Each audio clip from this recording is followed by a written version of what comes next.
whispers of the sea, tales of stars and moons where dreams roam free. Her laugh's a symphony, a gentle dancing spree.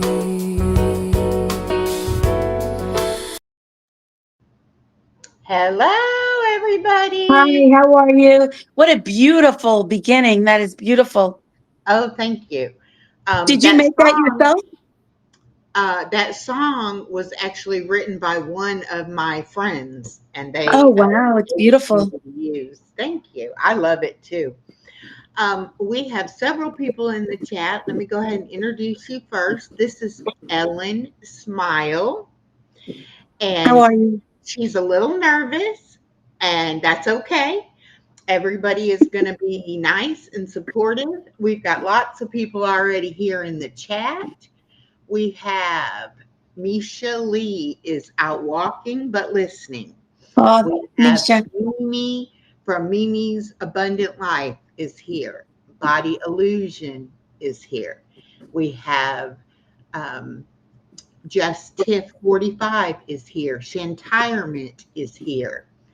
Regina is here. Welcome, Regina. And over on your channel, we have, and Yeah, I think I have one. I missed there we go, New Horizons Above and Beyond. Okay. Welcome, everyone. Oh, and Stephanie from the WSFN channel is here as well. Thank you. Welcome in, Thank you. everybody. We have fantastic news. Ellen just got monetized. And those of you that are not monetized, you know the struggle of trying to get monetized. And Ellen has not had her channel, but what, like a year and a half? A year and a half, yes. A year and a And half. I found out on Thursday night because I have a couple emails and I didn't realize it. And I was like about 22 hours away, but I guess they are behind. So I guess I must have hit it. And it was probably sitting in my box for 5 days. And I had gone to a channel, Lashana, and I didn't know. And I asked her, and when I read the letter, I typed it. They said, "You made it." I said, "What do you mean I made it?" And they said, "I made it." And they're like, "Press the button." So when I pressed the button, I couldn't fix all my videos because I was really afraid that I wasn't going to get monetized. They weren't going to approve me. But they approved me on that Friday morning, and I'm just very, very happy. And I'm very, very blessed. Thank you so much, everybody. Mwah. Thank you. I couldn't have done it without you guys. I truly, truly couldn't. And we have Sunny Side Up came in over on your side. Um, Everybody Thank is you. saying congratulations. Congratulations.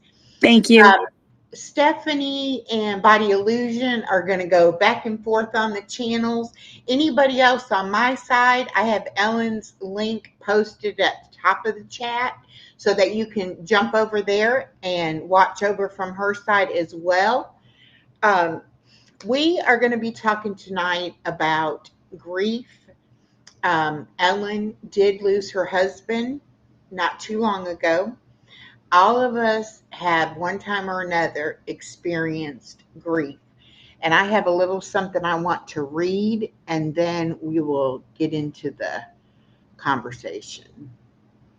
I actually was scrolling today and came across this, and I was like, thank you, God, because this is perfect. This is what I needed to come across. So let me see if I can find it. I I am so bad about putting stuff in my phone in my pictures, and then when I go to look for it, I'm like, well, I know I saved it. Where did I put it? Okay, that's here we go. Yep. Okay. Love doesn't just disappear.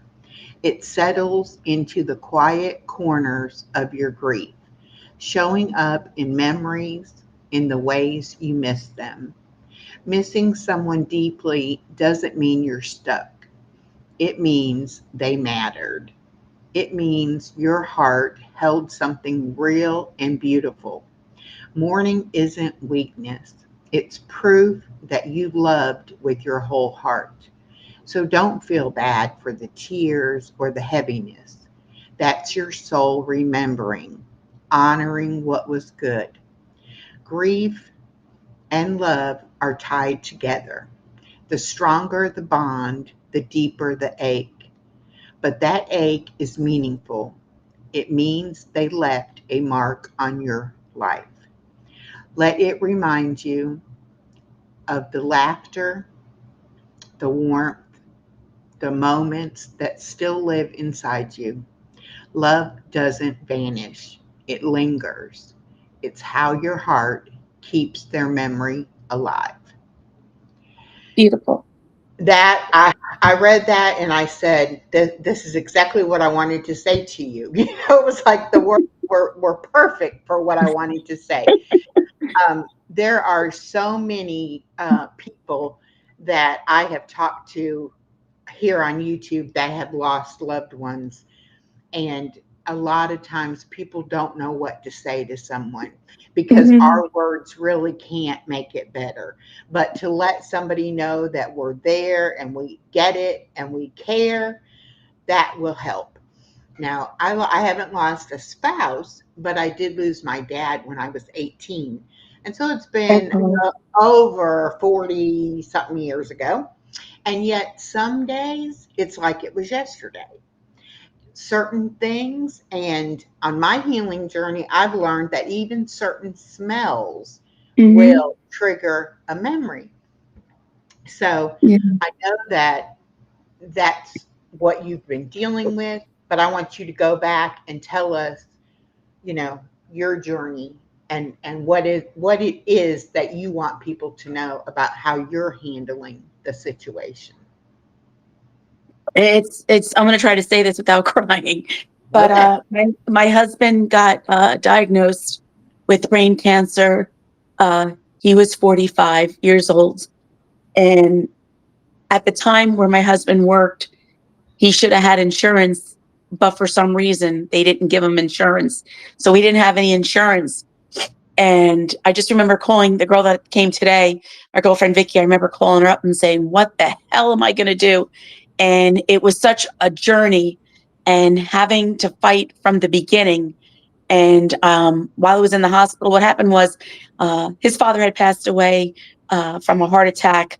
I believe he was in eighth grade. He had passed away. So I remember coming home from work that day, and I was downstairs, and my son was yelling because my husband was on the floor, and I thought it was a heart attack. And when I got to the hospital, they had mentioned something about seizure, that there was a tumor, there was brain cancer. And when you hear brain cancer, automatically you're thinking, "Oh my God, he's going to die." And it was so very scary. And you know, at that time, I was only working part time, making $800 a month. He was working a job, and like I said, he did not have insurance, and it was very very scary. I remember being in the hospital.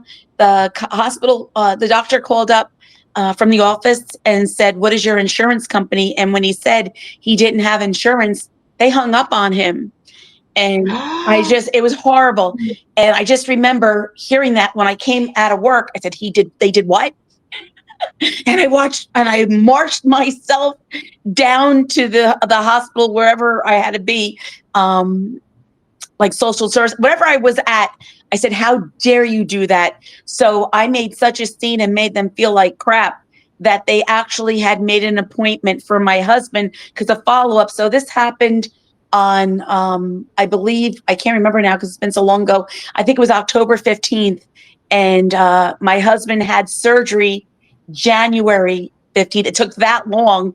It wasn't right away because we didn't have insurance. And I just remember because, like, ever since that seizure, he never worked again. So as soon as we got out of the hospital, I went down to where I lived at the time in New Jersey, in Hackensack, to fill out paperwork for long-term disability because I didn't know what was going to happen. And it really stunk because at that point, we had moved. We were down South Jersey. We were originally from North Jersey. we were in South Jersey, and my mother had passed away, and my father wanted to come up north again to live. And while he did that, we like tripled our taxes and doubled our mortgage. So this had just Mm. all just happened. So, and my father had helped us get the house, and there was no way that I was going to say to him, we're going to lose everything. And I just remember, so I was calling people up for the electric company because everything, we didn't have any money. And I just remember for Thanksgiving, we didn't even have money for a turkey. And I went to the food pantry and I was so embarrassed. And they came, drove out the turkey. I just remember my son there, and I felt so embarrassed. But I had to worry about the bills and I had to do everything. And while we were there for the electric company told me that if you don't have insurance, now check this out. I was down at Medicare. I was down there for, social services for my husband and everything else. Nobody mentioned anything. It was the electric company had said, why don't you go on New Jersey Protect? And I said, what are you talking about? It was for people before Obamacare was New Jersey Protect. Is every state took care of their people that didn't have insurance, that it was a catastrophic illness. So I was able to Praise apply, the Lord. and I had applied to it, and I was able to get insurance, and we were finally able to have his surgery in January, like 15th or 19th, whatever it was. So I had to wait because we didn't have the insurance from his insurance company, from his job. I couldn't sue. I couldn't do anything. I just had to keep going like this and looking forward and just climbing that mountain and taking care of business for my family. So it was Yeah. very, very rough, very, very rough. And I took care of him for 14 and a half years. He had over 50 surgeries.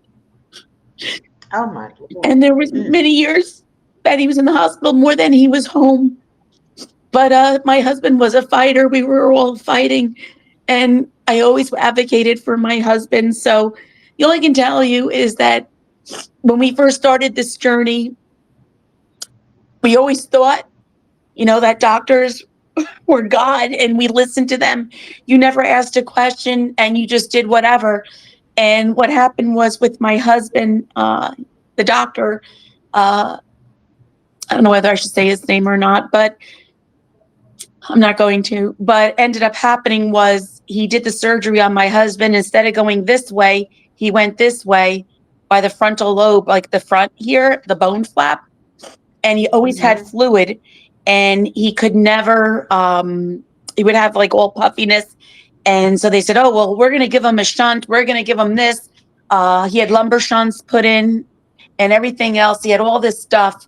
And after like 9 or 10 surgeries, he said to me, gave me a hug because it was another surgery. And he said, Ellen, he said, second guessing myself. We need to go in and fix his bone flap.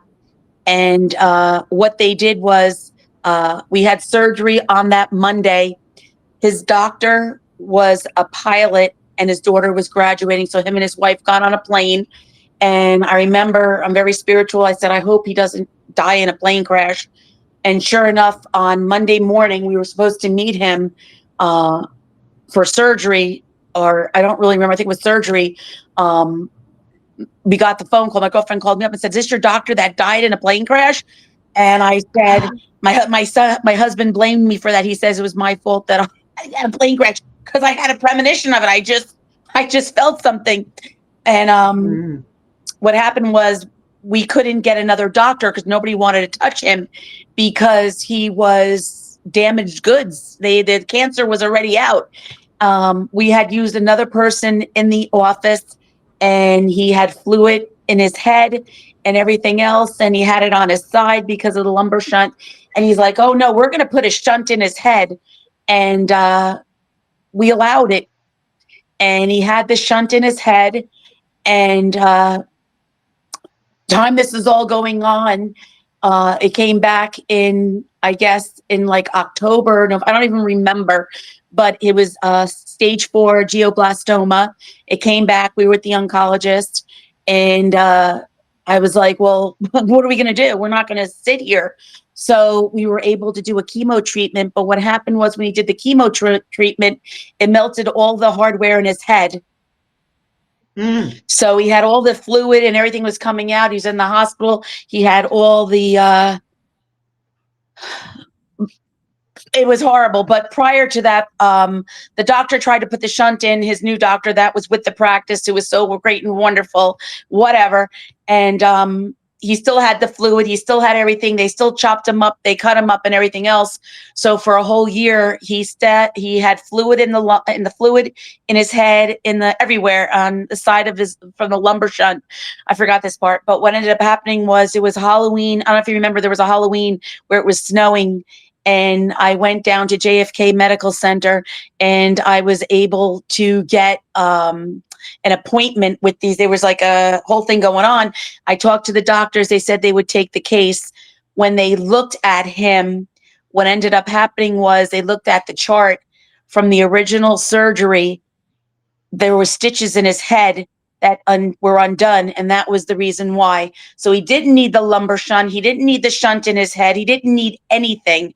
And I tried to get a lawyer, but in the state of New Jersey, everybody stays together. They're all goombad together. Yeah. And the only thing is, I could have done was, I should have went to a different county. I didn't know. So if I went to somebody in the area, they're already calling him up and they're saying, "Oh no, we know him. We can't. We're going to advise you. Here's somebody else." But Mhm. I was basically told that I need like $10,000 to hire a lawyer from Ohio to come and testify and take care of us. And I couldn't do it. And I just had to keep moving forward. We ended up going to JFK, and we got the doctor, and he fixed him up. His head, everything was perfect. But what happened was, we were working with a doctor at our old place, and the cancer came back.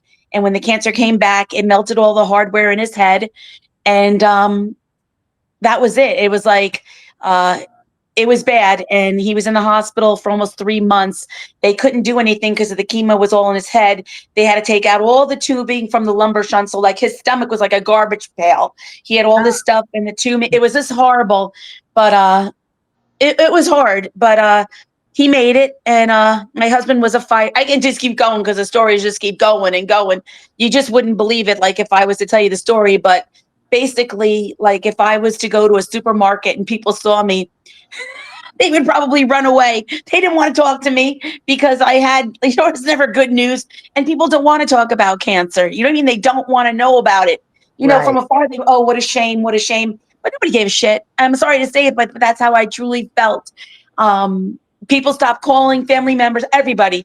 And I was basically on my own, and I did take care of it on my own. And that's why I believe I am a strong person. And I never gave up. And with my husband, Steve, he never said like, "Oh, I have brain cancer," because we didn't want to hear it. The only time he did that was within the last year, like about 6 months before he had passed away. He goes, "I have brain cancer." And I'm like, "I don't care.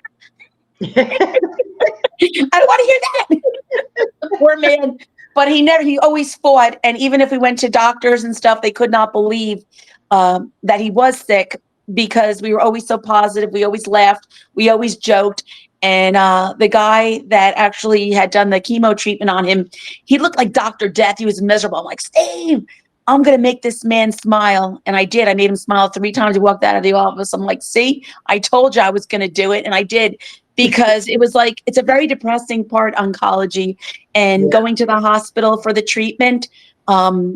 Everybody's all gray looking. Everybody's all like upset and sad. And it's like, it's a horrible, horrible feeling. And I always felt that we should sit and smile and be blessed that we are here. And that's what we did. And that was the way. I believe in my heart that Steve survived that long. I also believe that when that chemo treatment melted all the hardware in his head, I think in the inside, it stopped the cancer from moving on, because he had glioblastoma grade 4, and he was alive for 14 and a half years. And that's a miracle in itself. Right. Exactly. but I can just keep going, but I'm just going to stop talking. What so I think I heard, like, how many years were you all together? I think I We got remember married in watching your, like, 19, we, anniversary video or yeah, something. we got married in 1990 and June 10th. And it would have been, what is it? 30, it would have been 35 years in June. But I believe, I can't remember right now because I'm like so emotional. In 90, 35, I think 35 years, right? Is it? Yeah, Yeah, yeah, 35 years. 35. And And he I was just, basically sick the last 15. So you had 20 pretty good years yeah, and I took care of before him. that. And then Yeah. it was just like, it bothers me most when people say, oh, he's better off, or whatever. And I told the story the other day, but I'm going to say it again. When we were in doing videos, and my husband was bad, and he had oxygen, and he was pulling his oxygen off, and I couldn't get any sleep. I'm working a full-time job, and I was doing everything. I was the most happiest person in the whole wide world, and I beamed of happiness. So when people say, "Oh, he's better off," no, he wasn't. He had a very good life with me, and I took very good care of him, and he took care of me, and I loved him so much. That's what I was saying And I before. miss him. People don't know what to say. They say, oh, well, They say stupid things suffering. And, I remember to when make my themselves dad feel passed good. away, my dad did suffer. It was terrible, but I wasn't ready not to have my dad. Yeah, So it's like, if he could have lived longer, I would have wanted him to live longer. yeah. No, Uh, it was so strange hard. because he had over 50 surgeries. He should have died so many times, and he never did. He was like the phoenix just kept rising. And Yes. the last time we went to the hospital, I had no idea this was going to be it. I had no idea. And before he even passed, he wanted coffee. He wanted everything. And the only reason why that he died was because the hospital gave him drugs because he thought it was better. It was like putting a dog to sleep. And I don't think it was right.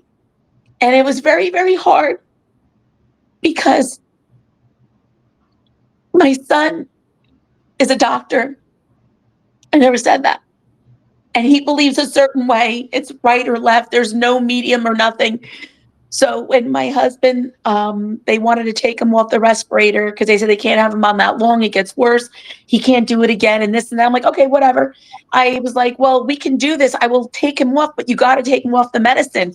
You have him all drugged out. He is not able to breathe on his own because he's high. You know what I mean? This is like, stop. Yeah. And I fought with it. And I told him, they gave me like 2 days. They took him off the medicine. And when they took him off the respirator, he didn't die. He was sitting there talking. He was hungry. He was eating. And I said to everybody, I said, I proved you all wrong. I said, you don't believe in miracles. I said, you don't believe in anything. I always believed in miracles for my husband. I always did. And a lot of people in that field don't believe in that. It's all drugs. And I shamed them. And they could not believe it. He was sitting there. He was talking and everything else. And that's what hurts the most, is because of that. It hurts. And when he came out of it, it wasn't even 14 hours. They put him in a regular room. And when they put him in a regular room, he didn't even have his feeding tube on him. They did not even monitor his breathing. What are you talking about? You come from ICU, from dying, and you're telling me, and there was a nurse there, and my son, he was with his I think wife I don't even remember. His wife at the time. And he was annoyed because the nurse that was on stand, he didn't realize that he was a doctor. He didn't say anything. And they had an aide in there because he had something for the urinary, to go to the bathroom. The catheter, they didn't want him pulling it off. So they wouldn't even move. I mean, we could have done this and we could have had our privacy. We could have talked to him and everything. And there was an aide there. And I said to the aide, I said, they're going to kill him. They really are going to kill him. And what happened was, as soon as I left, 7 o'clock, I got the call. His lung had collapsed. Well, I'm sure his lung would collapse. He didn't have any monitoring. They would have known if they would have had the monitoring on. And I was so upset. I ran to the hospital. I got the doctor and I said, "Are you having a good dinner tonight?" Because I know as I'm not. I went crazy. And it was circumstances that had happened, and I'm not going to discuss, but I don't agree on some things, whereas my son sees it this way. I'm this way, and I'll Yeah. always say it, and I believe it because they gave him Fenny at the end, and they kept giving him Fenny, Fenny, Fenny. He kept doing it all night, and my husband was so strong, he fought it, and they also gave him, I think it was Percocet too. They were giving him all these drugs to kill him, to make his heart stop, and my husband fought it. And all night long, I kept music going for him. A wedding song and everything. And then all night was going on. And the nurse, who was a witch, came in the morning, and I just wanted to have some coffee because they were like, I knew that they gave him this last one. It was the end to make his heart stop. But I feel like he didn't die naturally. They killed him. You know? Yeah. And I had to live with that.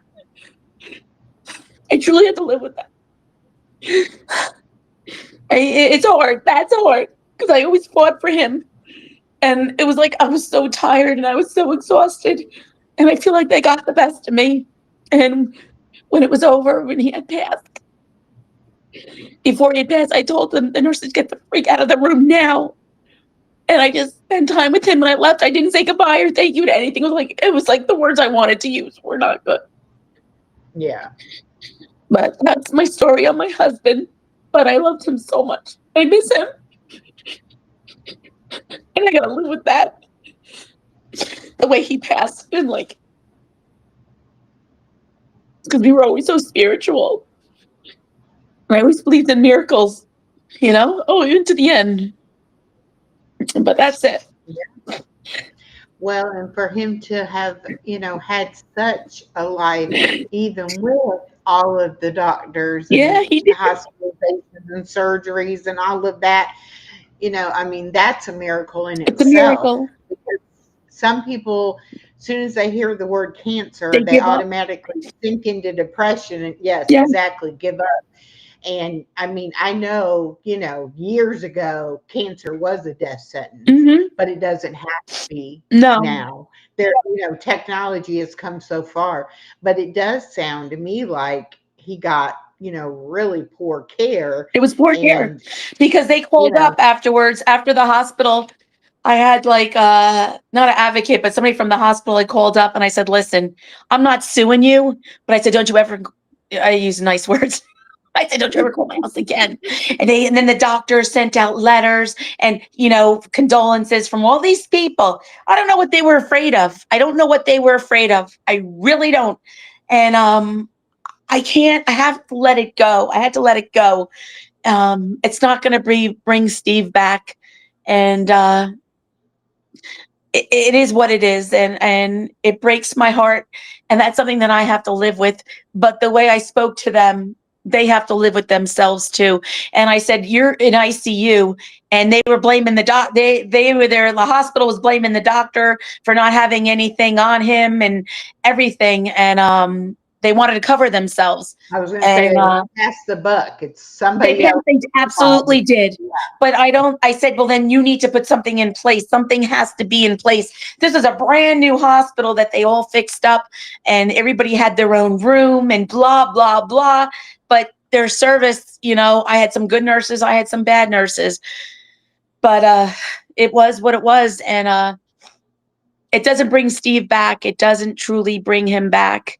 And I have a lot of regrets, but even at our worst with him, we always laughed. He always loved his channel, the YouTube channel. I got the YouTube channel started, and he loved it. I used to tell him he had fans, and he was so excited, and he loved it. He really, He was truly did. so proud And of I wish you, he was Pat. here.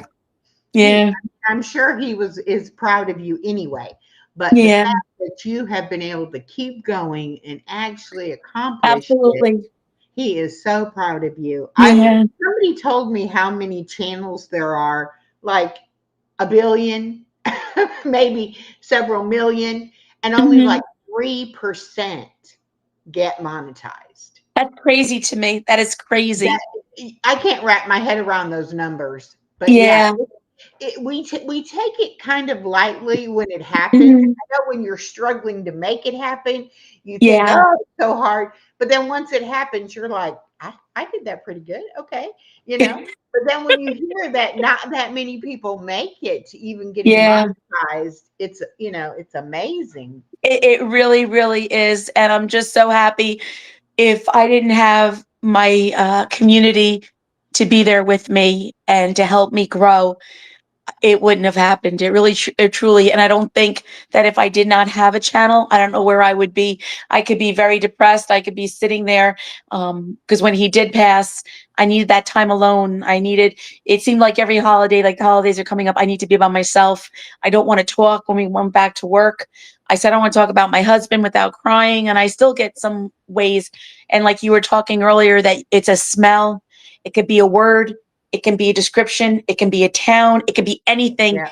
And I'll just go Anything. off, start crying Mhm. hysterically, and I can't control it because it's just, but I truly believe I was feeling a really certain type of way.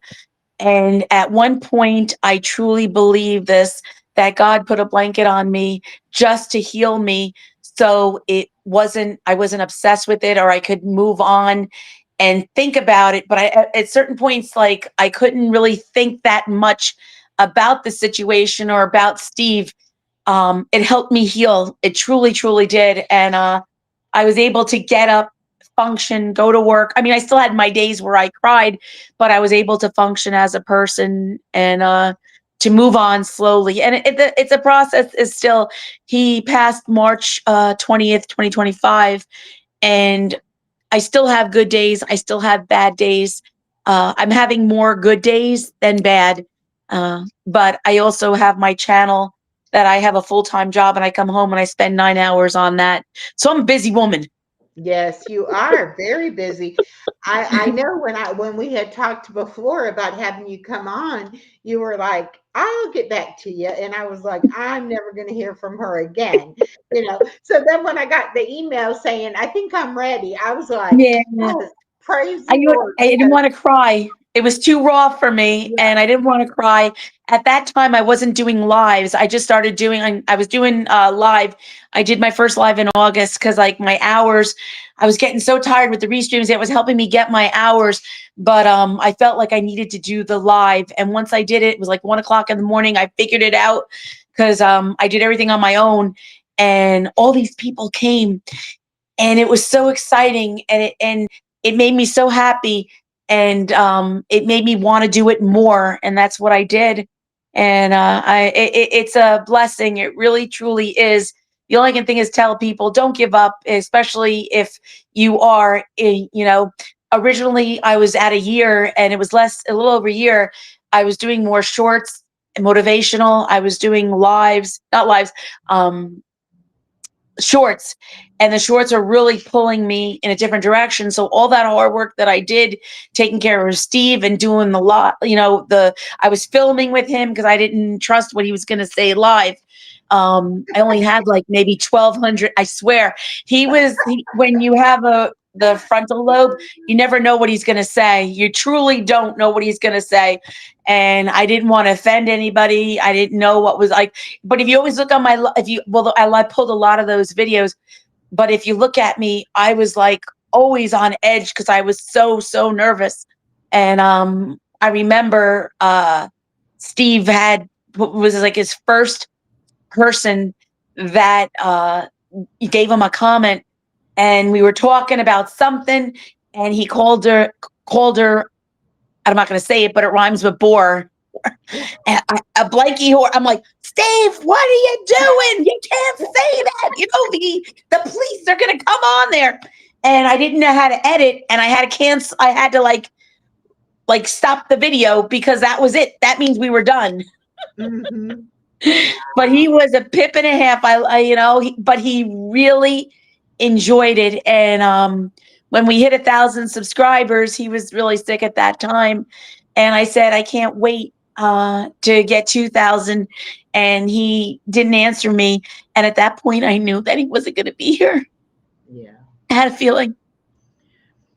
Well, I know you have met so many wonderful people on YouTube, and I have too. And people are like, "Ugh, you don't even know these people." Yes, you do. You get to know people Absolutely. just by them chatting in your chat, or if you have them on as Uh-huh. a guest. I mean, you really do make connections with people. Absolutely. And They're like almost like family. yeah, And you can they're depend like upon them because you cousins. know they're going to be there. Eh, and I've said this many times, I can be having a bad day and Hmm. have a live scheduled and be like, man, I just don't know if I've got it today, but I want to keep my word. I said I was going to be live. I'm going live. And I can go live and one person can come in and say something and it'll just make it better. Make your day. And it'll be like, there they are. There, that's the people I need, the comfort that I need there. Yes. And I try to support as many people as I can, but just like in life, there's users and takers. You have Hmm. to kind of have a little bit of, you know, common sense about it, and learn to trust who you can trust and who you can't trust. That kind of thing.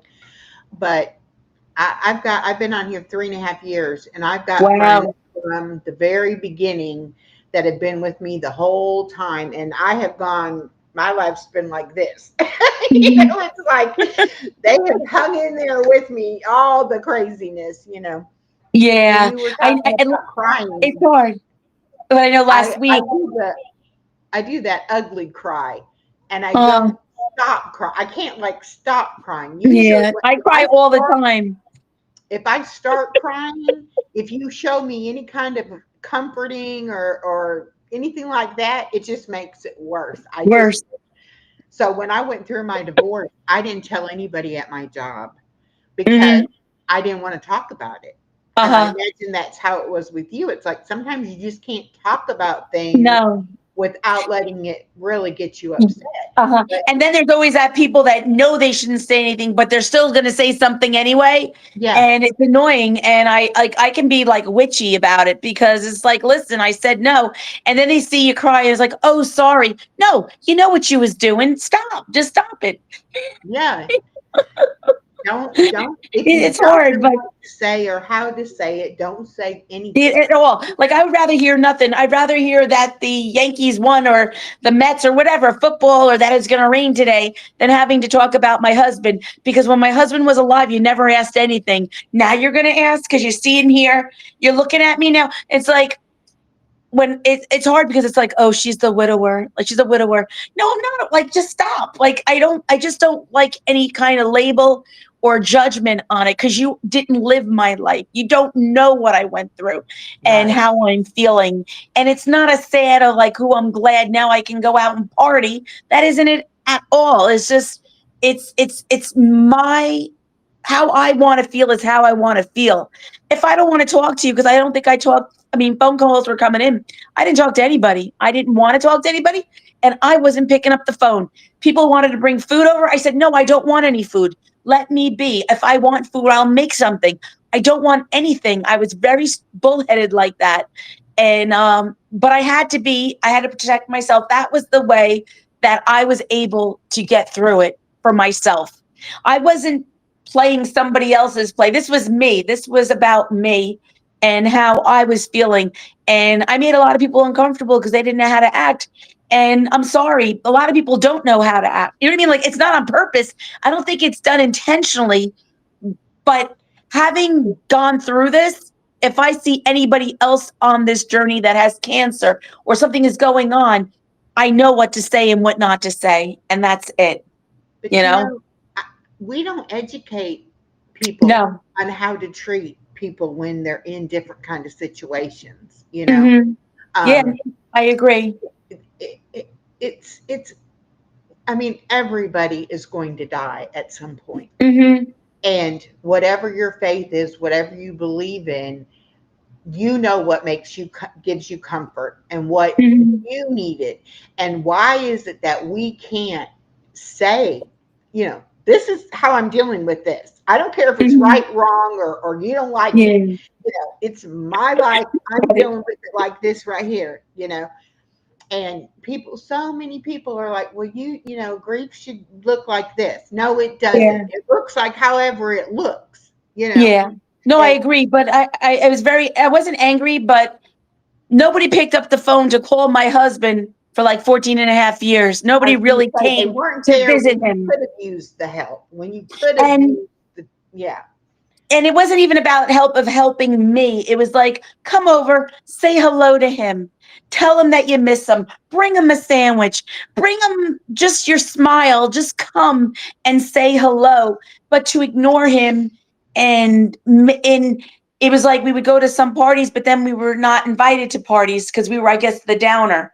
You know Hmm. what I mean? Like my husband couldn't drink, my husband couldn't do this because he had seizures and stuff. So I understand it and I get it, but don't afterwards be like, oh, stop, just stop. It's like, I know the truth. I know my truth. I know him. There was many days that I called my girlfriend up saying, um, we weren't invited to a party. Nobody has called him. I have 100 things I can say, but I'm not going to bring up that because it's in the past and I can't change people. And like you said, you have to educate people. I'm not educating anybody. If you don't have a brain, I'm sorry, it's not happening. And that's why I'm so cold about it, because 14 and a half years I had people tell me, oh no, he's not sick, he doesn't have cancer. Are you serious? Are you serious? And I could just keep going with this, and I'm not gonna dampen my husband or anything like that, because my husband was a good man. He helped everybody all the time, and it really sucks that people weren't there for him. I'm Yes. sorry, I hate to say that word, but that's the truth. I'm not lying. No, and that It right hurts. there is what hurts. It hurts deeply, Yeah. and I cry not for myself. I cry for my husband because all he Right. wanted was somebody to talk to.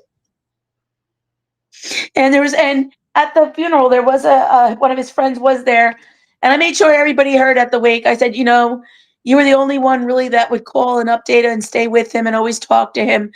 And I said, I always appreciated that about you. And some people were like, oh, that person, oh gosh, he does this or that and that. No, he was a good man, because when he came through about it, you all judged him and thought that he was the bad person. No, you were the bad person. He was the good man. And Hmm. I just remember, it's just terrible. But I have to move on with that, and I have to let it go, because if I don't, it's going to eat at me. And it's an education, and maybe in the future they will learn something new. Well, you'll know. I kind of had to learn in a similar way that you have to be your own advocate, and you have to Hmm. stand up. Just because they're doctors doesn't mean anything. You No. know, they don't know, and they don't know how you feel about things. And I think so many of us just believe the doctor and do what they tell us to do, and we Hmm. don't ask questions, and we don't try to do it on our own. And I was like that for a really long time. And Hmm. when I finally said enough is enough, and there's got to be something to help me, then when I felt like, okay, I'm in charge of my own medical care now. I Hmm. will listen to the doctors and I will, take their concerns to heart. But I'm the one that says Your if I choice. have that test, or if I take that drug, or whatever, it is. And my daughter, I think she thought that I had given up and I was just not going to fight and not going to try to live. And then when she sees me now that I'm fighting so hard to not only live but to have a good healthy life, now she realizes how strong I am. But we don't know how strong we are until we have to be, until we don't have another choice but to be strong. And like Hmm. you said before, you are a strong person.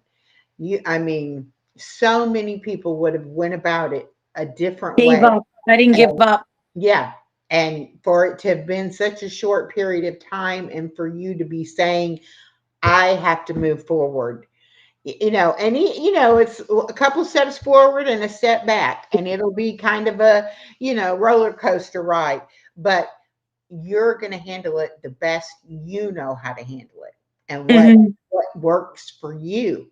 And that's got to be okay. I mean, Yes, I get absolutely. so upset when people are like, well, they didn't react right. They didn't, how do you know? That was How do how you they know? wanted to react. They Let didn't them know do my what journey. They didn't they step in the journey. They didn't know anything. And to pass judgment a certain way is that's a really, it was like it really hardened me a lot. It really truly did. And I knew Steve's body so well. I knew if he had a blood clot because he had things in his chest and his leg. Because when you get a blood clot and you're having problems breathing, it has something to do, with the breathing. But know. I knew something always was wrong with him before the doctors. I'll be like, no, he has this. He has this. I wasn't a doctor claiming to be a doctor, but I knew more than what they did sometimes, and they didn't like it. And but I stood strong, and I didn't let them bully me in any way because we were on this journey. The reason why I think he survived and he stayed long was because I was always there fighting all the time for him. And I held everybody accountable for everything. I didn't care. If I didn't like something, I would run down there. And the biggest thing that used to make me crazy, I'm going to tell you right now, is I'm going to tell everybody right now, this is important. When you go to a hospital, and you see a bathroom in the patient's room and they share a room with another patient, you do not go into their bathroom. Do you understand? Because you have germs. You have a lot of germs. And my husband had, a lot of things going on with him that he couldn't be near the germs. And he used to make me crazy. And I used to fight with everybody. And I used to make them come and clean the bathroom and everything. It's like that was my husband's bathroom. He shared it with the patient. You have no right coming in here, whether you have a cold, your coworkers, something is going on. No, no, no, no, no. We're good. And that was one of my perks that made me crazy in a hospital. And I never even thought about that. Most of our hospitals, it's all private rooms. But Yeah, you're no, it right. wasn't. If One the there one. is a bathroom, even just if it was a private bathroom, you shouldn't use it, No, because that's, you could get the germs, transfer the germs there. absolutely, That absolutely. And I got wouldn't. to be honest with you. At the end, my husband was in the hospital. My husband wasn't using a toilet. I used it then at that point, but I knew better. And I mean, for all those years, I fought and yelled and screamed. I'm like, "What are you doing?" And like, "Oh, I didn't like. Come on now, stop." Like, you know what I mean? Like, that was like my pet peeve of going in the hospital.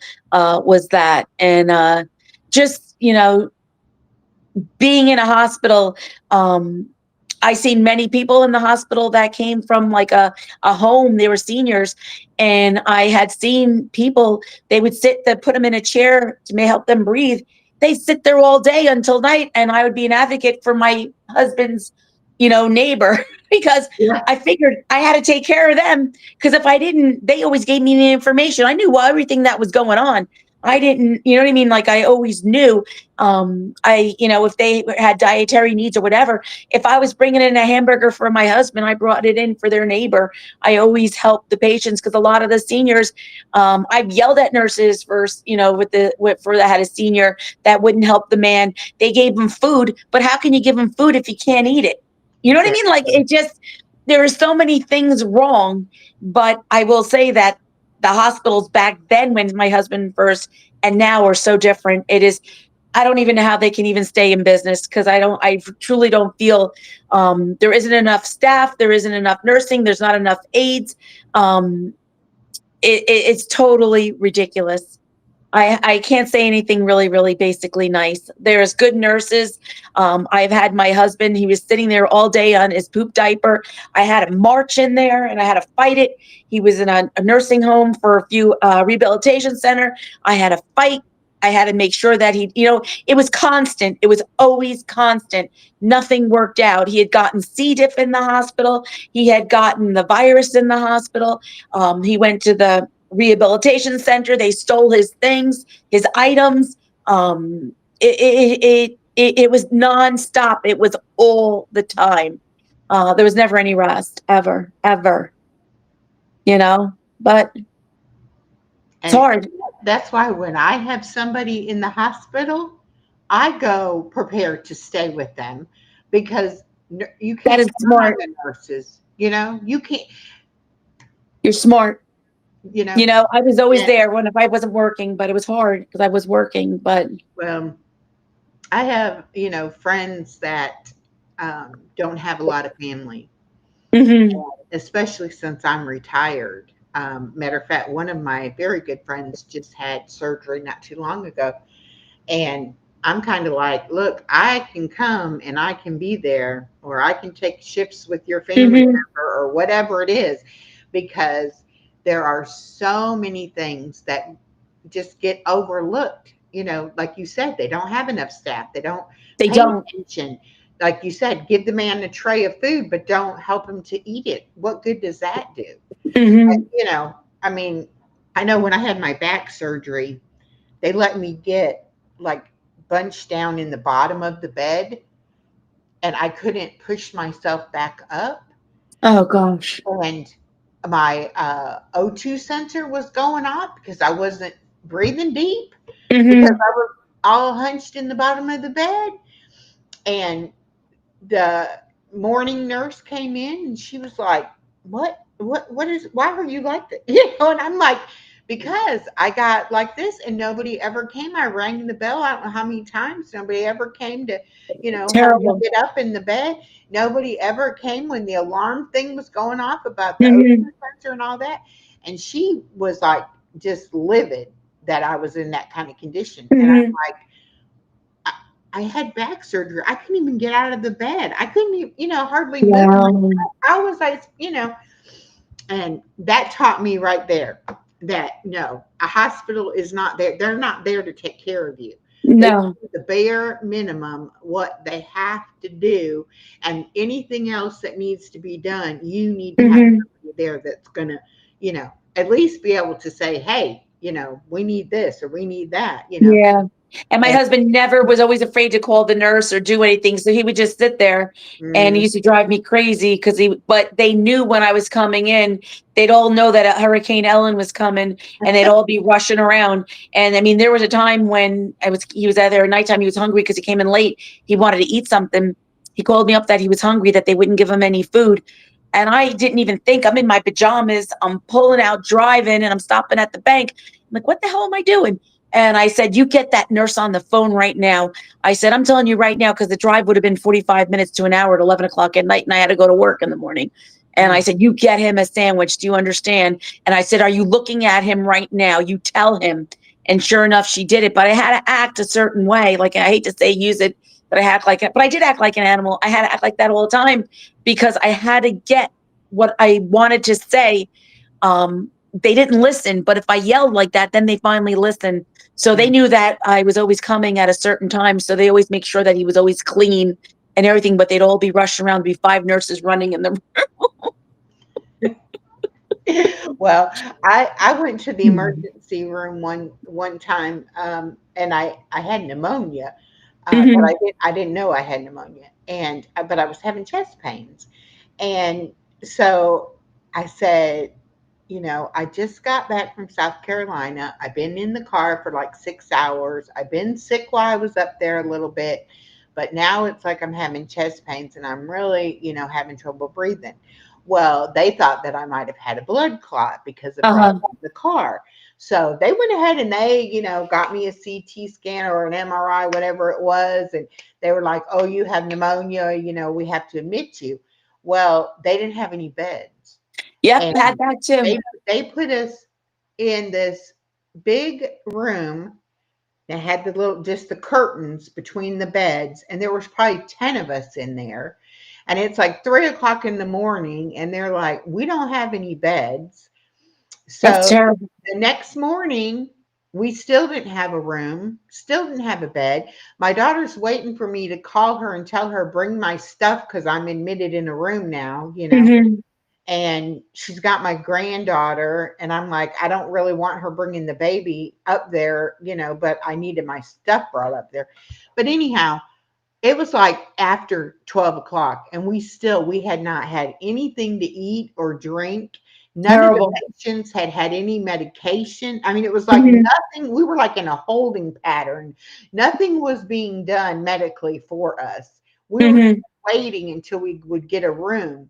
And finally, this one nurse came in, and it was a male nurse, and he was like, um, did they get a tray for breakfast? No. Did they get a tray for lunch? No. He was like, I'll Wow. be back. He went to the cafeteria, I guess. He came back with sandwiches and canned sodas. Now, I was very diabetic, and I probably shouldn't have had that. But after not having anything to eat for like over 24 hours, it was like, yes, I will take a sandwich and I will Mhm. take a soda, you know. Well, the man in the bed next to me had really bad kidney issues, and his son was there, and his son had stepped out. They gave him the sandwich and the soda, and he was like me over there, you know, eating it. His son comes back in, and he's like, you can't have that, you know. And I'm like, Wow. listen, he hasn't had anything to eat for, you know, 24 hours. It's like, Uh-huh. let the man eat a sandwich, you know. And his son's like, but he has kidney problems. I said, well, he's going to die of starvation. So, Mhm. you know, what's the difference? He dies from a kidney problem or he dies from starvation. Let the Uh-huh. man eat a sandwich, you know? And then his son finally gets it away from him, but he probably got half of it down before his son took it away from him.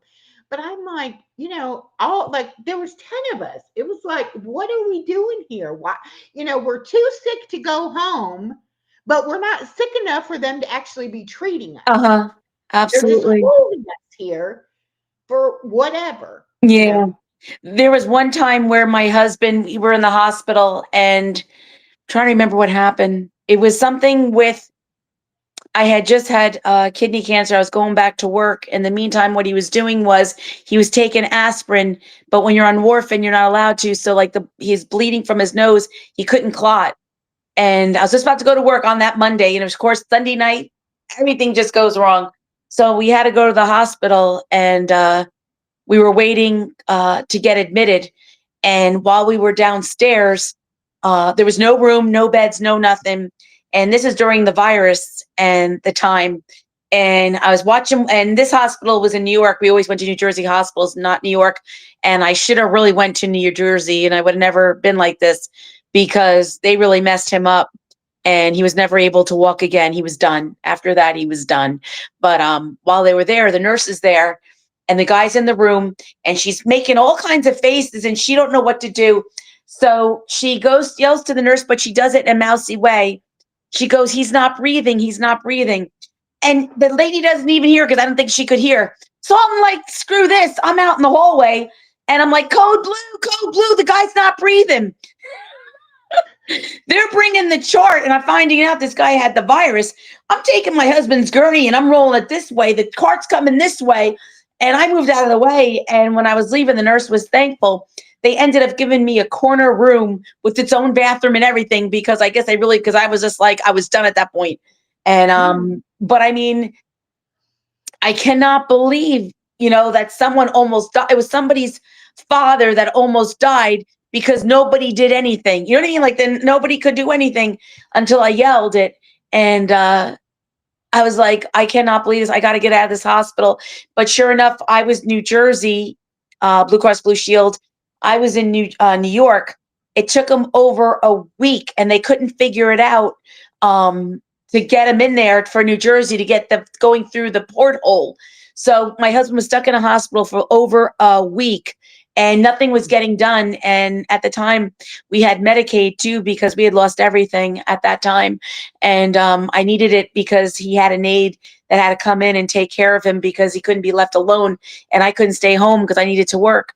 And it was just so crazy. I forgot what I was talking about, but it was unbelievable. It really truly was. I forgot what the story was about, but that's what happened. Well, it seems to me like it, nobody, there's nobody like you said, the electric company told you Imagine? this, this is available, you should apply for this, Yeah, it's like crazy I was how we shocked. don't know what services and what things are available Hmm. to people, but it's like a trade secret. Nobody Yeah. wants to tell Nobody wanted to anybody. share that. And it really stunk because like I didn't make much money. And when my husband back moved up here, like he had his own business. And then after with 9/11, the business sort of folded because he was a cabinet maker. Everybody started going to Home Depot. They didn't spend their fun money on cabinets and this and that. And don't get me wrong, we had a good life. But what ended up happening was I forgot what I was going to say again. I guess senility has really turned me in. What were we just talking about? About the electric company Oh, telling the other you company. But I mean, I went to the state of New Jersey and Hackensack, and we went there to find out because as soon as this happened, and it was with Social Security, I wanted to make sure I had everything. So he went on long-term disability for 2 years, and after that 2 years, he ended up going right into Medicare. That was it. And we always were on Medicare. And then when I got sick in 2017, that was when he went on to, no, 2021. That's when I know what it was. We had to go on Medicaid because I had to apply. And I had taken a leave of absence because I was sick with kidney cancer. I was going back. I came back for a few months and then I had to take a family leave for him because I couldn't leave him alone and I could not get an aid because it was so expensive. I had to go under Medicaid. And it was 2 weeks before I had to go back to work after that 3 months.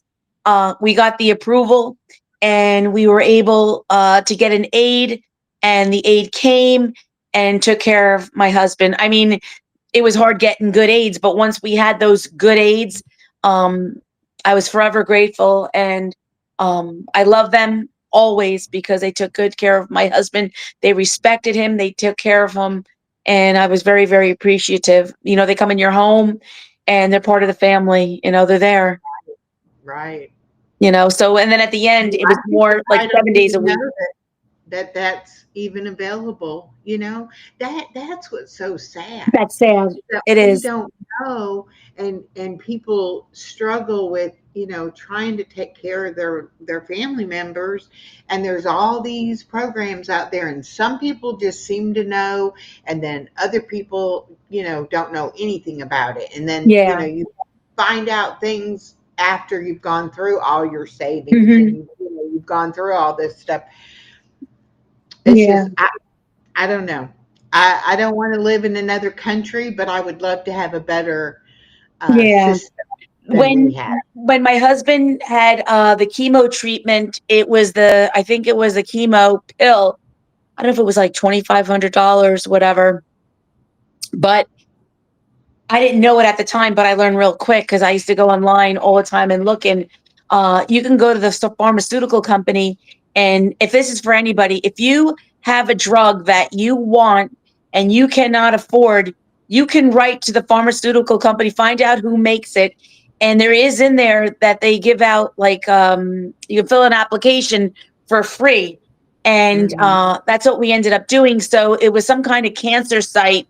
They did different kinds of cancers, and the year that I did it, that my husband had it, they dealt with brain cancer, breast cancer, and another cancer. So they were able to take care of that pill for 100%. So I did not have to pay. But it was great. There are people out there. I joined a brain cancer site, and I would give information to everybody. I always did, because if you don't know, then you don't know. And I have to be honest with you, the Cancer Society that does those Relay for Lives. My husband was 45 minutes away. I didn't even have money for gas. And I asked them if they could please, maybe, donate or give me gas cards so I can visit my husband.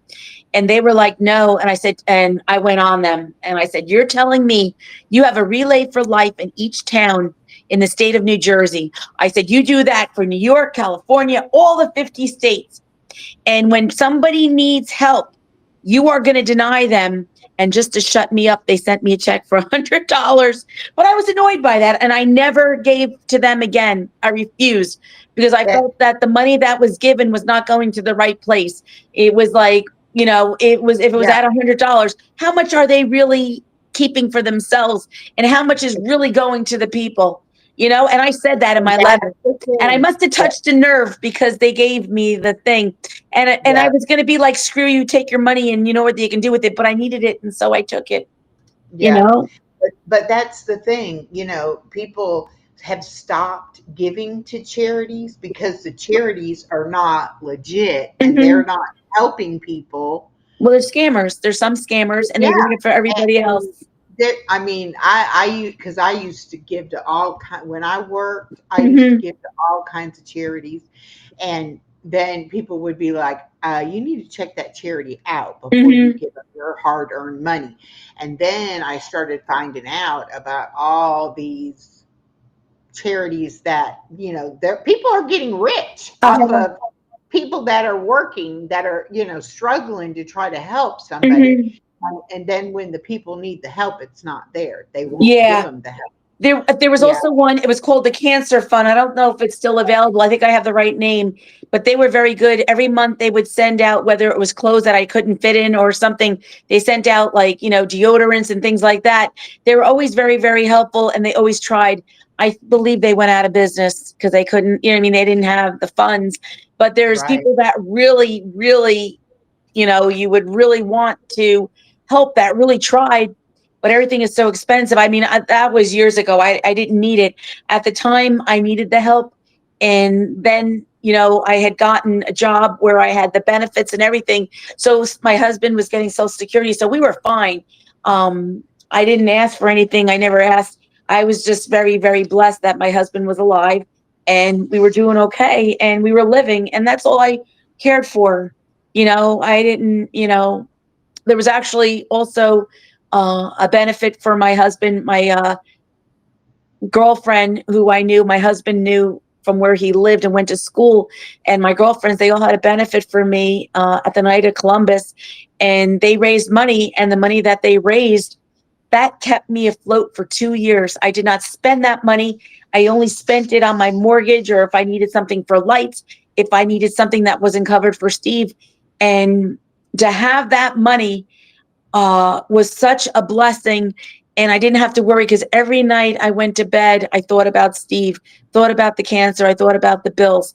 I hated going to the mailbox because if I went to the mailbox, I knew that there was bills there.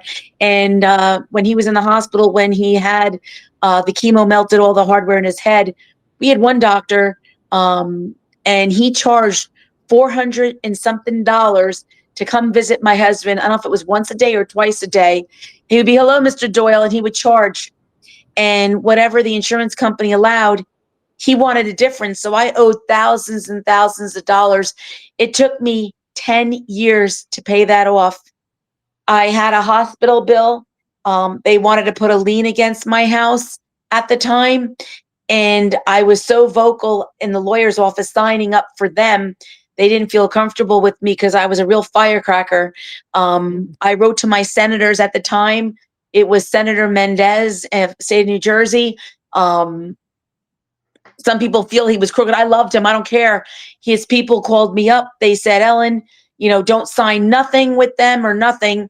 And a few days later, the hospital uh, gave me a price of what I owed, no interest, nothing.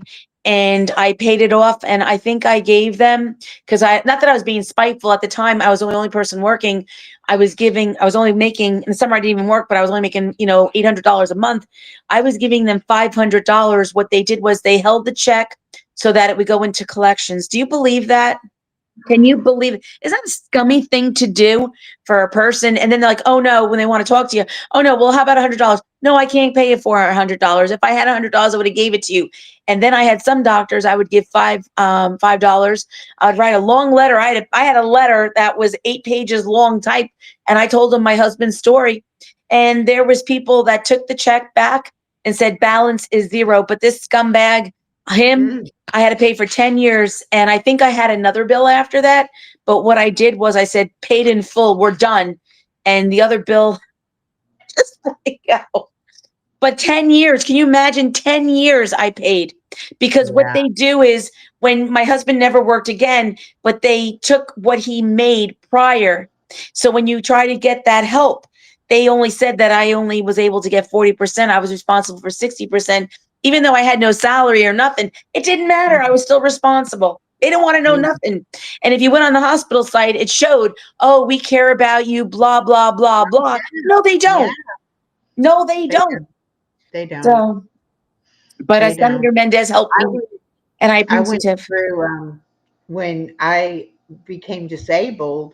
I all my insurance, health insurance, life insurance, everything was connected to my job. Mhm.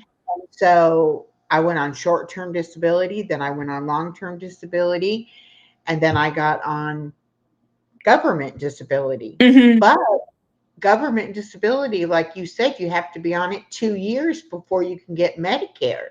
Yeah. And so I had a 2 year period, well, longer than 2 years, but a period where I didn't have any insurance. Mhm. And our hospital, not where I live, but in the next town over, the bigger town, the hospital just luckily had gotten this grant and Wow. had opened up this like free clinic type thing where it was based on your income Mhm. and like on a sliding scale or whatever. And they were able to see, I could see a doctor. They didn't charge me for lab tests or for x rays. Mhm. And they helped me go through the pharmaceutical companies and get my medicines Wow. because You're lucky. I couldn't afford, to pay for any of that. And once you got on the disability, you could no longer go to that free Uh-huh. place. And so then I had to, be on the Medicare. But I don't know what I would have done in that 2 year period with, Mhm. nothing. And I don't understand how, I was on my job for 17 and a half years. Mhm. And oh, yeah, I could have kept my insurance if I would have paid thousands Paid of dollars thousands and a month, thousands of dollars. but I had no income. So how was I going to, you know, Yeah. I was very and blessed that we had New Jersey Protect. And when they say with like the Obamacare and stuff, like I understand it, but the state of New Jersey, they did really, I had very, very good insurance. And I think it only cost me like 200 and maybe $80 or two. I don't really remember, but I know it was in the 200 range. But Mhm. they covered like everything, everything. Yeah. And they did good for New Jersey. They did really, really well. The only thing is when we went, as soon as my husband, when he was first diagnosed with brain cancer, as soon as he got out of the hospital, the very next day, we went down to Hackensack to file everything. So like it was like 2 years in one day. That check was already established. Like we had everything established. But when we filled out the paperwork, I think I was 100 and something dollars short because I owned a used car and my car was so old and I Oh, couldn't, I was always on that borderline. And it's like, well, I need the car. I mean, my husband he couldn't drive anymore because he had seizures, but, you know, uh, mhm. but I never got anything, but God came through when he got really sick and he needed an aid, and I had to go back to work. I was able to get the aid for him, and it was such a blessing. I don't know what I would have done if they would have denied us. I don't know. I would have lost everything. I would have probably been homeless. I don't know. I don't, Yeah, and that's why I have faith in God, because when absolutely. you don't see a way and you just don't know. I mean, there's, nothing is going to help you. And then something like that, a free clinic. I was like, and it was on the radio. I'm driving Yeah. in the car and I hear this radio That's commercial God. about this new clinic, and I'm like, am I hearing this right? Because it sure sounds like exactly what I need. What I I need. was Can you right there. imagine? I went right to it and I was like, is this for real? And she was like, just fill out this paper. And it Wow. was. It's But unbelievable. if it hadn't been for me being listening to that radio station right at the time of that ad, I would have never known anything about it. Yeah, So I remember. And then I there was one don't, I don't time, care. People can say there's no God all day no, long. I don't care. absolutely. Too I, many, I remember too one, many things I have remember one happened in time. my life that make me know there is a God. Absolutely, they're miracles. Because I remember Yeah. I'm sorry to interrupt you, but there was one time we were going for the MRI because we used to have to go once a year for him with the. I don't know if it was you started once. It started off every 3 months, went to 4 months, 6 months, and then every year we always had to get an MRI. And when we pulled up, there was a car in front of us that said, "God is good." I said, "Steve, we're good. We don't have to worry about it." Like we get nervous. There's no nervous because we saw the sign, and sure enough, he was fine. I Yeah. did. I always believed in that, and we were always very, very blessed, and we were very, very lucky.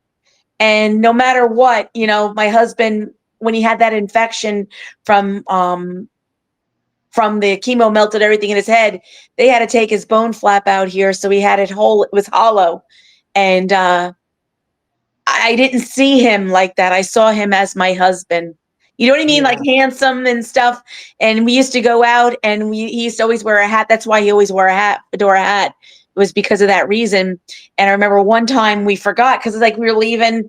You just don't think. And I was like, oh my God, I go, your hat. Because people were staring at him. I didn't realize how people could be so rude. But I never saw him like that with a disability or the whole in anything. And then the doctor said, "Do you want to do cosmetic surgery? Do you want to get that fixed?" And I'm like, "No, he's fine. We're not going to worry about that." I had to be careful that he didn't fall or anything like that. Yeah. But Right. Right.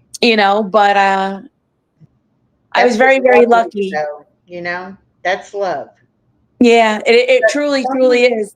so many people don't even know what love really is. And when you don't see the changes or the difference, because you're loving with your heart and your heart is loving his heart, and Mhm.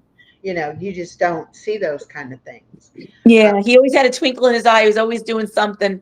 He was always, he wasn't allowed to smoke, but he smoked. The lung doctor said, "Yeah, do whatever." He says, "My doctor said, I don't care what your doctor said.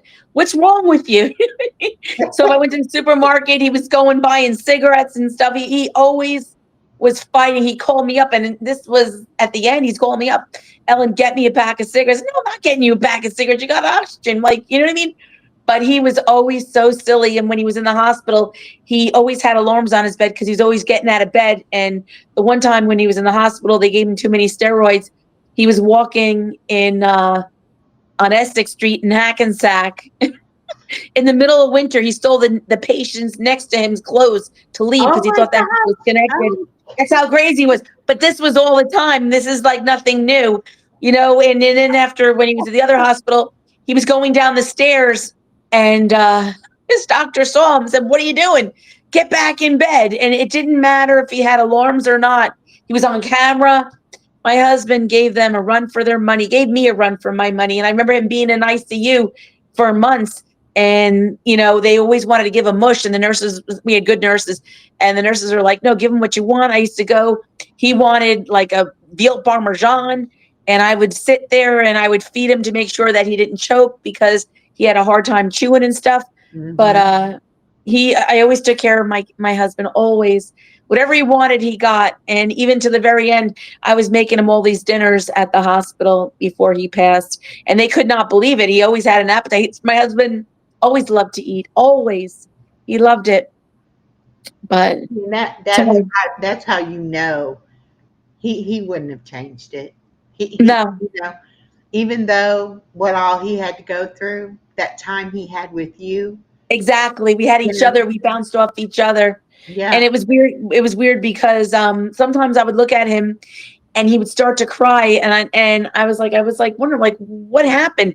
But I think it was my husband really thinking and wanting that emotion, and I never gave it to him because I thought there was a issue. Like I thought it was a medical issue. I didn't know he was crying. And afterwards I thought about it. I said, holy gosh, I feel awful. Like I just never saw that with him because he was always so strong and was always fighting. Always. You know what I mean? Like it was just another day Yeah. for him. But I was very, very blessed to have that because a lot of people that do, when they do get sick, they don't have that opportunity with their family member to do everything that we did. You know what I mean? Like, Yeah. I mean, astrocytoma, grade 4, glioblastoma, it was astrocytoma grade 3, then it went to a 4, and he survived and he lived, an extra 12 and a half years. That's a lot. I was And if going the to say cancer, that's a miracle in it. You yeah, know. but it wasn't the cancer that killed him. It was the pulmonary because he had so many surgeries and the smoking and the emphysema and COPD is what killed him. It was his lungs. Yeah. And but we had a lot of problems with the oxygen tanks and the oxygen and everything else. And then there was one aide I'm not going to blame, but he would take the oxygen off and forget. I'd go out and come back, and my husband's like blue, like not being able to breathe. You know what I mean? And we tried to, they had the ZPAP machines to try to bring it back, but at that time he was very, very bad. He had too much, you know, oxygen in his blood. And that's why it was the last time he was there, because there was too much oxygen in Yeah. it, because he didn't get it, the CO2, whatever it was, in Yeah. there. But it's hard, anybody that is going through this, the only thing is be strong and believe. I mean, I really did not cry in front of my husband. I truly did not. I tried to stay strong for him because I felt if I lost control, then I felt that he would give up and act a certain way. We always fought, and he was like, "Oh, she's like, they know she's gonna fight." Well, and I mean, but you probably kept his spirit up I did. I really did. by you being like, like you said, I had brain cancer. So you Yeah. have brain cancer. Like, want me to get up and clap for you? Like, what? Yeah, it's like what is that? Your excuse? You can do whatever you It was want. never an excuse with him. He never did it. Never. Only that one time. And after my reaction, he never did it again. Yeah. Poor man. Well, I It was mean, hard. God gave you strength to Oh, get thank you through it. so much. You I know, appreciate it. I really, truly did. And this weekend, or last weekend, I don't even know what today is, Saturday. Last weekend, I went down the shore. I was feeling so lonely, and my girlfriend's supposed to come with me, and they had to cancel. There's medical issues and stuff. I said, I'm going down the shore. And when I was down the shore, I did like 7 lives, and I was with my I hate to say my subscribers, but my community. And I had such a good time. They gave me hope, they gave me love, and they gave me spirit, and I had such a great time. And when I came back, usually I'm sad, and I wasn't. And I'm just so very blessed and being monetized. I want to thank everybody for that, because if I did not have my channel, I don't know where I would be. Don't lose yourself when you are going through something. I always had like diamond painting. I always, read. I did Sudoku puzzles. Even being at the hospitals, I always did something else. I did not just sit there and think about the same thing over and over again. I always tried. you didn't let it take over your life. No, I couldn't. It was because it could be a dark hole and tell me I've been in that hole and I get that hole, but I don't Yeah. want to be in that. So I always had something planned, or I had done something for myself. At the times, I used to sometimes even go, my son would come up and I would just go to Atlantic City. I used to get a comp room and I would just go down there and do nothing and just sit, and I would reload. And then when I came back, I can start all over again, and then I'd burn out, and then I'd do it again. But I had to do whatever I needed to do to help me live my life and be the best person possible, because I didn't get a break. I never really got a break at all. My son would come, but that was it. But I was basically on my own all the time, And and that's hard too. that's what I heard you say earlier. You don't want people to see you like you're a widow and feel sorry for you. No, I don't want people to feel They sorry for see me. you as such a strong fighter, and Yeah. they could be going through something that you know nothing about, and they could hear you say, this is how I dealt with it, or this is what and it just motivates people. So Mhm. that's why you Yeah. got monetized, and that's why you have the Yeah. that you have. Like I think, and my story is different from yours, but every person Everybody has in a the story. world is on a Yep. journey, and yours is different than mine, but mine is no less than yours. Yours is just No, important as mine. exactly. And that's why I always say be kind to people, and act a certain way. Don't judge. And even, if you see like a homeless person when I go down the shore, um I always give money, or I always buy them dinner, or do something. And my girlfriend will be like, no, don't do that. They're going to spend it for alcohol. And my answer is always, well, oh, well, if that makes them happy, I'm not going to judge them. I did not live their life. I wouldn't want them to, but I'm not going to be not human to them. You know what I mean? Like, you need to be human to Right, people. And right, that's why on my channel, if anybody needs anything, I do shout outs. I understand it's hard and it gets depressing, but I had the first comment made me so happy. And even when I do my shout outs, it makes me happy because somebody could be feeling under the weather. Somebody could be feeling this or that, or they don't, maybe they want to quit. And if I can help that person just realize I am here, keep going, just keep going. Don't stop, don't. exactly, And in exactly. my community, I want everybody to get monetized, not Right. just me. And I don't want to be like, ooh, I'm going to keep it a secret, or I'm going to do it. No, Mm-mm. if you need something, if I know the answer, I will put it in there and try to help someone because that's what I want to do. I don't want anybody to feel a certain way because, I want to help people. That's what I'm here for. I don't know how long I have left in life. And I want Exactly. to be remembered as a person who cared. I don't want to be jealous. I just don't like that. I just don't like that. And our community, I believe, is not like that. I truly believe we have a good community in Yeah. life. I believe we have good people in the world. I truly, truly do. I think people really care. I mean, you have the certain people that are evil or do things, but I think in general, people are actually very good and they want to share. You know what I mean? I think there's a lot of lonely people out there too, Yeah. When I I truly, first started my channel, I mean, I didn't see anybody my age having a Mhm. channel. It was all young people. I didn't have anybody that, had made any kind of, advancement with their channel who would tell me, okay, try this, do that, whatever. And so I decided, I want to encourage everybody. You can do it. Everybody.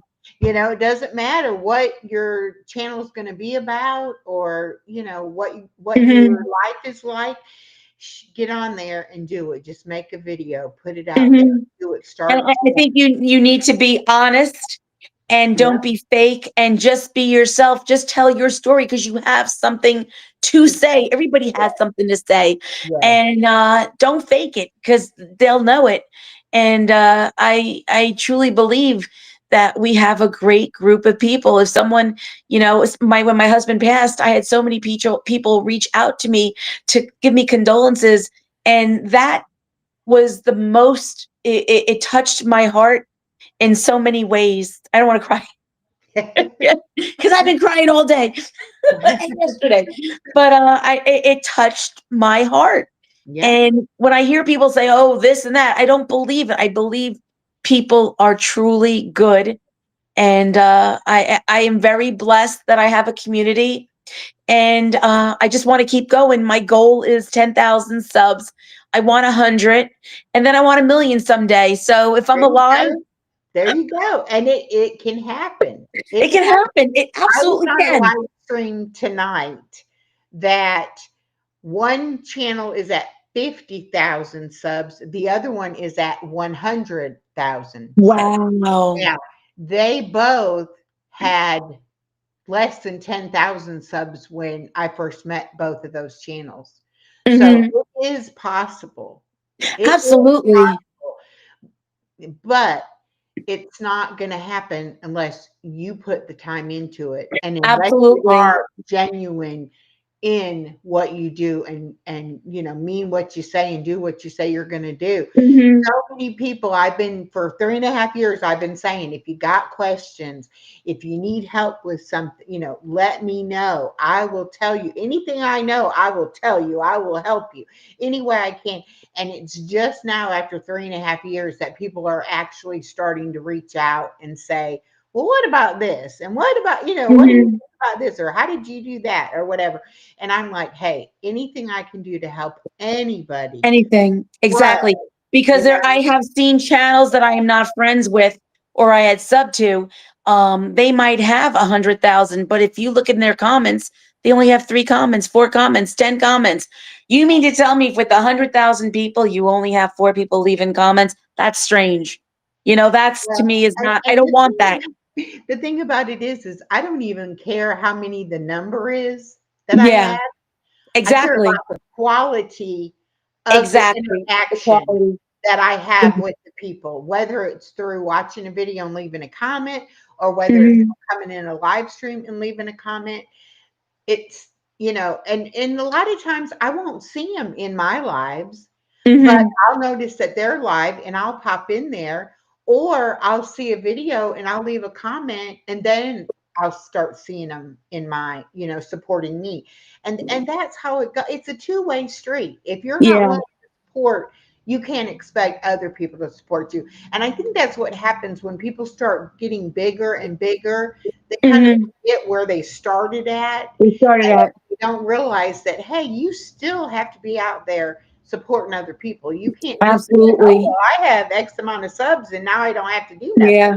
It And doesn't and work that way. and I remember when it got big, people were just starting to sub. They were in communities just sub, sub, sub, sub, sub. But you have to remember, YouTube is not going to allow that sub. They're just going to erase it. And not only will they erase those 10 subs that you got, they're going to take your other 5 that you got legally. Right. And And then there was also, people that were subbing and it was being taken away. There were some that were unsubscribing. I don't believe that. I believe it was YouTube taking those subs away. And there are people that I have been with for over a year that we all just started subbing. Those subs didn't count, but they are still with me and I appreciate them. But it's the way that it's done. Like you really need, when you are subbing to someone, you need to look at, I always do a long and 2 shorts and I leave comments. And when I see this person, if it's from your channel, I will say, from Echo's channel, and I'll say whatever, and that's it. And then I'll look at the other 2 videos, shorts, but I don't sub to them. I wait for them to come to my community. And if they want and to come and look at my stuff, then I know that they are real. Then I will sub because that sub is going to be a sub and YouTube is going to allow it. You just can't sub, sub, sub, sub, sub. It don't work right. like that. And I just said this on my live on Friday. If you're only subbing to someone to get them to Mhm. sub to you, don't bother, because Exactly. that's going to cancel each other out. It's going to can't absolutely. And exactly. Also, if you're going to sub to a channel and but you're never going to watch their content, don't bother, Hmm. Yeah. because that sub doesn't count, especially once you're monetized. What counts Hmm. are your views and how long somebody watches and whether or not they watch your ads. Those are the things that matter. So Hmm. if they just sub to be subbing and you never see them again, that's how people get 100,000 subs and have 4 Yeah. comments, because the people are not technically watching their content or Yeah. watching your channel. See, I want Also, engagement. I want to yeah, be engaged. engagement. And also, if you're going to look at a video, but you don't have time to watch the video, don't even click on that video. Just put Hmm. it in your watch later. And then when you have time to sit down and actually play it, sit down and play it. Because when Hmm. you click on it and click off, that tells YouTube you didn't like it. You didn't like it. And when you look at the analytics, it's like, oh, you had, 20 people click and they stayed 2 seconds. I'd rather Hmm. have 5 people that stayed to the end. Uh-huh. That's what I You told my brother. I said, if you're going to watch my channel, I said, you got to watch the whole channel. If you're not, know? don't come Yep. there. Yep. And so many people are like, why are you telling people not to sub to you? Why are you telling people not to watch your content? No, I'm saying sub to me, engage with me, watch my content. Hmm. If you're not going to do those things, you're not doing me any favors No, you're by not. subbing and clicking and going. Who. Hmm. So, and it's really hard. It's so hard because so many people think they know how YouTube works and what's going to count and what's not going to Hmm. count, how to do it and all of that. And I got so much bad advice when I started out. I I did got too. told I so did many too. things. I'm just gonna And, put my and it's battery in. like, I would say, where is that in black and white? But Uh-huh.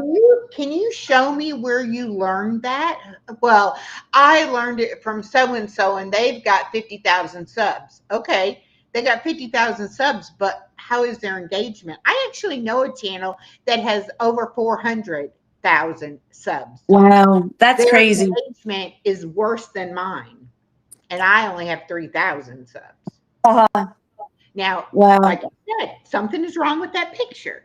I don't care who you Hmm. are, something And is I think wrong with that though it picture. would ruin your analytics because then it shows that your videos, like that being so Exactly. high, it's a And negative. It's not a positive. you've got so many subscribers, but nobody watches anything. And sharing out a video, and it doesn't matter if you share it on I was going to say Facebook, Mhm. Facebook. It doesn't matter if you share it, to somebody's messenger, to somebody's email, to somebody's text. All of that shows YouTube that you liked that content, you Mhm. know? So it's Yeah. like if you can share somebody's video out, it helps them so much more than just I'm always you very appreciative if watching. somebody shares it out. I truly am. Yeah, It, I it was you so know.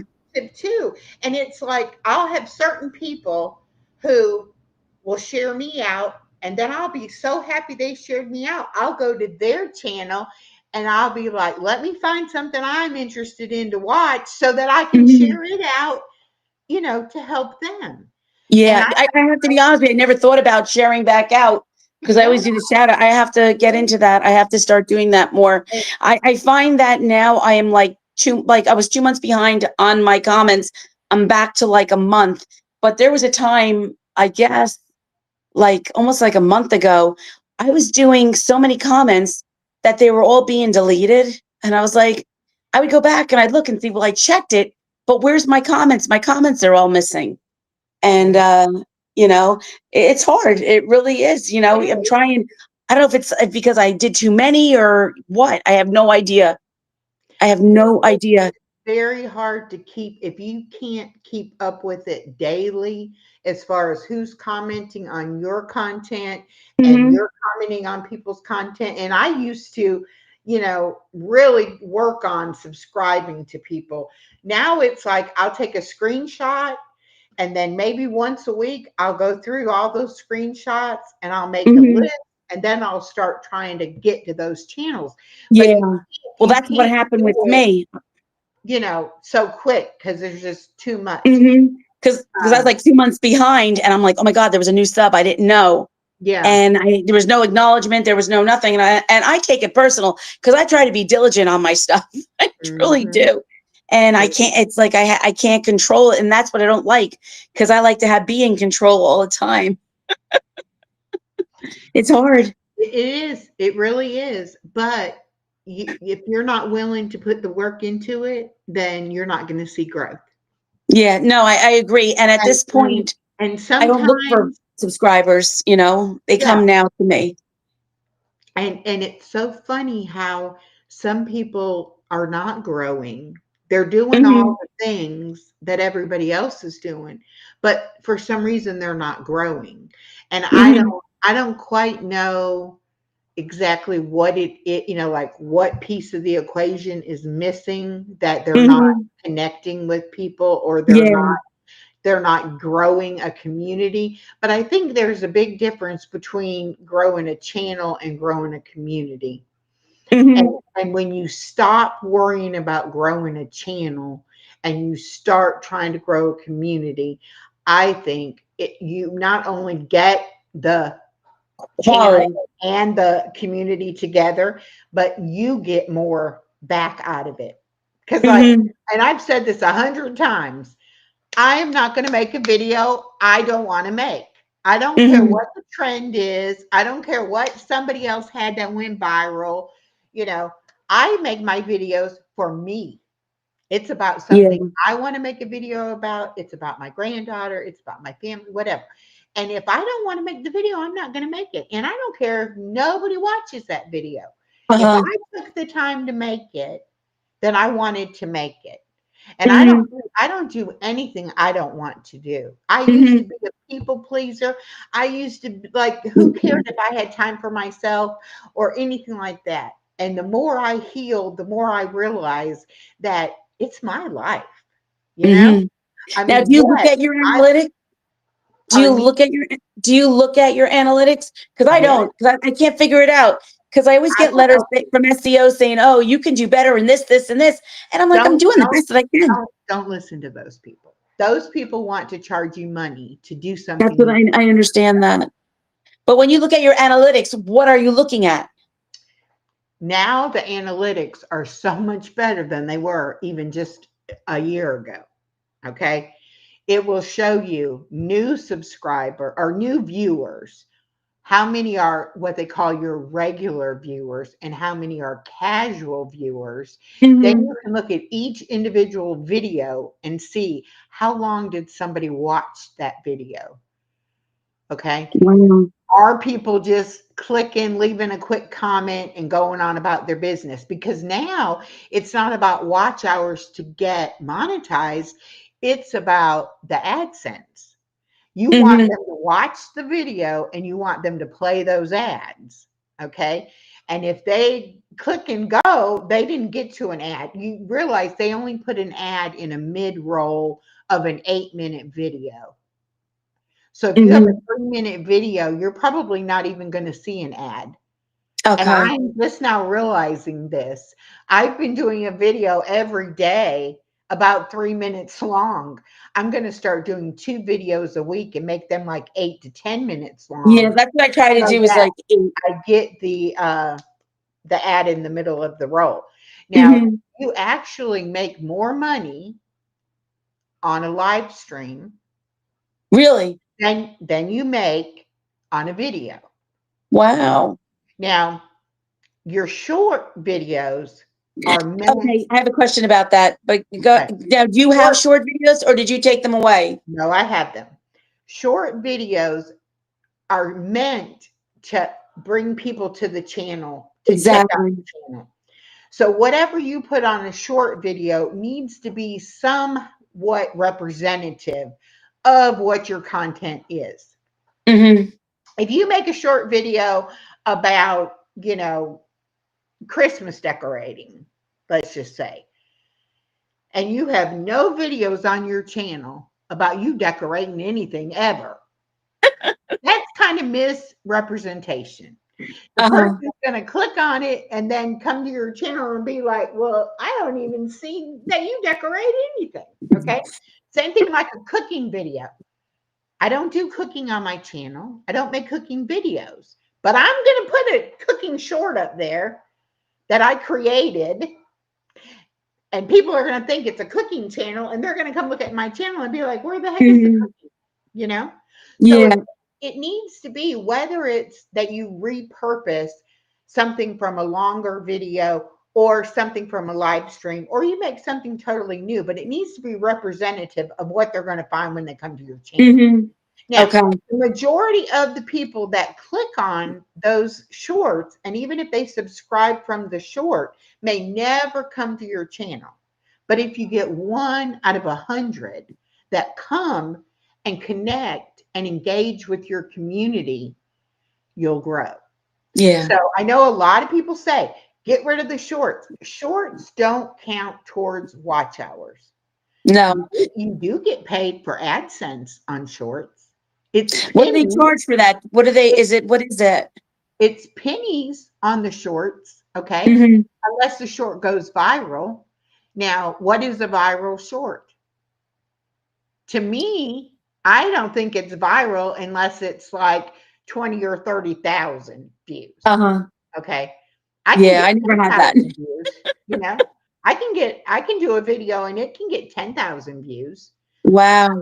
A lot of my videos will get over 1,000 views, Mm-hmm. but one video might do 1,000. The very next video, short, will do 12, and then the next one will do whatever. Yeah, yeah.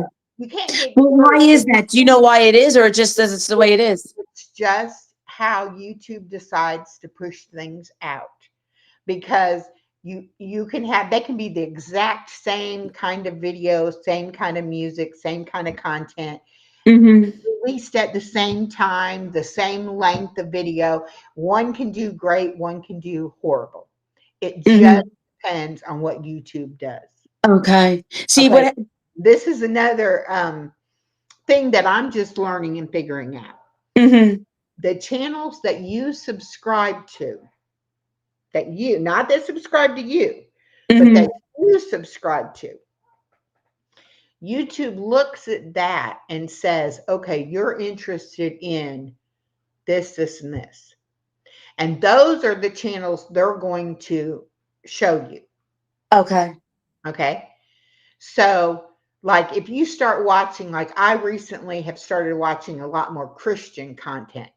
Mm-hmm. So, I get all these Christian content creators being shown to me. Mm-hmm. But during Fall Fest, which was a collaboration I joined, and it had channels from a lot of homesteading community, Mm-hmm. I was getting a lot more, because I was part of that collaboration. You had to sub to the person and watch Mm-hmm. their videos. And so I was getting a lot more of those kind of channels. So the same thing happens to our subscribers. Who they subscribe to is what they're going to be shown. So if they like the kind of content that you make, then they'll be shown more of that content. And say you're making an inspirational video, it's going to get shown to a lot more people looking for inspirational videos than it's Mm-hmm. going to get shown to a cooking community or the homesteading community, or whatever it might be. So if you can get somebody in these other communities to share that video out with their community, Then you have more it communities. may get shown in an area that YouTube's not going to push it out to. So Mm-hmm. I do have friends that will say, hey, can you share this video for me? I'll share a video for you. And we do that to try to get into the different, areas. Mm-hmm. And Yeah. Yeah. I've been super, super lucky with a lot of different communities of Mm-hmm. things that I'm interested in personally that I may not do on my channel. But when I go to that community, it's just like they just are so welcoming. I Welcoming. hope that people find that when they come to my community, that we're Oh, welcoming, definitely. Yes. to come. Now, you said you had a question about shorts, and I kind of cut you Oh, off. no, the shorts, I was saying, uh, I had, when people were coming in my shorts, when I cut them all out, I lost 20 because I love the way that YouTube is now. I can ask them a question and it Yeah. tells you that so many people, this and that, you got to work on this. And I said, well, the reason why I went down 21% is because I cut my shorts. Yes, that's a that was it. But I said, is it worth it? And then they're giving me different ideas that they're telling me. And I knew this. People will come and look at my shorts. Some might transfer over, but some might not. And and then I find that like some people, when I was looking for subs, would only look at the shorts and not look at my long. And at that point, my hours were going down. I could not get it until I cut that all out. And once I did, I was able to do my restreams and my lives. And that is how I got to monetization. You know what I mean? Like I did it that way. I cut it out, but I feel bad because I really want to bring them back, you know? And it was like I Now spent that so you're much monetized, you need to bring them back. so to bring people Because in, okay, you need because to. I have over 350 ones that I had made, and it Yeah. was more motivation, inspirational, AI. Some I don't want to bring back because I'm like, oh my god, I can't believe they were good videos, but I used somebody else's voice. I want to use my own. I use Yeah. Flicky. and Yeah. I used my own voice Right. on that. And you can repurpose them. You can, Yeah, use the footage or you change the voice or yeah. whatever like that you want But to I do. want to bring them back. I should then, is what Yes. you're saying. Yes. Because now that you have your channel and is monetized, you're not necessarily looking for subs, you're looking for exposure. You want Uh-huh. people to come to your channel and watch your content. The people Hmm. who are coming and watching a couple of shorts, I never watched the shorts for me subbing to somebody. I always watch longer videos Hmm. because I know that those watch time counts on the longer videos and the live streams. Does it count on the shorts? Unless you're going to get, what is it, a million views in Yeah, nine, I'm never 3 getting a months million or views. something like that? I don't know nobody who's done that yet. Um, but it's all about, now that you are monetized, it's about exposure because you want to keep growing. Now, do you think YouTube will expose me more out because I am monetized and they want to make money? And will I be on another plateau? Well, they'll throw me a bone and say, well, it's Cavell and Smile. You know what I mean? And what will happen too is the more consistent you are, and that doesn't mean quantity necessarily. No, It quality. means the quality, but the consistency. A Hmm. lot of people will take a break and it's like they won't put anything out for a week. You fall out of the algorithm, That's a long time. algorithm, whatever how you say it. So Hmm. what you need to do, I have a vacation coming up the end of this month. So what I'll do is I will make content and schedule it to come out while I'm on That's vacation. what I did right now. And then, That's what I did. I will go live at some point during my vacation. Uh, Hmm. Not necessarily on my regular schedule, but I will still have some time, in live streams. But a lot of people just, oh, I'm taking a break. They don't do anything. They have no content come out for No, a then week that's or like two. then it goes back down and you got to work it back up again. Yes. And then you got to get back in there for them to be pushing you out. Hmm. Okay. So And that's what I really have to do. a good way to know if they're pushing you out or not, Is have that have your friends tell you if your video shows up as a recommended video to them. okay? Because the only way those videos get recommended is if YouTube recommends it to someone. This Hmm. is another thing you need to be looking at in your analytics is how do people find your channel? Okay. Because one of the ways people find your channel is by YouTube recommending a video to them. Hmm. So Okay. say that I put out Christian content. I put out Christian content. I watch a lot of Christian content. Eventually, YouTube will suggest one of my Christian content videos to other Christian content communities. Hmm. Some of them will then come and look at my content and some of them won't. But it's all a numbers game as far as it's a percentage. You might have to Hmm. do, like I have 3,170 something videos. Okay. Wow. I have 3,170 subscribers. I have like a video for every Every subscriber I video. have, Okay. whether it be a Yeah. short video, a longer video, or a live stream. So it's like my content is consistent. It's like I'm just constantly putting it out, putting it out, putting it out. And therefore, YouTube will share it out. But So you when you put can't it make your people long out, do you lie. do a long short, or you just do like how many shorts I do you do do a week? I Whatever do a comes. short. I do a short every day. See, that's what I used to do too. I love the shorts. I I truly right now, enjoyed it. I'm doing this calendar. Hmm. I do a 15-second video of this calendar with some kind of inspirational song. Hmm. That's every single day. When you say a song And now, then do you do the music yourself? sometimes I use my own original music, and sometimes I do Wow. it.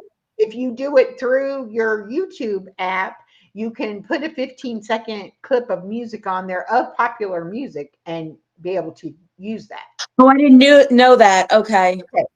So then whatever is going on in my life, I may make a short and put it up too. But this is Hmm. an everyday thing. This is going to come out every day, regardless. Hmm. And Yeah. then I have whatever other shorts I decide to put out. And then I Hmm. was doing a video every day, like I said, a shorter video. And I don't know why it hadn't dawned on me before. So now I'm going to do basically the same content I did over 6 days. I'm just going to do it on 2 days a week so that Hmm. they're longer, so that I'll get they'll watch them longer. So we're Hmm. going to see how that goes. Then also, I was putting out these other videos throughout the week and doing live streams. And I've been doing exercise work Monday, Wednesday, Friday. And I had Hmm. only been doing it for about 20 to 30 minutes as a video. Then I got the idea, well, I'm going to do it as a live stream because I would put it off. I was like, I need to schedule it and have it be, I have to do it, at this time. Hmm. So I decided to schedule Monday, Wednesday, Friday. And then I got to thinking, well, instead of doing another live stream on that same day or whatever, because I had a regular Wednesday noon live.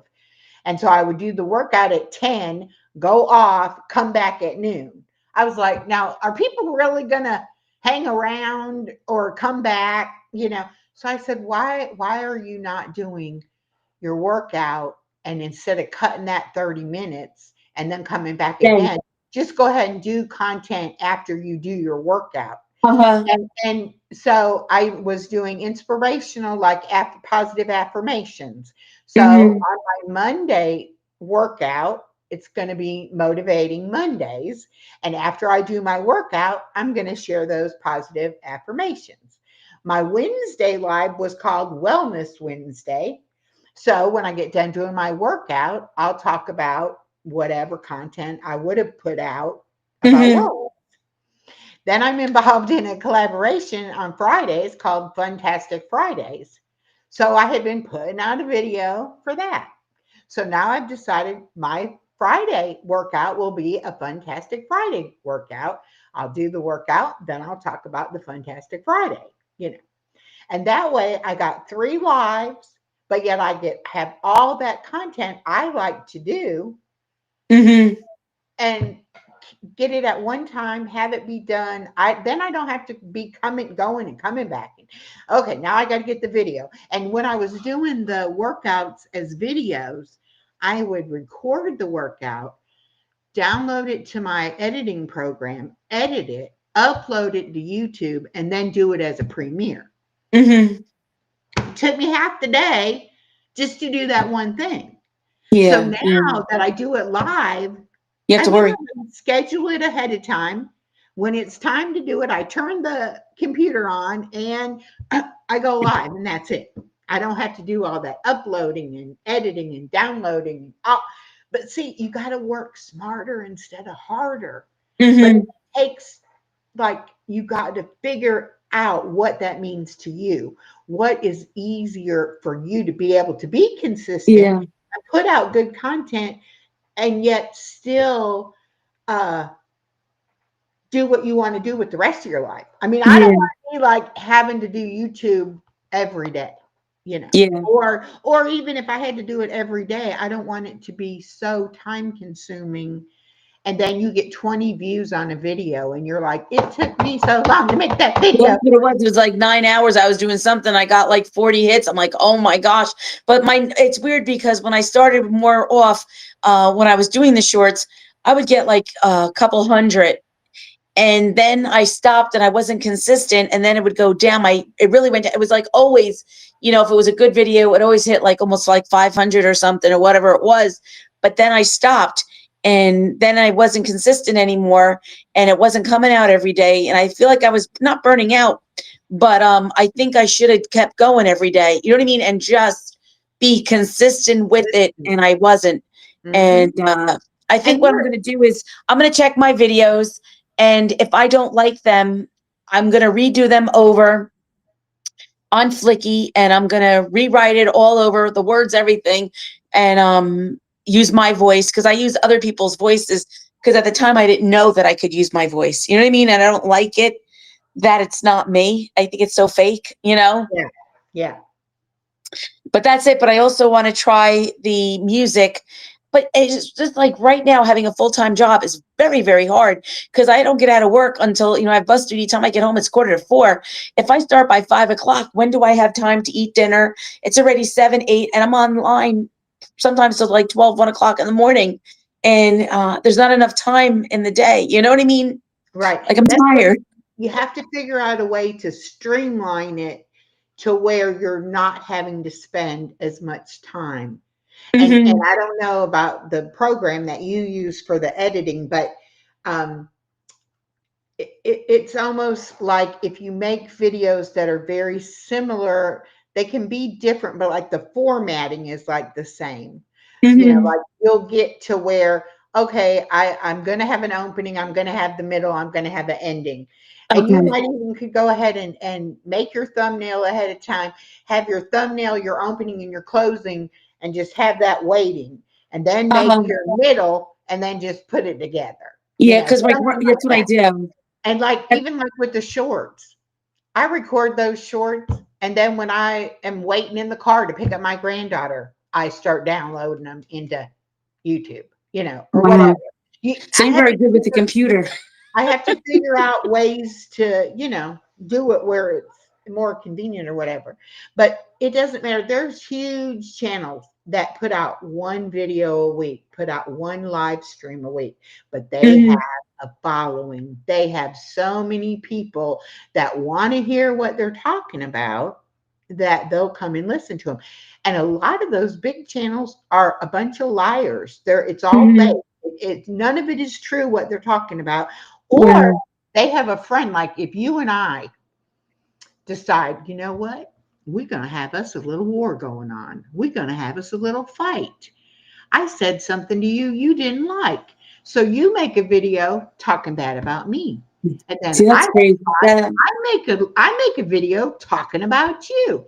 Before you hmm. know it, both of our subscribers are going to watch our videos because they want to They know want to what hear what's you're going going to say on. about me and what I'm going to say about you.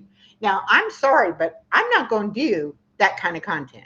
I'm not No, going either to do I. put out I don't something like that at all. People drama fighting.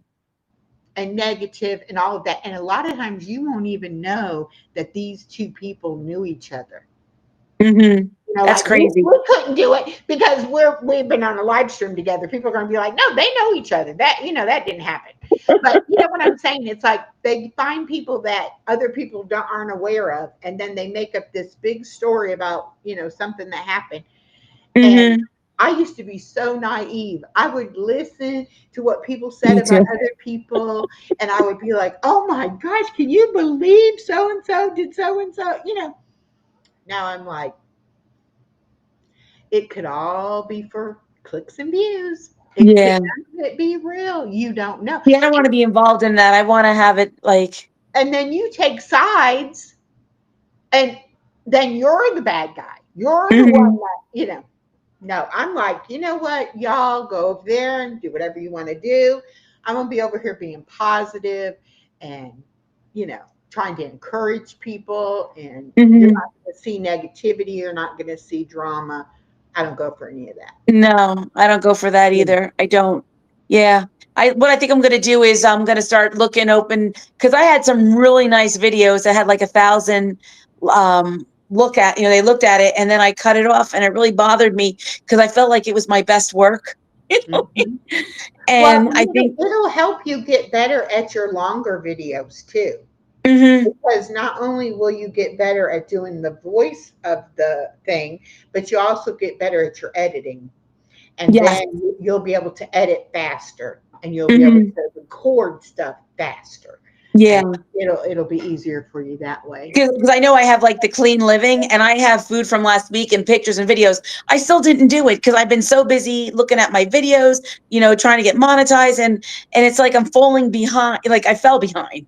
And Mhm. I'm really trying, but then it's like I spent so many hours doing it all, but I want to be precise with it. I want it a certain way. I want the quality. I don't want it. But then I feel that I don't get that many people watching them, but I'm not going to change. I can't put something out that's bad. You know what I mean?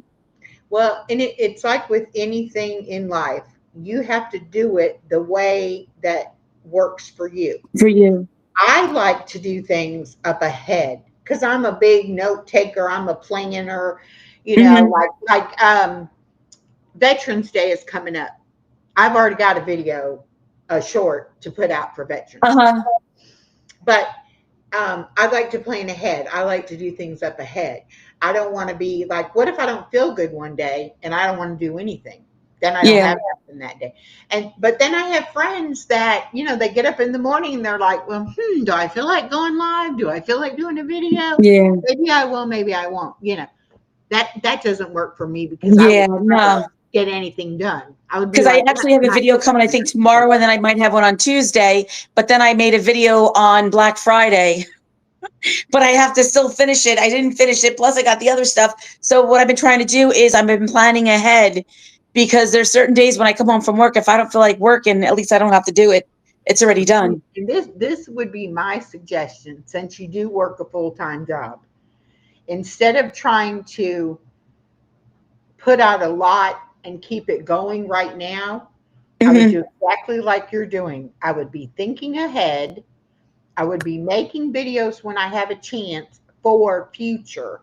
And that way, when you can work on it, you work on it. But you have stuff, I call it in the can.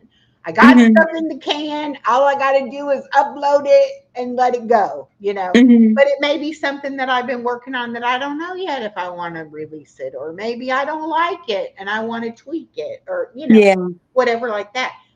But I can't just I won't say I can't, but I very rarely ever do a video like I just got the idea right now. I'm going to do it right now. Usually I have notes of ideas that I'm going to do in the future. But it's Hmm. the consistency part of it, you The know. consistency. If Yes, you I can do agree. one video every single week, do that. If you can do Yeah. two, do that. If you could do a daily short and one video a week, do that. If you could do Hmm. a daily short, one video, longer video, and go live once a week, you know, Yeah. and just It's so hard during the week. And like today, I was so busy. I was making dinner. I was making lasagna. And I don't know if you saw the video. I'm like, this is this and this is that. I didn't even show the video when it was done.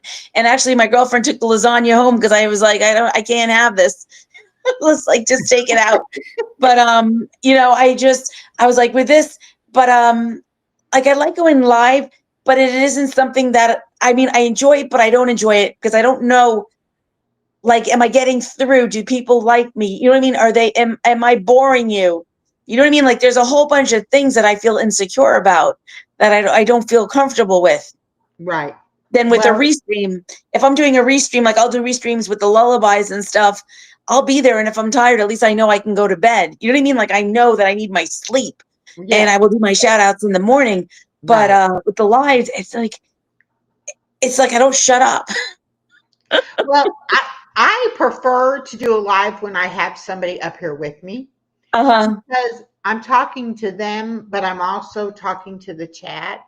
When I don't have somebody with me, then I know what I want to talk about, but then I read my chat. And if I say something and they start a conversation in the chat about Hmm. something totally different, I'll be like, well, that is interesting. Let me see what y'all are talking about. And then I'll just talk about whatever they're talking about. Now, Hmm. Body Illusion and I, when we do our Sunday live, we always have a topic, but it's self Okay. care Sundays, and self care can be anything. And so we Hmm. start talking about our topic, and then we start sharing our own experiences. And then we start talking to the people in the chat and they start sharing back with us. And before you know it, we've gone for 3 hours and we've talked about 10 different topics Topics. in that 3 hour period because Hmm. you just keep feeding off of it. There's other times I go live and it's like, I don't know what to say. And I'm like the deer in the Hmm. headlights. And it's like, okay, nobody is commenting, nobody is No one's saying talking. I, I don't know what to talk about. And when I first started going live, I was like, I got to have somebody. up here with me because I don't know what to say or what to do. Yeah. And it's hard to get other people to go live with you, especially if they're nervous or they don't want to go live, Mhm. And it's like, yeah, but you got to keep doing it. That's how you get unnervous about Yeah. it. Well, And I you know for me, it keep took doing me a very, very long time, and it was just I didn't know how to do it. I didn't know how to set it up. I was like, oh, I had all these excuses. And then finally, I'm like, I'm done. Like, let's just get this over with. And when I did it, it was okay. Like, I still, like, if I go away, I think I might be going away for Thanksgiving. I don't know it yet. I think I'm going to just make my own plans by myself and do what I have to do. But it is so much fun when you are alone to have someone there just to say hello, and it makes it easier for me. It makes me happy. I'm not depressed. That person might be alone too, so I'm like, we're helping it. each other, you know? And like what I used to do too, because I don't sleep good at night, and I would wake up in the middle of the night and I'd be like, well, I wonder if anybody else is awake. And Hmm. I would go live just to see if anybody else would come in. And then I started doing the jigsaw puzzle. Uh-huh. And I would go live and be working on my jigsaw puzzle. And those were some of my best live streams because Hmm. people would be having a bad day or not feeling good or worrying about something, and they needed somebody to talk to. And it, Yeah. it was so much fun, to do that.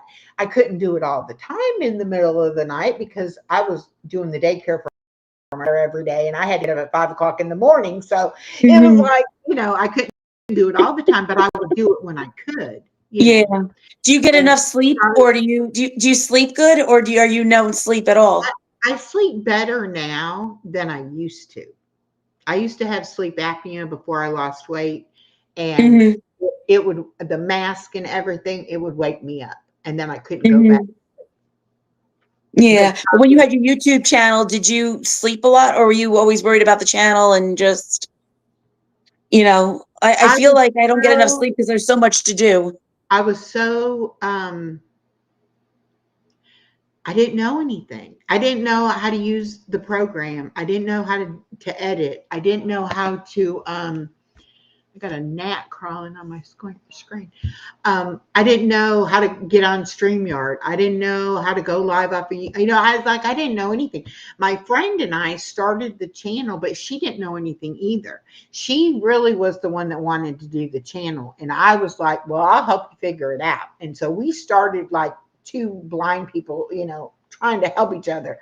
And it was incredibly frustrating because we didn't know anything. And like I said earlier, we didn't have anybody that was like, oh, here, I'll help you, or I'll tell you where to look for Yeah. that, or whatever. You were a pioneer.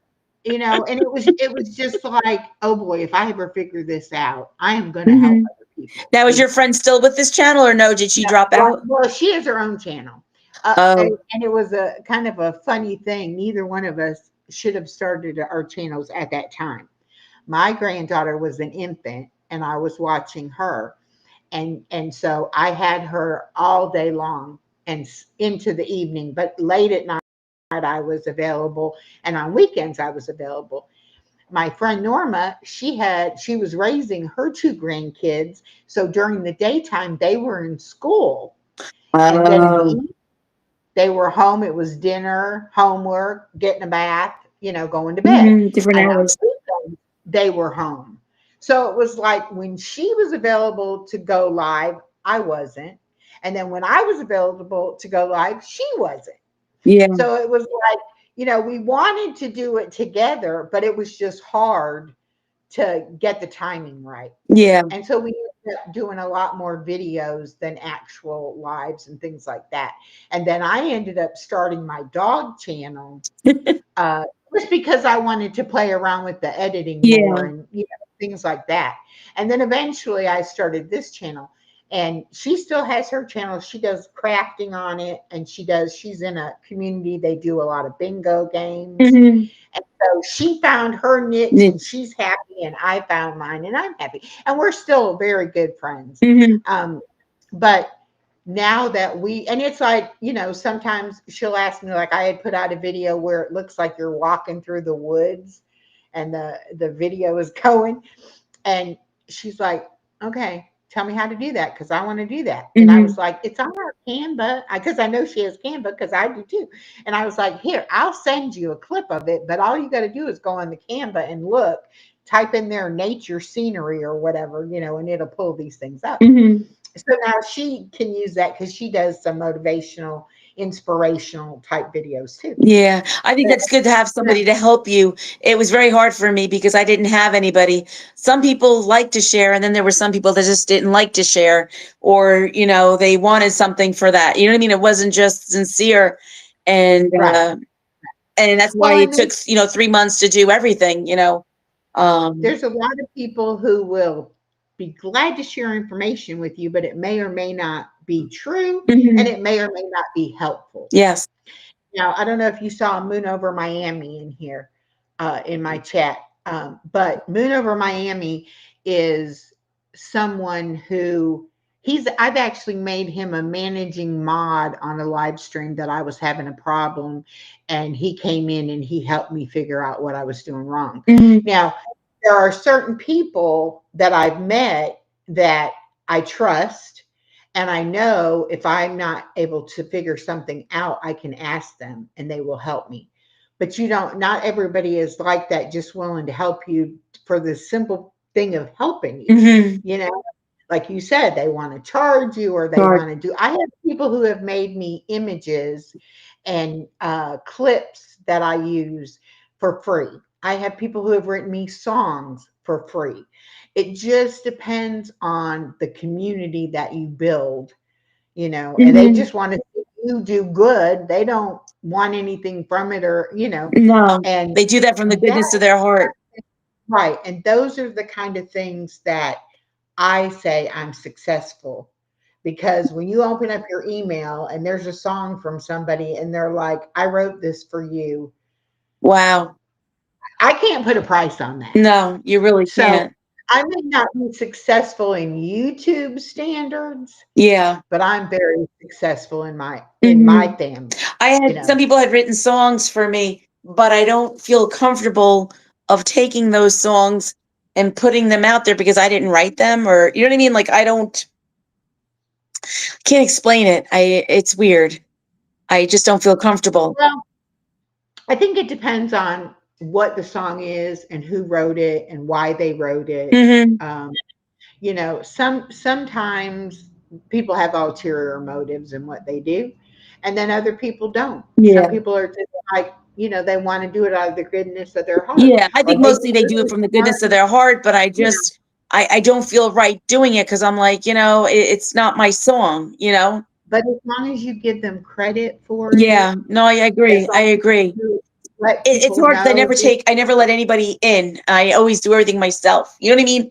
I have to let it down, my guard down, and it's very hard for me. Very hard. yeah, yeah, I get that. I get that.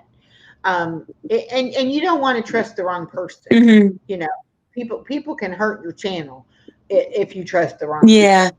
'cause I know, And you have, like, I don't have moderators on my channel. I just have myself on there, mm, and, mm, I've been very, very I mean, I had some people, a few I forgot what you trolls, but I controlled that. You know what I mean? Like, I got rid of them. Any of their mhm. friends that I would look, I got rid of them. So I think it's pretty good right now. I have a good community of people. But I mean, I've had some people come on and say, I want a blue wrench. I'm like, these people are nuts. I'm like, who If are you? I don't know you. anyone ever asks you for a wrench, no. The No, answer is I would no. never ask. And even if And you give me a blue wrench, I still feel embarrassed.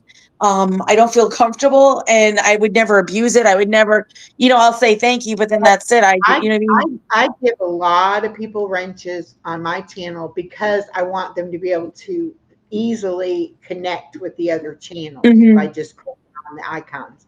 But I also have, hashtag echo will drop your link. And so they can drop their link if they want to drop their link. Hmm. But I never give somebody a wrench until I personally, go to their channel, look at their channel. I don't give people wrenches that have like hardly no subscribers. Hmm. And it's the first time I've ever seen them. No, I'm not going to do that. Yeah. If I go live vertical, I try very hard to remember to put it on subscribers for like 10 minutes or Hmm. whatever. And then a lot of the people that come in my chat regularly, I'll even say, okay, y'all know what to do. If somebody comes in here being ugly, y'all take care of it, you Hmm. know. And I'm watching too. If they're, Yeah, if no, I it's understand that. something I just like if I'll I have a do it. restream, I always You like know. put their site in there. I put maybe a video of it or whatever, but I do it all myself, and I just can't let go of that. You know what I mean? It's like I work so hard for my channel, and I just not that they can do Well, anything if you wrong, but can I just handle it, don't. if you can keep up with it and do it, then Hmm. by all means, don't let go of that control. Yeah, Um, because there was a time where there was people even though fighting, you've and I had was your in the channel middle, and I for, felt bad, and I didn't want to get involved, and it was like it was just too much, and Mhm. it stopped, like whatever had happened, but I didn't feel comfortable in my own life. You know what I mean? And giving Yeah, somebody a wrench, I'm not giving it, then you don't, you know what I mean? It's like, no, we're good. yeah. And if that's how you want to do it, remember, it's your channel. Hmm. You've got to do what you're comfortable with. But if anybody came in and asked me for a wrench, the answer automatically would be no, No. Yeah. no, Yeah. because I don't know you. And why would I give you a wrench if I don't know you? Hmm. But and I'll take a wrench away. Rudy is in here right now. Rudy's a very good supporter, Hmm. but Rudy is also autistic. And if you notice in the chat, he keeps wanting people to say numbers. Numbers. If he is annoying people, I will tell him, Rudy, knock it off. And if I go on somebody else's channel as a guest and they don't like Rudy in their chat, I will make sure he can't come in there for that time or whatever.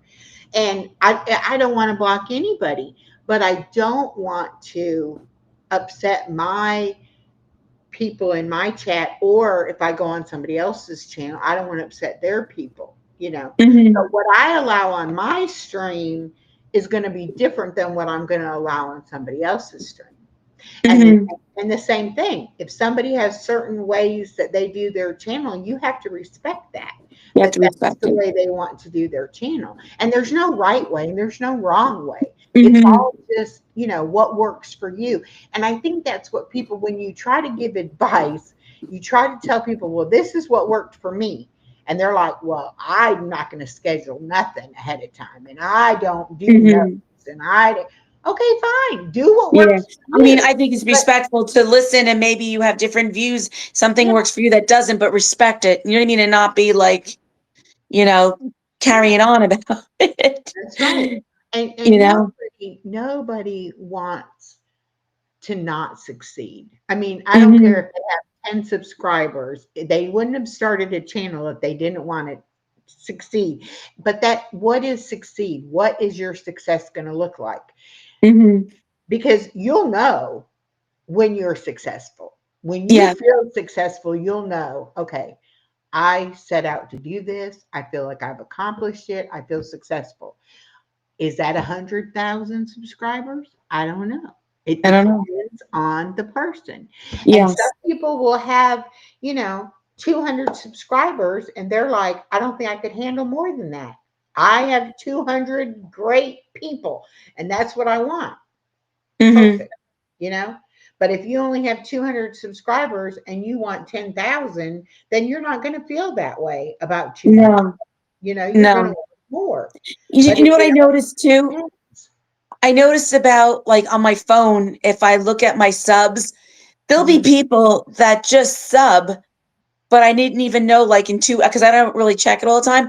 And I'll realize that, oh my God, I didn't realize that these people sub to me. So that means they're not really like acknowledging me, or like, you know what I mean? Or watching my things. Yeah, They're just yeah. You subbing. They're would just going, think, choo, choo, choo, choo, choo. right, because you would think, oh, I remember seeing that person comment, or I remember Yeah, seeing that person in exactly. the live stream. Somebody asked me that the other day, how do you remember everybody's name? And it's like, I don't necessarily remember everybody's name, but if Hmm. I am familiar with that channel, or if I've ever Exactly. talked to them and I've learned their name, I Hmm. try to use that name when I see them.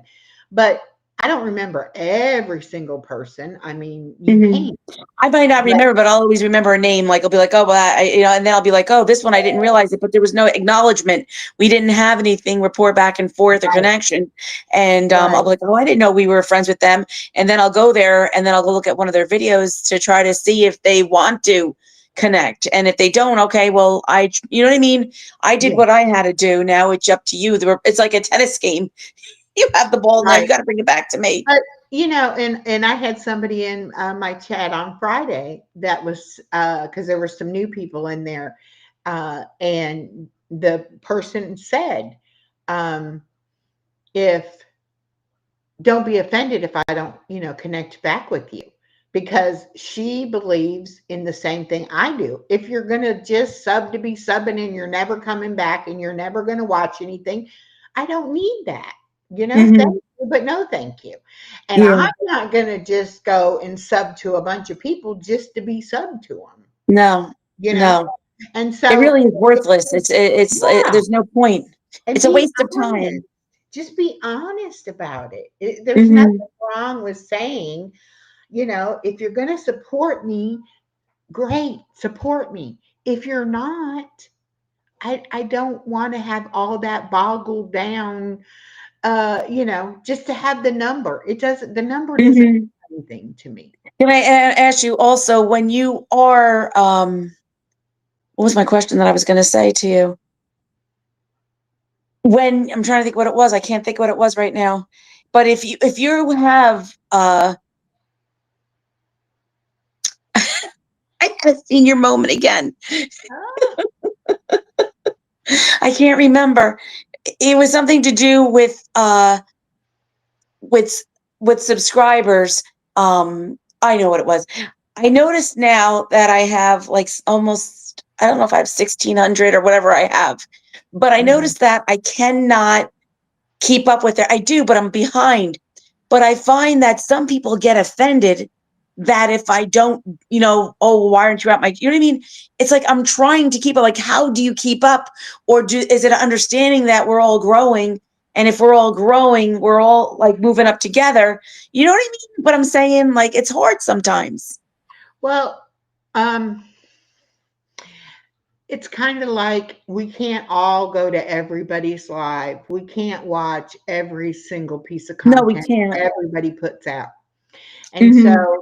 I definitely, and I had to change the way I was going about things because I was trying to keep up with everybody and trying You're to trying to do please everybody and you everything can't. right. And you can't. And so now I basically have Like a 20%. well, no, it's like if I look at my comments and maybe I have, 20 people that pretty much watch and comment on just about everything. Those Hmm. people I'm going to give shout outs to. I'm going to talk when they pop in a chat. I'm going to talk about their channel. I'm going to do what I can to help support those channels. And Hmm. I normally watch most of their content. But say that you come in and you comment on a video, and I'm going to be like, oh, I like Ellen's channel. Let me go see what she's up to. And then maybe I'll watch a couple of your videos. Maybe I'll even give you a shout out or I'll share you out. Hmm. But if you never came in and commented, you're not in my mind. Hmm. Your channel's not brought to my mind. So I definitely look at who comments on my content and who comes in my chat. Those are the names of the channels that I'm thinking about. Now, I like this channel called We Took the Long Way Home. And I live Okay. in Georgia. They're from Georgia, but they bought a piece of property in Alabama. And they go to Alabama whenever they can. A lot of weekends they go. And they're fixing this land and, eventually they're going to move to this place in Alabama. Hmm. I started watching their channel, and it's like when I don't see a video from them, I go and I look. It's like, did Hmm. I miss it? Because you're Or really interested. have, Is have interesting. they not done anything over there recently? Okay. Hmm. I was just thinking about them the other day because I haven't seen a video. She pops in my comments, and I was like, okay, God, I hear you. I got to go and see what they're doing, you know? And sometimes Hmm. that's how it happens. It'll just be that I haven't seen somebody in a while. And I'm like, did I miss the notifications or are they taking a break? Have they not put anything out? And so when I Hmm. go to look at their channel, you can tell if you've watched a video, you know, it'll have the red line under it. And I'll Hmm. go back and I'll look and I'll be like, they got 3 videos out here that I haven't seen. I'll Hmm. automatically stick them in my watch later so that I can catch up and watch them. And Yeah. it's like that. There's certain channels you just know you're going to go and watch their content. And then there's other people because they support you so well, you're going to support them, Support them. you know? Yeah. I call them my 20%. Well, I don't know if it's 20% or Not not. 20%, but that's what they always said. And that's what I just, you know what I mean? Like they'll always be there. I can always count on them. I don't expect it, but they're always there and they're always very, very kind. And I'm very, very appreciative on that because they spent a lot of time, you know what I mean, coming to my channel and, doing, There we shouting go. me out or whatever. Because I just wanted to know about that because I am trying to keep up with everything. But I definitely, if you come to my live, I will always shout you out. I will check out one of your videos and I will always put you in my video at the end, under the Mhm. description. I find sometimes though that like, where you have the live, it'll tell you who showed up and you know what I mean? It's, what is it? Like what is it, your top people, it tells you everybody that's there. Well, Yeah. sometimes I don't have it and then I got to go through the whole stream to try to find out who showed up because I don't Right. want to like be disrespectful to someone that came and made a point to come, and I spend too much time, um I think, doing a lot of shout outs, but I'm very appreciative and it takes a lot of time. But like it makes me fall behind on other stuff I should do. So what I've been trying to do is like I'll go, if I'm watching somebody's live, I'm working on something else. I'm doing shout outs, I'm doing this and Oh, yeah, that. And definitely. You I'm definitely have to multitasking. multitask. Lynn over Miami says it's hard, but you can visit who visits your channel in your analytics. It tells you how many times they have commented on your videos. Oh, And see, I didn't know also that. just at the bottom, where it says when you go in analytics and you go to community and then you scroll past those like 3 comments it gives you and it tells you your community highlights Hmm. and it'll tell you Like who their top people, like the people, yeah. how And many then I mean points. it'll go all the way down to the people that have commented or watched one video. Hmm.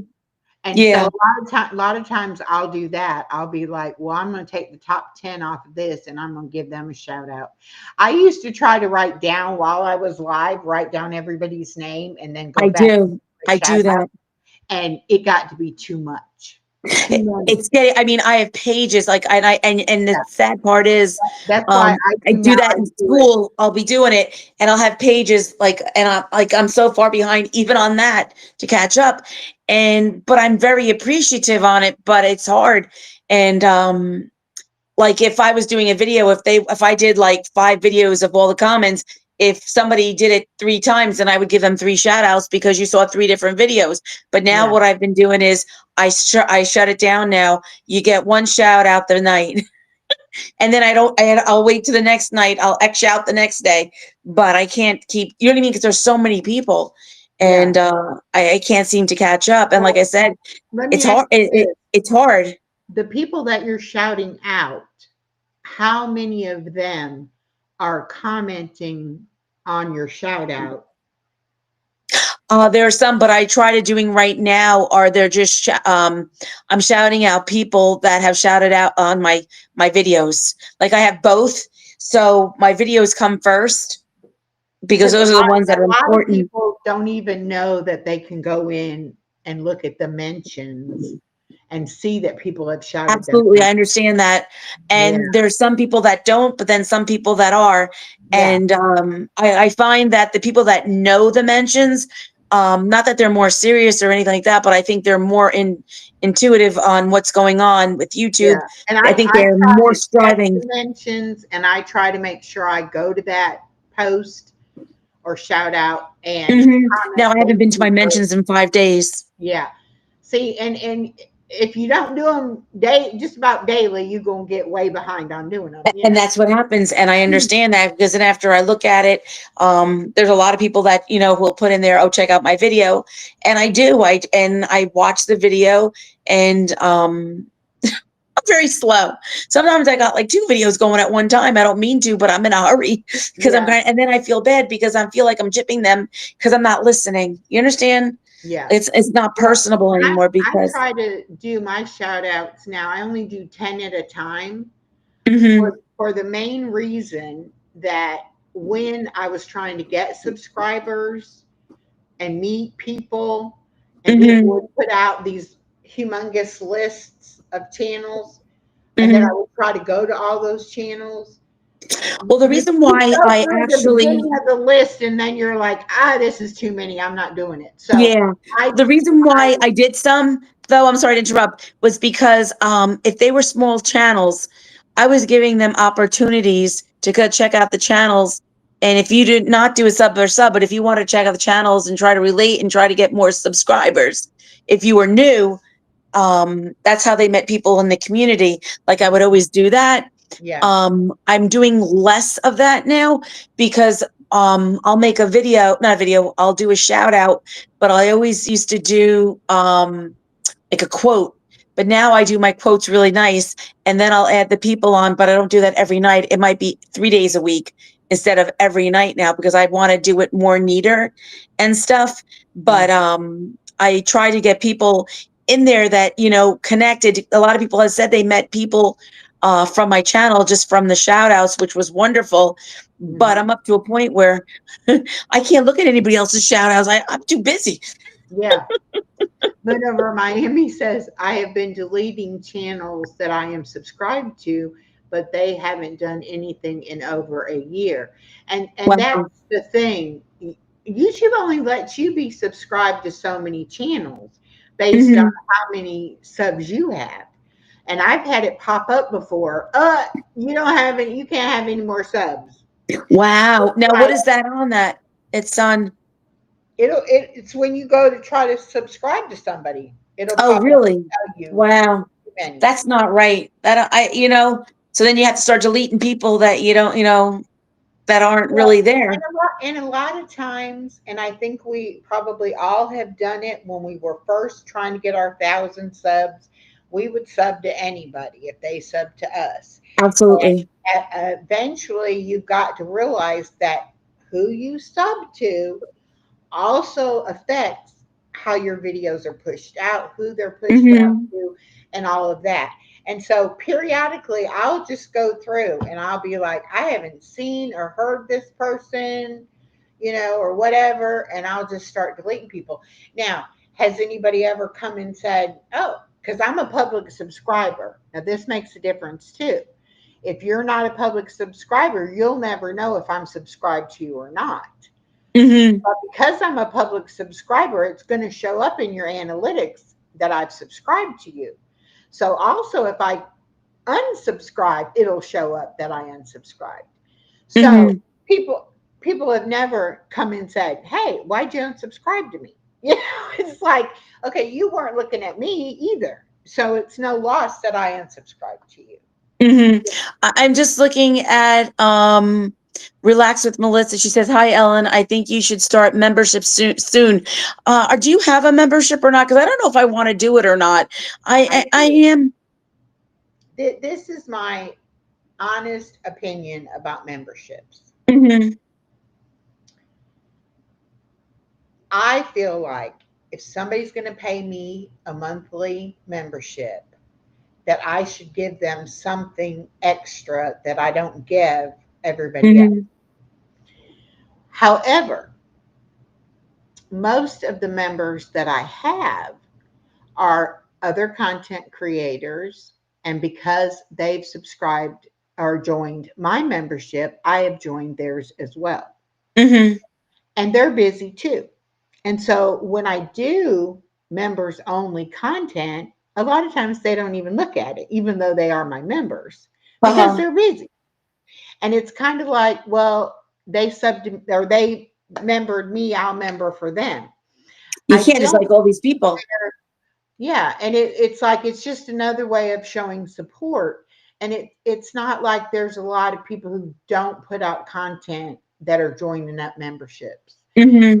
Unless you're one of those channels that has that controversy or that drama going on, and you only are going to tell it to your members to get them to pay you, then it might work.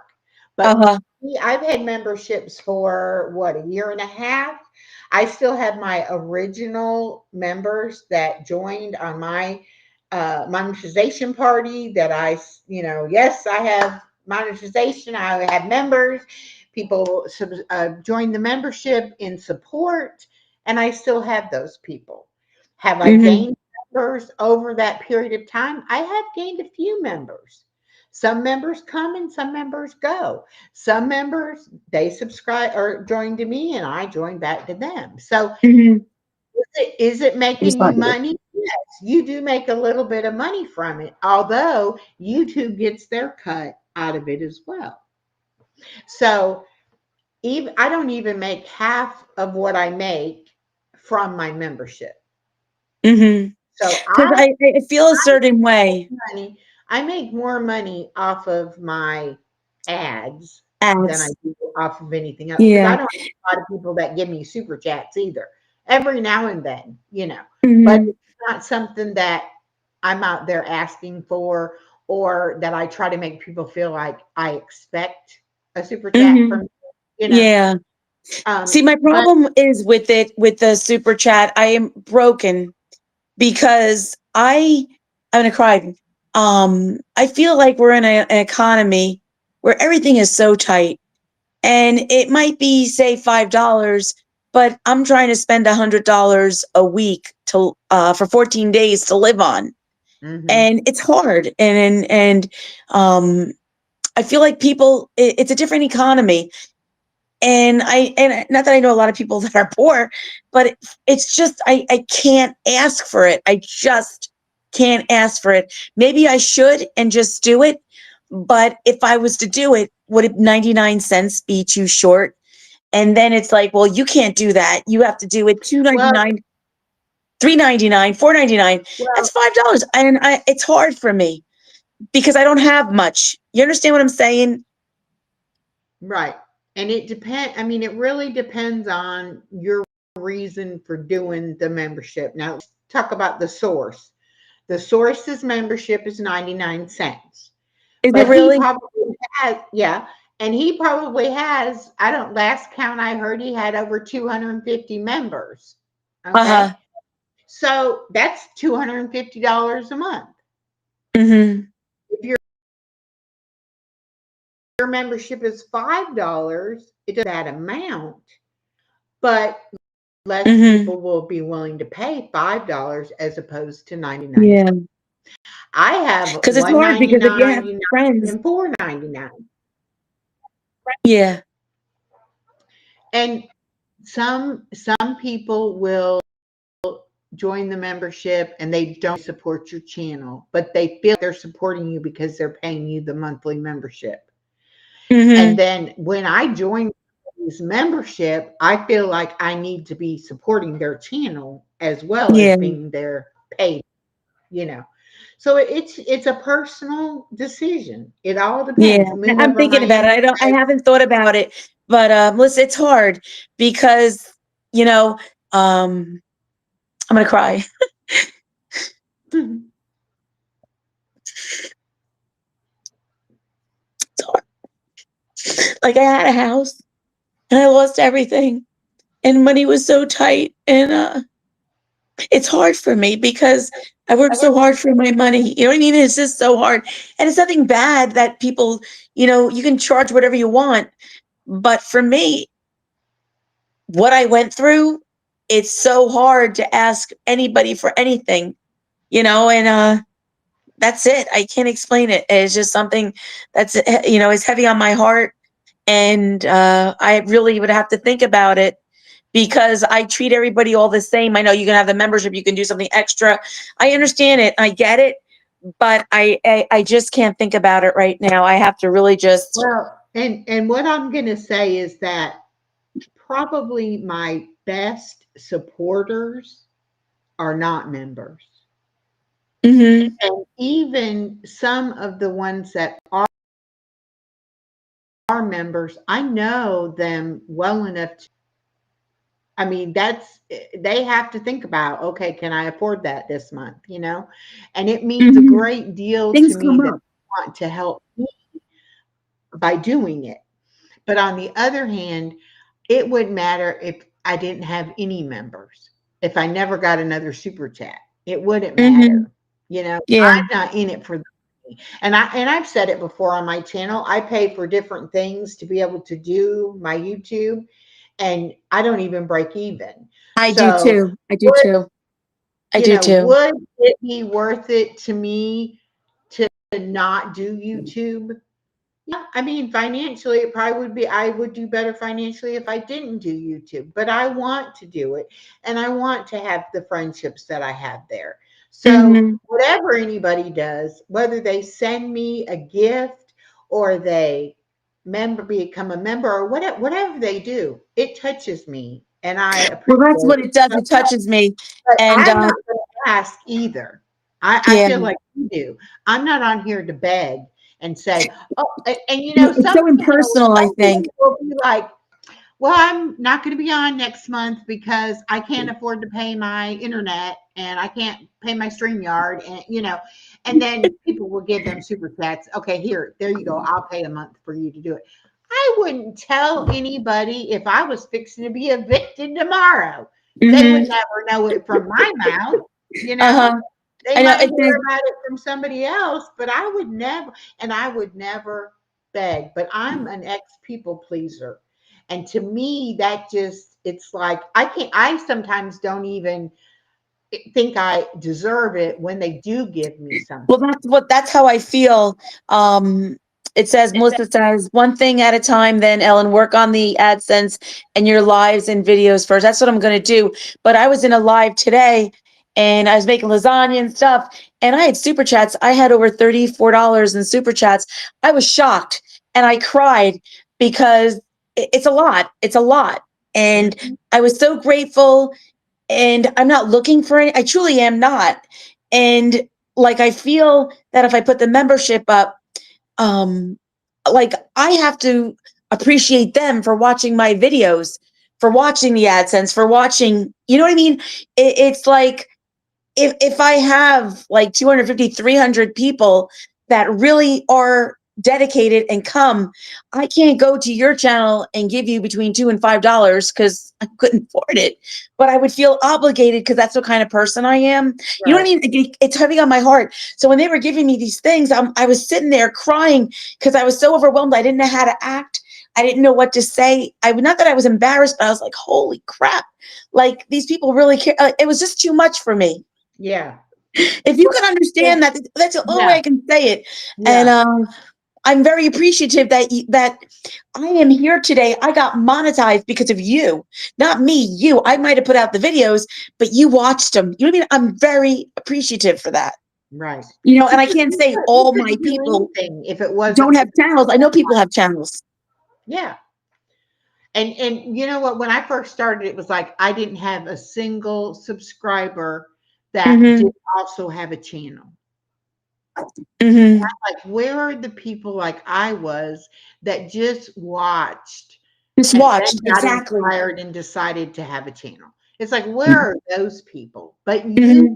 find them and they find you as you Yeah. go, Like, you there's know? a lady called, I think it's Solo and Silver, or Silver and Soul. I haven't watched in a long time, but she has people. She doesn't have subscribers. She has people, just regular people that are coming there. Like you say, you enjoy going to their channel to see what's going on in Georgia and building the house. Right, Well, right. that's how I was. And to have people like that, I think that's so cool. That is my new way that I would like to do. I would like to be like that. You know what I mean? It's hard, and I know Melissa says I understand. She says you are giving value. Yeah. It's hard. Like I said, it's very hard for me to accept health. help and accept things. And because I've always been independent, and it's just I feel bad because I know people, a lot of people are going through things. I know money is tight. People have children, and people need things. And even if it's like $5 a month, it's a lot of money. You know what I mean? It might not But be. but in the same respect, you have, if you decide to give people the opportunity to do that, a lot Well, of you're people able to just do it. want to support you. Now, I have one member who they no longer have their YouTube channel, Hmm. but they still, and they let me know, we're not going to have our channel, but we will still support you, you know, Wow. and that means so much to me. So it Absolutely. just depends on what you want to get out of it. There are some people that when I tell them I don't break even, they're like, really? Are you for real? And I'm like, Hmm. it's not money like you think it is, especially Yeah. if you don't put out content. But it grows and it grows and it grows. And we're Hmm. not, nobody is going to make money where they can afford to live off of it unless they've got 100,000 Yeah. No, I subscribers to understand that. I think I actually had do 29 that, cents. you know. And at first you'll look at it and you'll be like, okay, this video made 12 cents. Uh-huh. And this live stream made $2.12.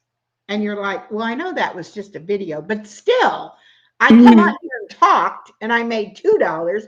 I worked all this time making this video and I made Hmm. 12 cents, and Yeah. that's where it can get frustrating. And you can be like, yeah, I'm not Yeah. doing this anymore. It's not worth It's just very it. hard for me because I lost my husband's salary. So it's Yeah. just me. I have to pay for this. I got to pay for that. I'm so diligent right now. I had, like credit card, and I went to the bank and I'm paying that off. I don't want any bills. I just want to live. I want to be comfortable. I always say I'm living at $100 for 14 days. It's more than that, but I have to stay within my food budget. And I mean, I used to go out and not Starbucks, go to Dunkin' Donuts, or I would get something to eat, a slice of pizza. I don't do any of that stuff anymore. I eat at home. I cook myself because at the end of the month, if I want to go away someplace or visit my girlfriend, if I want to see a show or whatever I want to do, I know I have it. I'm not going to be charging everything. Right. So I'm thinking of it like that. I know there's people that can afford it, but I'm just saying for me, it's hard because I see single people out here. I see, how they live. Not that I don't know how they live, but I know they have jobs, they work hard, and I just can't do it. I just it's just something that I have And to be it happy may with it it. may it may change, and it may be Yeah, that it'll absolutely. never, it'll never change. I never thought I would get monetized Hmm. because of the way that people um, looked at me wanting to do it. I Hmm. just thought, well, it's impossible. It's not going to happen. I'm just doing this for fun. It'll just be something, that I do. Hmm. And being that I had my granddaughter and everything, it's like I have so many videos now, that I can go back and look at the difference, how my Yeah, granddaughter's grown. I can go back and look at my weight loss, you know. And so it's like those videos are those are precious. diaries. Yeah. Those are diaries. If that's all it ever was, if I never got anybody watching it, if I just made the videos Hmm. to have the record of making the videos, Yes. it would have been Well, okay. It would have been yeah. enough, you know. Yeah, But then that's what when it was for me and Steve because it was a journey. And if my son ever has grandchildren, if I have grandchildren someday, they don't know who Mhm. their grandfather is. But with these videos, Yep. those will last forever. And Yes. that's what makes me like it. That's what makes me sad. But I'm glad I had the opportunity. I wish I would have done it 2 years ago. I wish I would have done it 5 years ago. And Yep. but it is what it is. And I am just very blessed for what I have right now. And like I said, for the people to come together. And I mean, I feel, and we discussed this in private, but I did say that my family, I love my family, but they're not consistent. They don't watch my videos. They, people from, just people that I know laughed and said, "Oh, you'll never get monetized," and Mhm. said things. And that was my motivation to prove them wrong. And that's why I kept going, was because I wasn't going to stop, and Well, I'm see, not going to stop, you YouTube know? used to be the do-it-yourself channel. It used to Mhm. be, you want to know how to change a tire, you want to know how to fix Exactly. your vacuum cleaner, you want to know this, you want to know that. Go on YouTube. There's a YouTube video explain how you do it. That's not what YouTube is anymore. Mm-mm. And That's YouTube still knows that. there. It's still there, but there are so many channels like ours that are Mhm. sharing our stories with other people.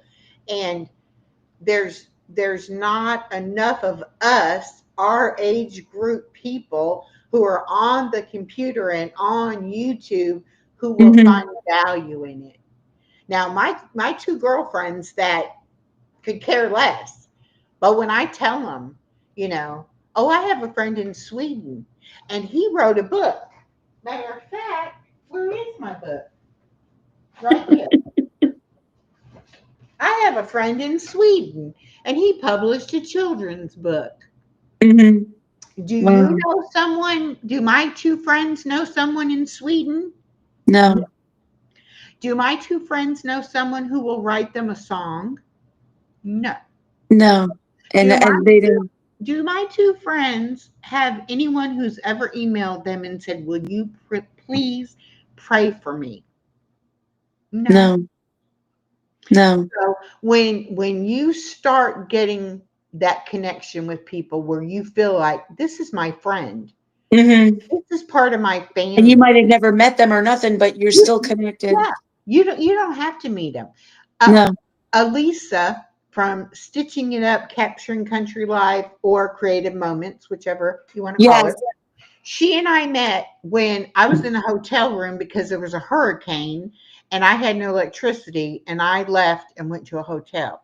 And I went live from the hotel room. And I don't know how she found the channel. She stumbled in there one day, Uh-huh. and she's like, oh my gosh, you don't have this, you don't do that. What, like, and at first it was like, I don't know who this lady is, but I felt criticized, I felt like, but really what it was is she was concerned for me. But the Uh-huh. way that, because it's in text or chat, I was like, yeah, okay, I didn't think nothing of it. Later on, she starts coming in my lives and she starts watching my videos, and I'm like, who the heck is this woman? So I go to her channel and I check out her channel and I start watching some of her stuff. Next thing you know, she asks me, could we do a collaboration, could we do a live together or something, because I don't want to go live by myself and I don't know what to do. Mhm. Da, da, da, da, da. And I'm like, honey, I will do anything you want to do. We ended up making our Thursday trivia show that we've done for almost a year now. And we're great friends. We talk on Mhm. the phone. We keep planning on these trips to go and meet each other. She lives in Texas. But she is so important in my life. Mhm. And I've never met her in person. Yeah. I But I used to do a lot of know she's on streams, the so I other used end to of see her. that phone. Yeah. She's on the other end of that phone. If I need her, she's there. And if she needs me, I'm here. Oh. But it's not just Elisa. I have Mhm. several people like that. Yeah. Every morning, just about, I'm texting, I'm checking on them. How you doing? You having a good day? Whatever. And that's my family. I have a very small actual family. Mhm. And I couldn't wait around for those people in my life to be excited for me or to understand why I wanted to do it or to be supportive of me. Even my daughter, when I got monetized, she was like, okay, nothing. Okay. And she wouldn't respect the fact that I had things I wanted to be doing. She made fun of it. She just cancel it, just change the time. I need you to do such and such, you can do that later. And I'm like, no, I made a commitment, I'm doing it. Mhm. And I finally had to put a boundary there with her and be like, look, you're my daughter. This is my granddaughter. I love you dearly. I will do anything in the world to help you. But please respect the fact that I am a person and I have things that I want to do with my life. And if we can schedule it and work it out so everything can go together, great. If not, I have to live for me because I've lived my life for everybody but me, By yourself. you know? And I said, I can't do it anymore.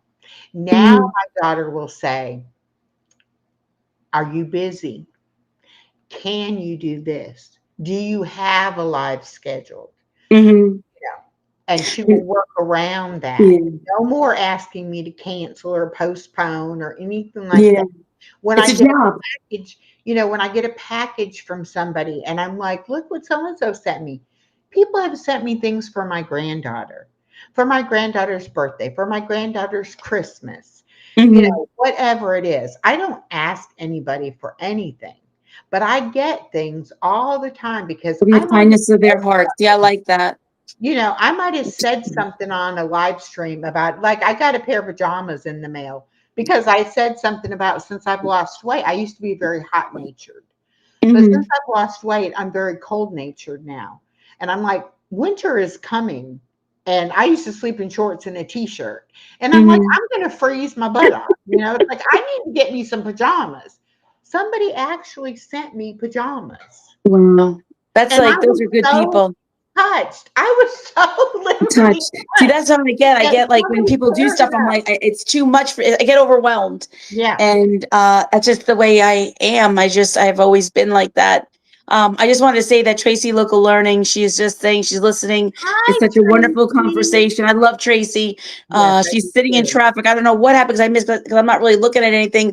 But there's my cow, and I always loved Tracy. She always did she has cows, and I'm like, I like the cow videos. Every time I watch, I always look for the cow videos because they make me happy. Elisa has cows and she has a catfish pond. And Uh-huh. when she feeds those catfish, they jumping out of that pond to get that food. And I love watching that. I'm like, oh, show me the catfish again.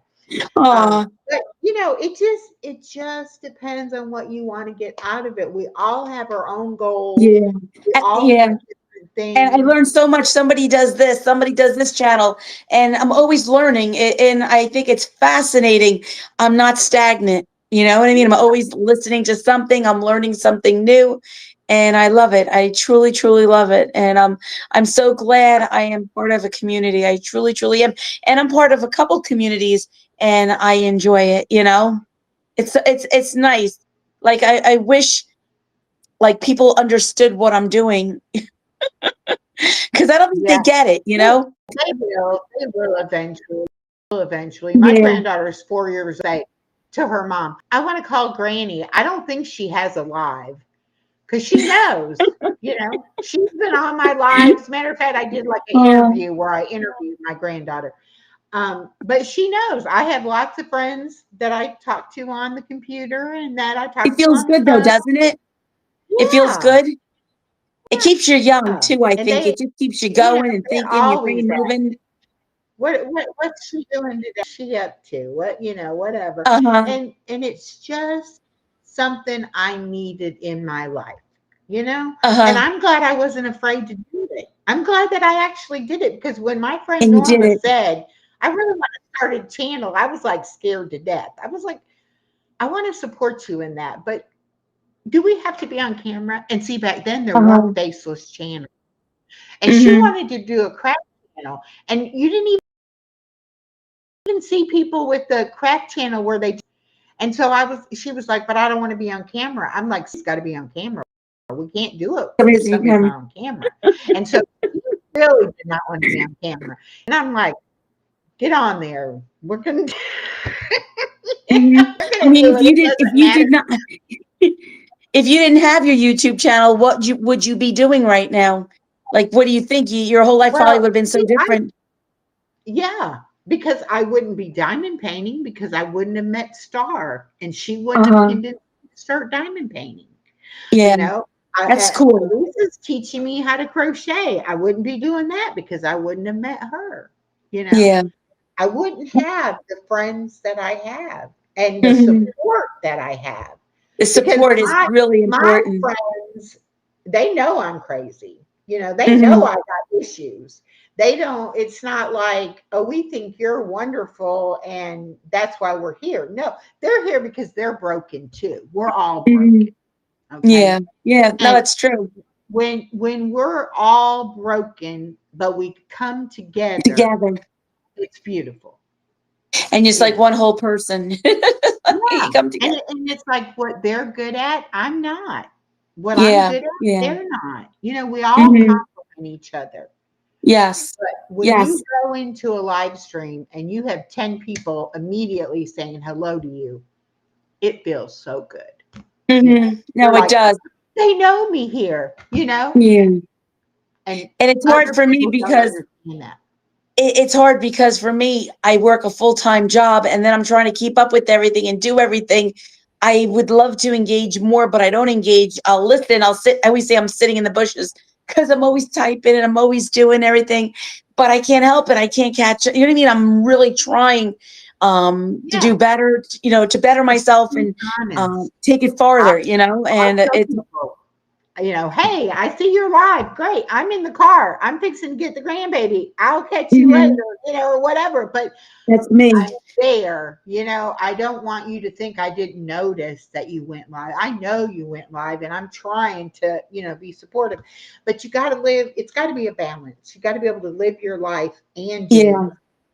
this, you know. I'm not balanced right now. I'm more YouTube than Ellen. You know what I mean? I'm trying to Uh-huh. do both, and it's really hard, but I'm trying, and I think in time there will be a balance. Because I feel like now I'm sleeping a little bit better. I have to learn just to shut it down, and that's it for the night. And tomorrow will always Mhm. be another day. Where before I Yeah. always, was always trying uh, You to sound so please. like me. I would put so much pressure on myself. Hmm. Nobody else was telling me. I didn't have anybody saying you have to do this and you have to do that, but I wanted to do, and so Absolutely. I put that pressure on myself. It meant that I didn't get enough sleep, or if I didn't do, you know, anything to take care of myself, it was okay It was because to okay. do what I wanted it done. But now it's like, you know what? If you don't take, if your body is saying you need a break, you need to rest, Hmm. whatever you do during that time is not going to be good quality because you're Yeah, not you're right. in it. You know, you're Yeah. like, I have to do this. And so I've learned now some days I'll be like, you know what? Because I keep a big to do list. And it'll be like, you know what? That just got moved. It ain't coming out tomorrow. It'll be coming out the next Yeah. day. And I'll work on need to go and Yeah. do something for fun, or you know, and I still, if my daughter, if I don't have a live schedule and my daughter shows up and she's like, let's go shopping or let's go eat or whatever, I'm like, most definitely, you know, I Now, when want you go shopping with her, will you pull out your phone and doing a live, or that's your private time with your daughter? depends depends on what it is we're doing. Yeah. I go live too much on my phone right now because I have a really old crappy phone, but I have Hmm. a new one coming. When I get my new phone, my plan is to be able to do more spontaneous live things when I'm out and about. Hmm. But um, she does not mind my granddaughter being in videos or on a live with me. And she's been on a few lives like off camera. She don't want to be That's my on. brother off camera, but now he won't speak. She's done a couple of them where like you saw parts of her, but you didn't see like her whole Uh-huh. self, and things like that. But sometimes it is about that private family time, and then Yeah. other times we're doing something fun with my granddaughter, and it's perfectly okay Hmm. to video it or whatever. Some of my best videos and shorts are of my granddaughter. Hmm. Just Wow. I don't know. She's hilariously funny to me. Some of the things she says, you know, and Hmm. some of the things she does, and I'm like, yeah, Granny needs to make a. I'm not good at catching it. I like she'll do something, and I'll be like, wait. like going to get the fire. Okay, now do that again, or say that again, Uh-huh. But I need to get better at just catching her in action, you know.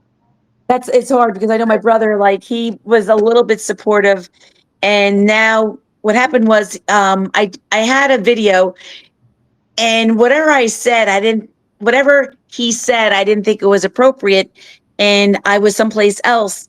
So I blocked him because I didn't know how to, I couldn't delete it. The only way I can do is block him. He got so offended, he refuses now uh to like interact or anything with me. So when we went down the shore, when he has like an RV place, I was doing a live and stuff. Well, he said that if you want to go with me, you can't do any lives. And that's not nice. So he was going someplace to the casino, a place in New York State. I'm like, no, I'm not going to go with you. You go yourself. Cause I was like, I'm bored. I don't like gamble really. I don't want to spend my money. So I do my lives. You know what I mean? Mm, But then I have to make sure wherever I go that I'm able to have the connection. If I have no connection, it's really boring then. You know what I mean? Like it's a long day for me, but well, and I feel like, I usually take my computer on vacation with me, you see, know. I only do my lives or anything with my phone is with my phone. I've never used anything else, unless I'm doing AI, and then Mm, I'll use my computer.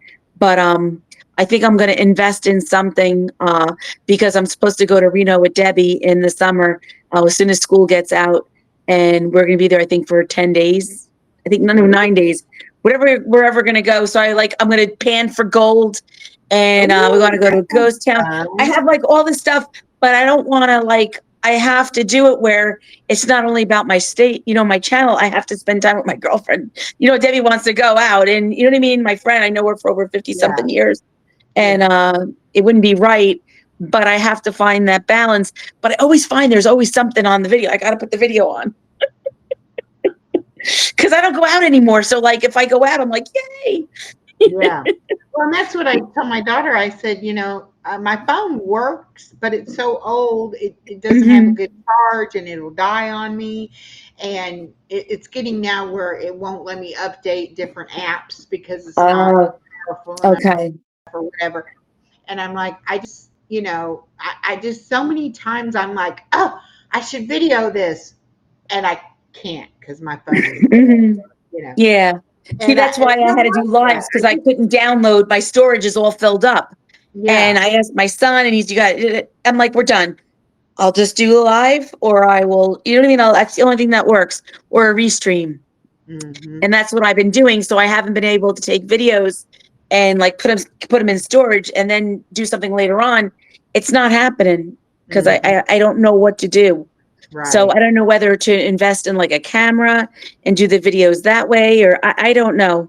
So the cheapest way for me If is my if phone. you have, I don't know what kind of editing program you have, but I have Mm. Canva, and I can put Canva on my phone and on my computer, and I Oh, can okay. video it I have on Flicky. Canva, I mean, on my phone, upload it to Canva, and then go on my computer to edit it. Okay. I have to stay on my phone. Once I get it uploaded into Canva, then I can get rid of it off the Yeah, phone. no, because what I do is I can go to YouTube Studio, and if I needed to make some, on the video that I want to like delete something or something like that, I can do that. But if I am making a video, I go to Flicky, and I pay for that. I trying to think if there was another one. I go to Restream IO for the restreaming. But like if I make like a video, I only can do 2.5 up to less than 3 minutes, or I have to pay for it. You know what I mean? So it's like I'm just rolling it over and over and over and over But again. yeah, but you do know that if you do a live, even if it's on Restream, uh, and it's on YouTube, you can download it from YouTube and then play it again as a video, and it'll be a longer video. I don't know if I'm explaining that right or not, but So if uh, it's under YouTube, I can download it and put it to but the thing is, if I bring it to Restream IO, it seems like I can't because they only allow like up to 3 minutes, or like sometimes it's like 2.5, like 2:25, unless it's different. I don't know. yeah, It's I just don't like know. I had to really pay weird. I have paid Restream, So but that's probably now, expensive. Not yeah, well, expensive, but it's $19 for me a month. yeah, The it isn't bad, but then it adds up with the other stuff that you have. Then you Yeah, have this, then you have that, and then you have this. So then you're saying you're losing money is because you're paying for all these services. I'm trying to go right. the cheapest way. I really Yeah, truly am. and then It, there's a lot of free things out, but it's mhm, limited what you can do. You know, yeah. They give so you a taste, but then that's like it. Then if you want it, you got to pay for it. yeah, like, and I pay $13 for Canva, um, but it has Yeah. evolved since I started using it. It has evolved and it keeps getting better, and the rate has not gone up. So Hmm. I do like that. Yeah. And I'm I, comfortable with it now because I've, used yeah. it for so long. See, I But like Flicky because I always had used Flicky, but at work, literally have Canva. But the computer that I have right now, the laptop, this is a school computer. So I can't be doing downloads and working on that. yeah, yeah, yeah, And yeah. I can't. There's no way. And I know I'll hit it big is the day that a student finds out that I'm on YouTube because nobody knows that I'm on YouTube at school. None of the students. So, I mean, once they find out, then I know that I hit it. But hopefully, that's why I'm not in a hurry because I got another 4 years. So I'm hoping that I can get big. But hopefully, after I retire, and after I retire, I can go and I can travel all around, have like an RV or live out of my car and go from place to place visiting people. That's what I really want to do. That is my goal, you know. Yeah. And I think I I can really, and I have to be so careful what I do because I work in a school. I can't, Yeah. not that I would be inappropriate or anything like that, but I can't get, not that I want to be wild or anything, but I have to be very, very careful because I don't want to lose my job. I need my insurance, you Right. Well, know? my And it, daughter is a school teacher, and, okay. I have to be careful too because if anybody was to find out and know, because I go to the school and I pick up my granddaughter and things like that, and I Mhm. wouldn't want anything that I did on social media to look bad on her or to, cause her any. Exactly. Exactly. So I get No, I that. understand. Understand that. But I think it's great that you have plans and goals and things that you want to do. So many people that they reach a certain point in life and it's like they quit Hmm. dreaming, they quit having goals. And Yeah. that's how people become stagnant and don't Mm, do anything. That's exactly. age. When we quit using our minds and we quit using our bodies, that's when we're going to get old. Hmm. No, I I agree. for that. You know, Yeah. I want to. There's so many things I want to do, and I'll never stop dreaming and stop trying Hmm. to, And you different. shouldn't. You have to keep going. I believe that it keeps you young, keeps your mind going, and I think you'll live longer just by having those goals. I truly do. I When Steve got sick, he was 45, I was 46. So I lost 46 to 50, from 50 to 60. I don't remember it. Yeah, I truly don't. So I lost, not that I lost out because I would have done it all again, but right now I just want to live life. I want to be the best person. Having this experience, it taught me how to be, the most important in life is to be kind. And that's basically it. Everybody's going through a journey. You need to be respectful and just, either you might see someone and maybe there's like a mental issue, or maybe there's somebody that is homeless. Maybe there is someone that's in an abuse situation. You just have to be kind. And mhm, I remember when I was young, I was a cashier at Grand Union, and there was a man that came in and he had a wife and he had a small child. And I guess the wife, I don't know if the wife was cheating or what, but they were getting a divorce and he had a lot on his mind. And I remember the cashier, he might have done something he wasn't thinking. And the cashier was so freaking rude and nasty. And I was watching this and embarrassing him.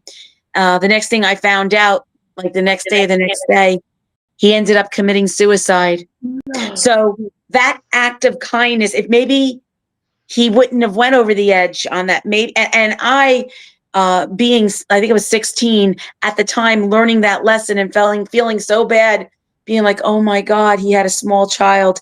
He had his heart must have been broken. He had a lot on his mind. I don't know whether if he lost his job, I don't know what, but to be a jerk and be nasty and embarrass him in front of the whole supermarket is disgusting. And that's why I think my heart is a certain way, from that experience of just to be kind. You just never know, and you You never never know know. what a kind word will do for somebody either.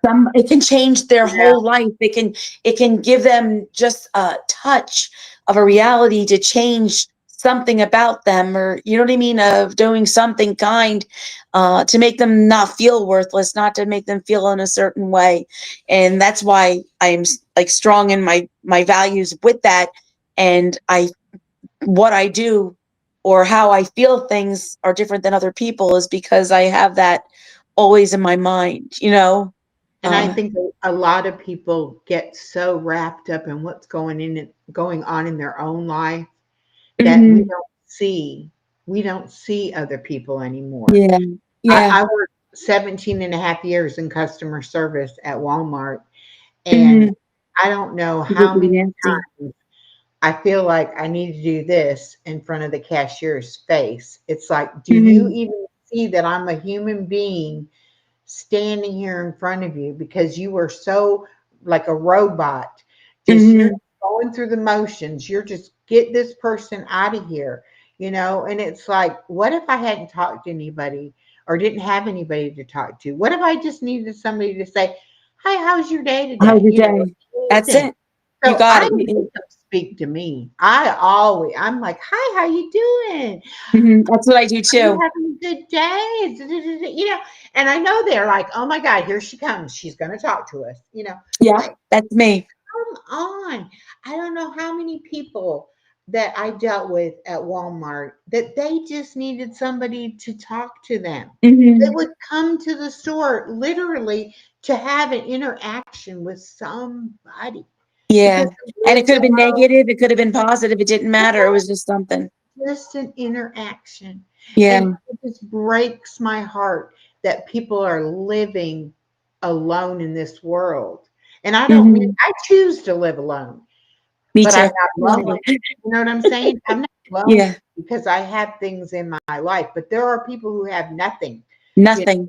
like, and every time I go get my blood drawn, I just want to like take that person and tell them, all these elderly people that you're drawing their blood, you know, have kind word for them. Kind words.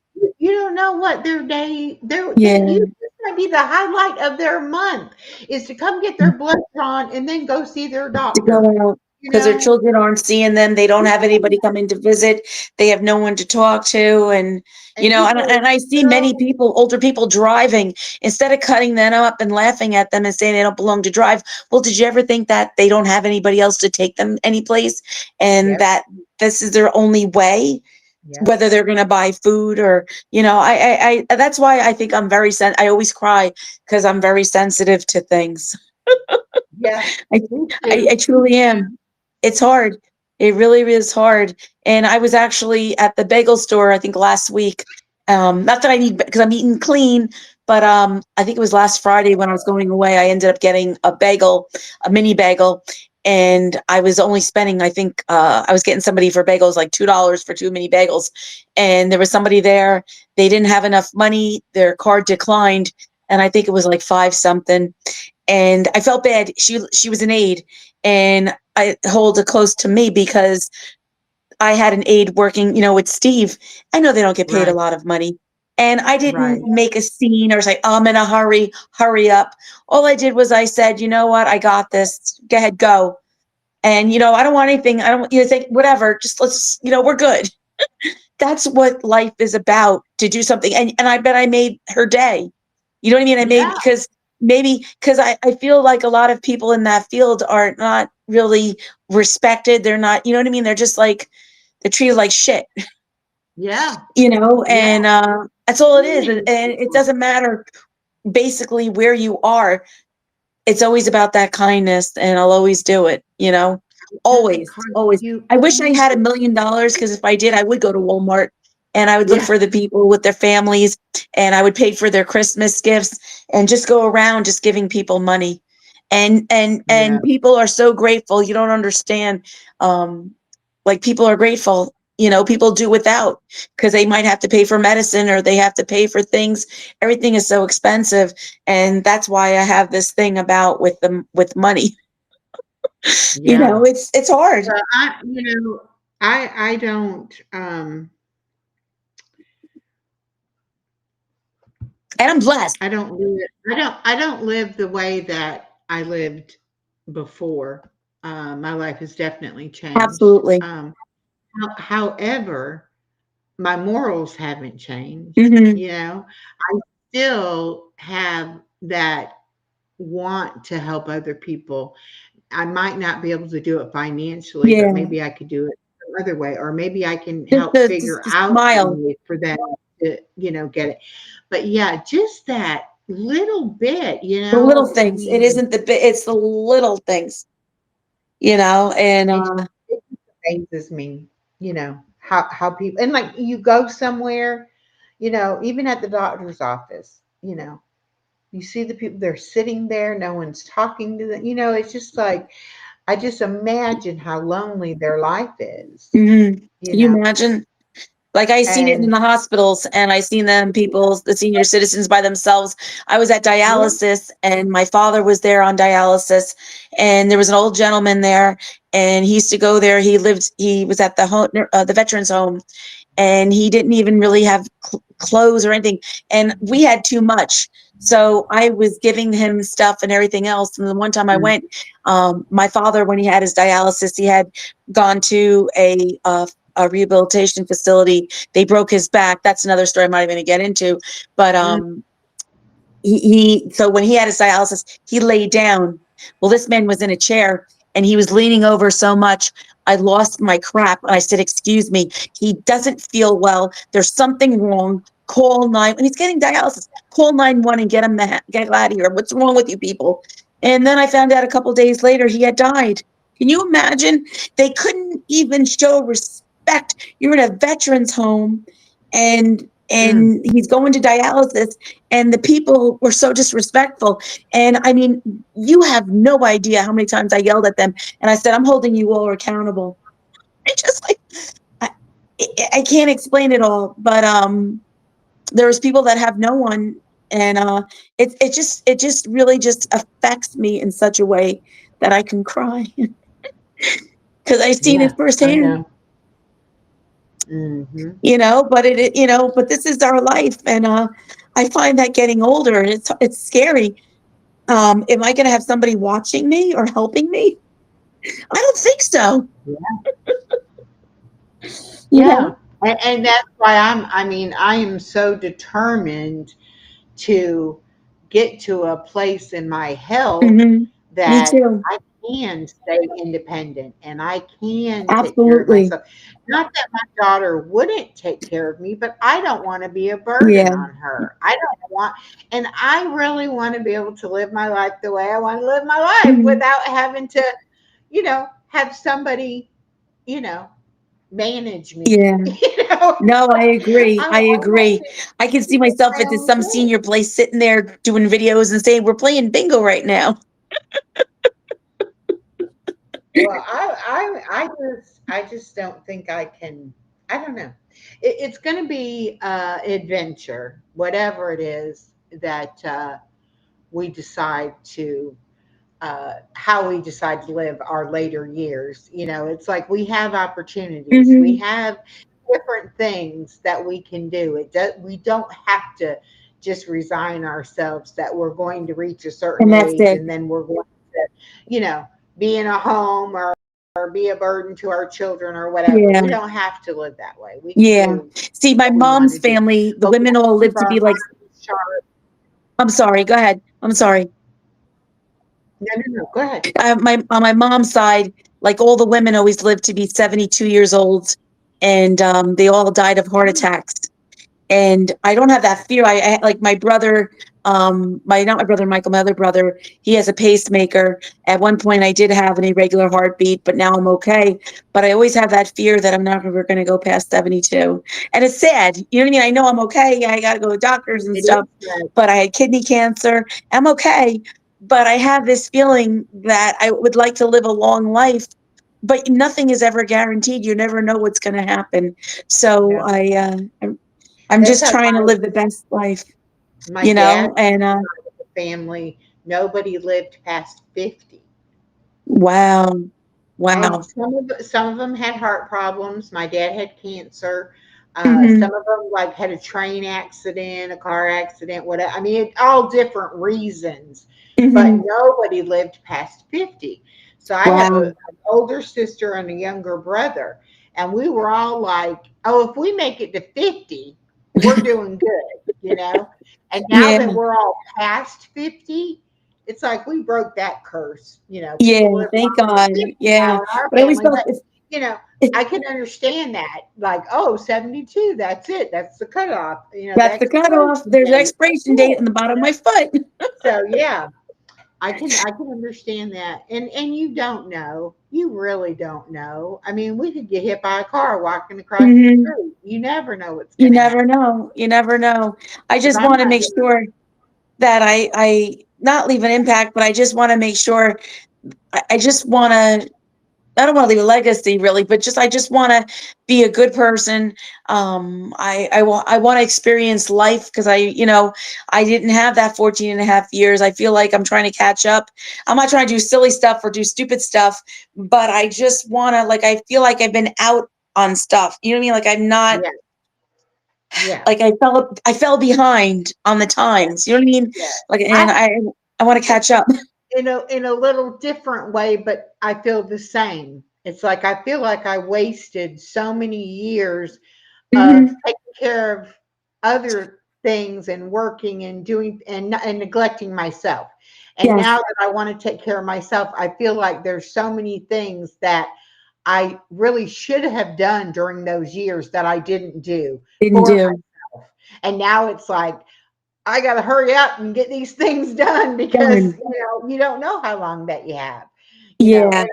and I had to be where I made those boundaries and was strong enough to say, no, I'm not Mhm. going to do what everybody else wants unless it's what I want to do. Want to And do exactly, and I'm like that right now, and it's so refreshing. It's so freeing, and it's yes, like other people want. So like if I'm at work, they're like, oh, what is she gonna do? What is she gonna say?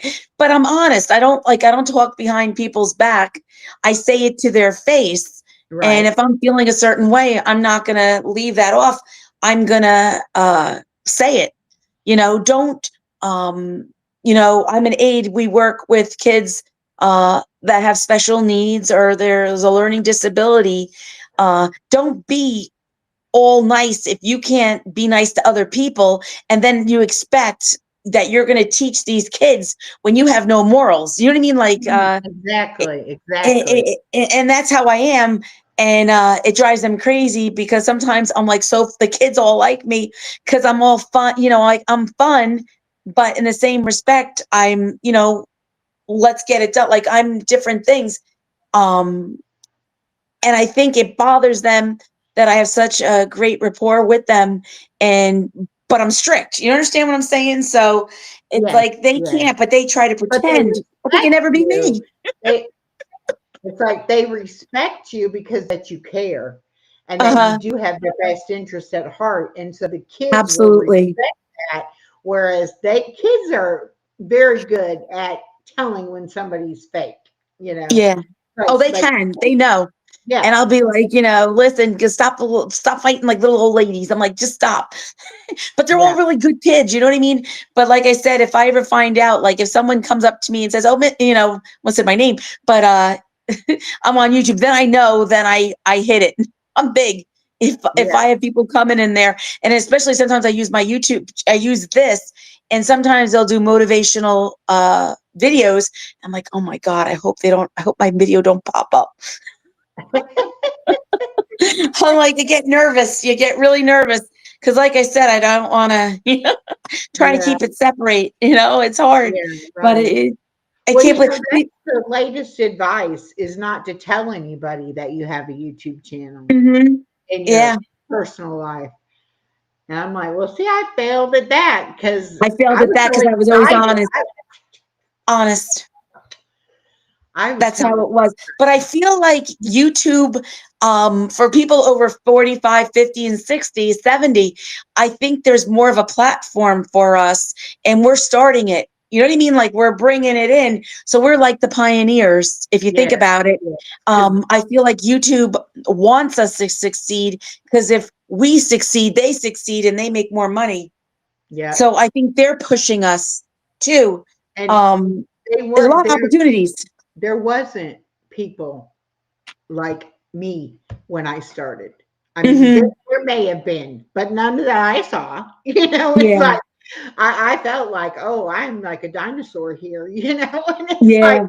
a lot of, the younger people, they knew so much. They like caught on to things so much quicker than me and all of Yeah. that. I was just fortunate to meet people who could see I was struggling and were like, oh, well, let me tell you this or let me tell you that. And some of it was good advice and some of it was bad advice. But I have one friend that lives in Belgium, and when she first came in, her icon was a picture of a face, and then it was like colors over the face. Hmm. And her name is Dagmar. She's from Belgium.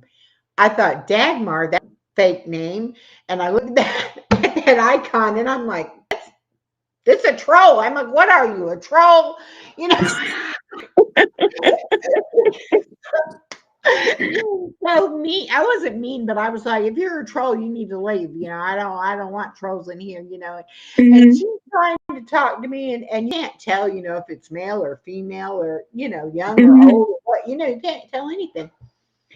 And so she said, I'm from Belgium. And me being me, I'm like, yeah, right. Yeah, you're from Belgium. Yeah, because I wasn't even thinking this is worldwide, Uh-huh.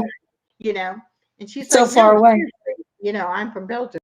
Okay, fine, Dagmar from Belgium, welcome. And and I was playing a word game, and and I said, I'm going to do this every morning at 8:30 in the morning or whatever. And the next day she was there again, and the next day she was there again. And I was like, I didn't think trolls hung around, you know. No, this is a good I thought person. I thought trolls did something to you or whatever. And she's like, I'm not a troll, honestly. I'm not a troll. And I was like, okay, well, you're not a troll. Then I got somebody else came in there. I can't remember what country they were from, but it was another country too. Come to find out, the time difference where it was 8:30 in the morning here, it See was in through. late in the afternoon Wow. there. And we got to talking one day about the time differences, and she told me she was a fashion designer there in Belgium, and that she was finding me after work, like in the afternoon or Wow. whatever. And she had a channel, and she has a dog named Finn. And so eventually I was like, well, I'll check out your channel and that and whatever. So anyway, I want to go to Paris. And so one day I was saying, I need to find somebody who's either been to Paris or knows about Paris, Hmm. because I'm going to be traveling the first time out of the country. I don't know where I'm where to go or whatever. And she was like, oh, I know exactly. I know what you're talking about. And I was like, okay, fine. Help me out. Tell me what I need to know about Paris. Hmm. Me a 3-page typed, email, Wow. and it's going to be, this is a good tourist spot. Don't go, whatever. It was all the thing. Don't stay in this area. Don't do that. Don't go to the train station at night.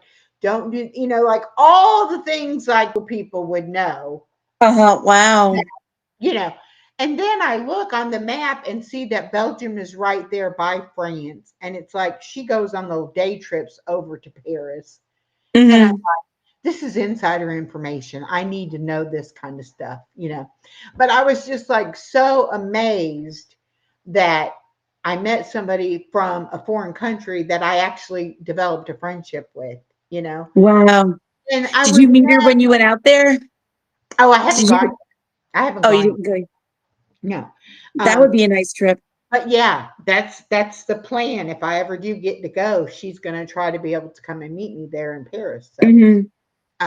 but just the idea that I was so out of it or naive or whatever that I'm like, because I get the name, I don't believe you're from a foreign country, I Yeah. don't like Wow. your icon, so you must be a troll. You know, it's Hmm. like thank goodness she was not a troll and she kept coming back. Like, Uh-huh. I'm gonna Wow. prove to you I'm not a troll. You People know? surprise you. Yeah.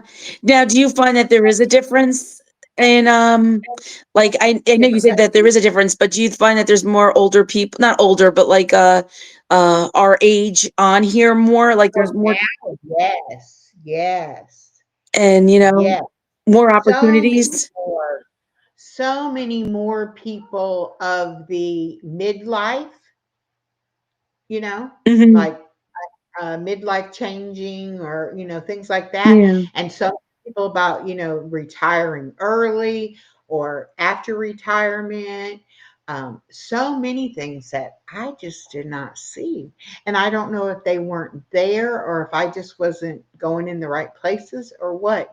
But I'm sure I was looking, you know, because that was my age group, you know, Hmm. but I wasn't seeing that. And I know there's one guy started his channel at 80. Wow. That's cool. Yeah. So I don't think you're ever too old to do it. No. I do think if you're not up with the technology side of it, you'll struggle, you know. Hmm. But if you kept up with technology, Yeah. then you can. But I feel like YouTube is adding more AI for you. They're doing more things for you to succeed. Whereas before you had to go out and like get technology from other places and pay for it. It's all in house now, you know? I think they're missing out on. They're starting to realize that they need to have it all in house Yes. because people are going out and getting it elsewhere. Yes. So you know they'll do better having Do you it think they'll charge themselves. you or you think it'll all be free? I think they already charge us because of the fact that they get a Oh, the percentage. percentage. Yeah, you're right. You're right. You know. So I kind of feel like they are charging us for it anyway, but I do feel like there's more opportunities than there may have been. And I really feel like now where, you know, ever since the big C and people realized that, because like I had never even ordered anything online before because I worked Hmm. at a retail store. So I was out and about and I would go shopping, you know, Yeah, I I still go really shopping. I buy online. some stuff online, but it's hard for me because Yeah. I'd rather see it. Yeah, but I mean, I never did that. I would have Hmm. never thought to order groceries or have a prescription delivered. My experience with delivery was a pizza, you know? It's Exactly. I like, get it. you know, and then here Big C hits, we go through all these changes. Now you can get anything you want delivered to your house just about. And it's just everything changes. And if you can keep up with those changes and say, Changes. well, okay, maybe I'm not used to doing it this way, but this is an alternative. I could do this if I wanted to. And then there's things like my sister orders from Walmart because she doesn't like toting things into the house. So, Hmm. especially if Wow. it's something heavy. So it's like, bring it to the door, you know? Hmm. And I get that. That's great, you know, but Hmm. it's all in how you want to live your life and what you want to do. And I think that we're getting more and more where people are coming for the community on YouTube and to have different topics right Yeah. here that you can, you know, you can see it and learn about it and do. And and to me, the only reason I got on YouTube, I will be totally transparent about this true crime cases, right? Hmm. I during the big C, I did not want to pay for the internet or cable. It was Mhm. going up, and going up. And I said, I don't like that. And my daughter was like, well, you don't watch news anyway. So you don't really watch that much. You could just, go with the internet service and just watch YouTube or, free stuff. And I was like, that's a great idea. Okay. So I started watching Mayor Como in New York because Mhm. doing that Big C update like every few days or whatever. Mhm. And so I was watching that. And then I started watching the Gabby Petito case when she went missing. Mhm. And so I was in a true crime creators chat, and that's where I met my friend Norma. And so if I had had cable or satellite, I would have Mhm. never started watching YouTube, and I would have never Wow. found out any of the stuff that is on YouTube. So I mean, I Mhm. didn't do social media before. I think I had Facebook, but I didn't do any other kind of social media. Yeah. Yeah. It, I didn't know anything about it, you know. Wow. I joined YouTube because when I was in school, those phones, the one boy, he was videotaping me and he was putting it on Snapchat. And I had problems. I really can't talk about it, what had happened. I was so annoyed and so mad. And it's like I have no rights, but they do. And I Mhm. was so tired, I said, "You know what? Blank this. I'm going on YouTube and I'm gonna start my own channel." And that's what I did. I said to my husband, we have so much to offer. Instead of doing silly stuff and making fun of people, why don't we do a channel with you about you with brain cancer and what we go through? And that's what we did. Wow. And I was going through videos. I found some lost videos, and when I was talking, I'm like, "Yeah, Steve, we just reached almost 200, but we keep going down, up and down." So can you imagine? I was at like, I started with no one. Like, I didn't really have anybody to join my channel. So we did it from the beginning with nothing. So Mhm. to me, it's an accomplishment because we never, Yeah, it's definitely. crazy. It's I, crazy. I was I was looking through my shorts today because there was a short that my granddaughter was like, "You remember when we made that video?" And I was like, "It's on here somewhere." So I was scrolling through my shorts, and I have one that says, "On the road to 600." I don't even Mhm. remember making that video. Yeah. Can you imagine? I But know. I I had was it like we hit 100 like, "Yeah." subscribers. I'm like, holy crap. And at that time it was so, not that it was simple, but we were like, I know I was so happy that I had reached it. And it was a Oh goal that yeah. I did. And it was just like, it was like, well, it was only, no, it wasn't 100. It was 100 subscribers, people that I did not know. And I just remember people saying, "Oh, you'll never get it." And when I hit 1,000, it was crazy. I'm not trying anything right now. This is just all coming naturally. And I lost a lot of subscribers when I lost my shorts. But, it is what it is. But I have that experience behind me because we started from the beginning. We have this. And I think we're so strong that we kept going was because we had, you know what I mean? It was just like we did it and we didn't give up. Well, And there's many when people I that first that started, left, you when I know? first started, give you the community page until you got 500 subscribers. Wow. It wasn't the 500 3,000 deal. You had to have the 1,000 and the 4,000.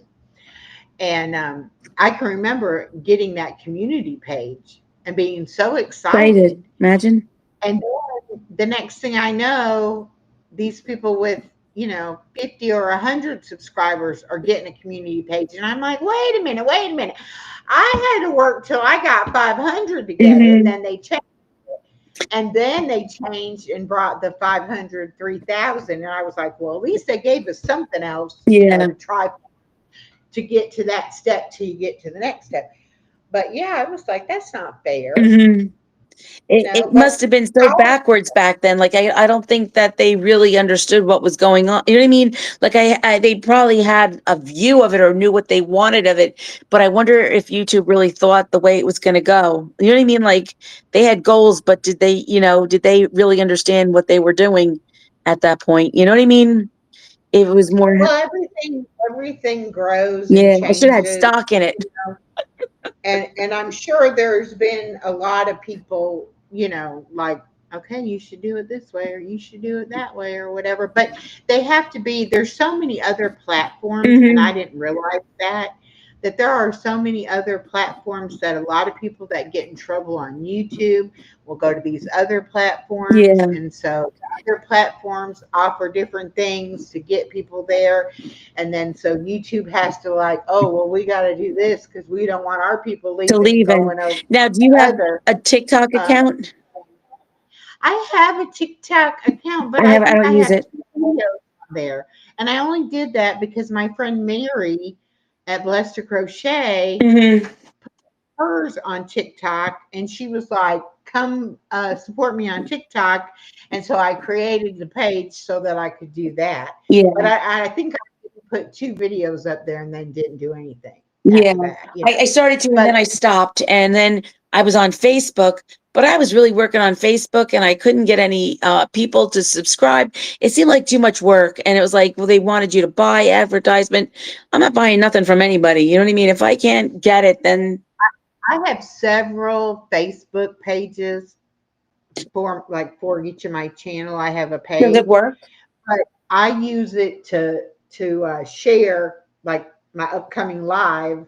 I'll share it over to the Facebook Are you page. allowed to use a YouTube video over there or no?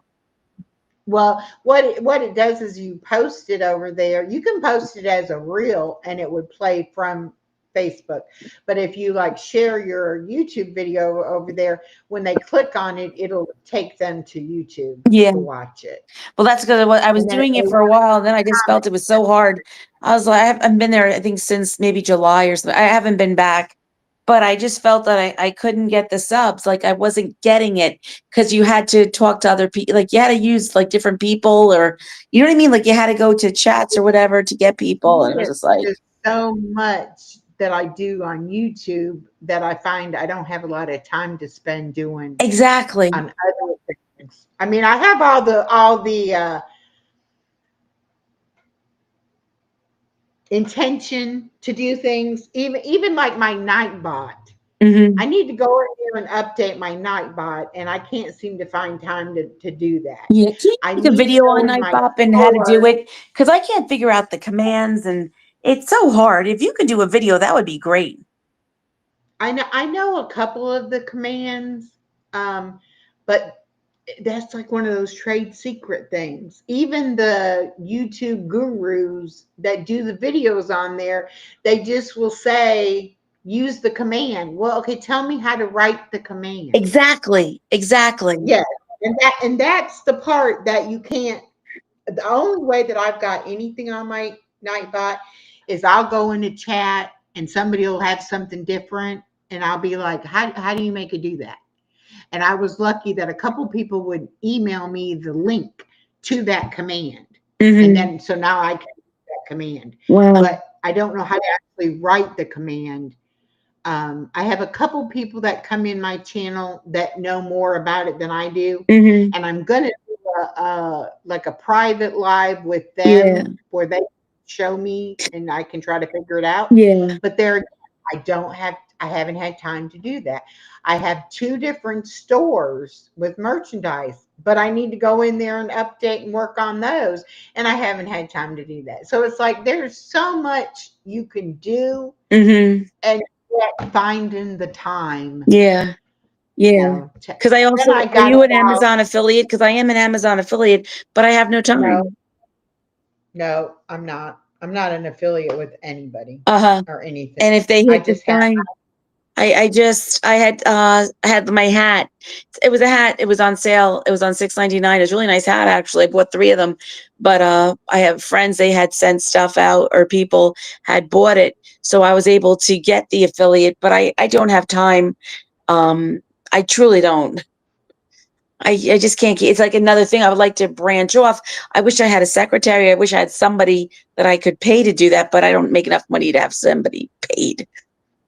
and the big channels, they got somebody doing their editing, they got somebody doing their comments, they Hmm. got somebody doing their merchandise. A lot of them hire a cameraman to follow them around and record them and all of that.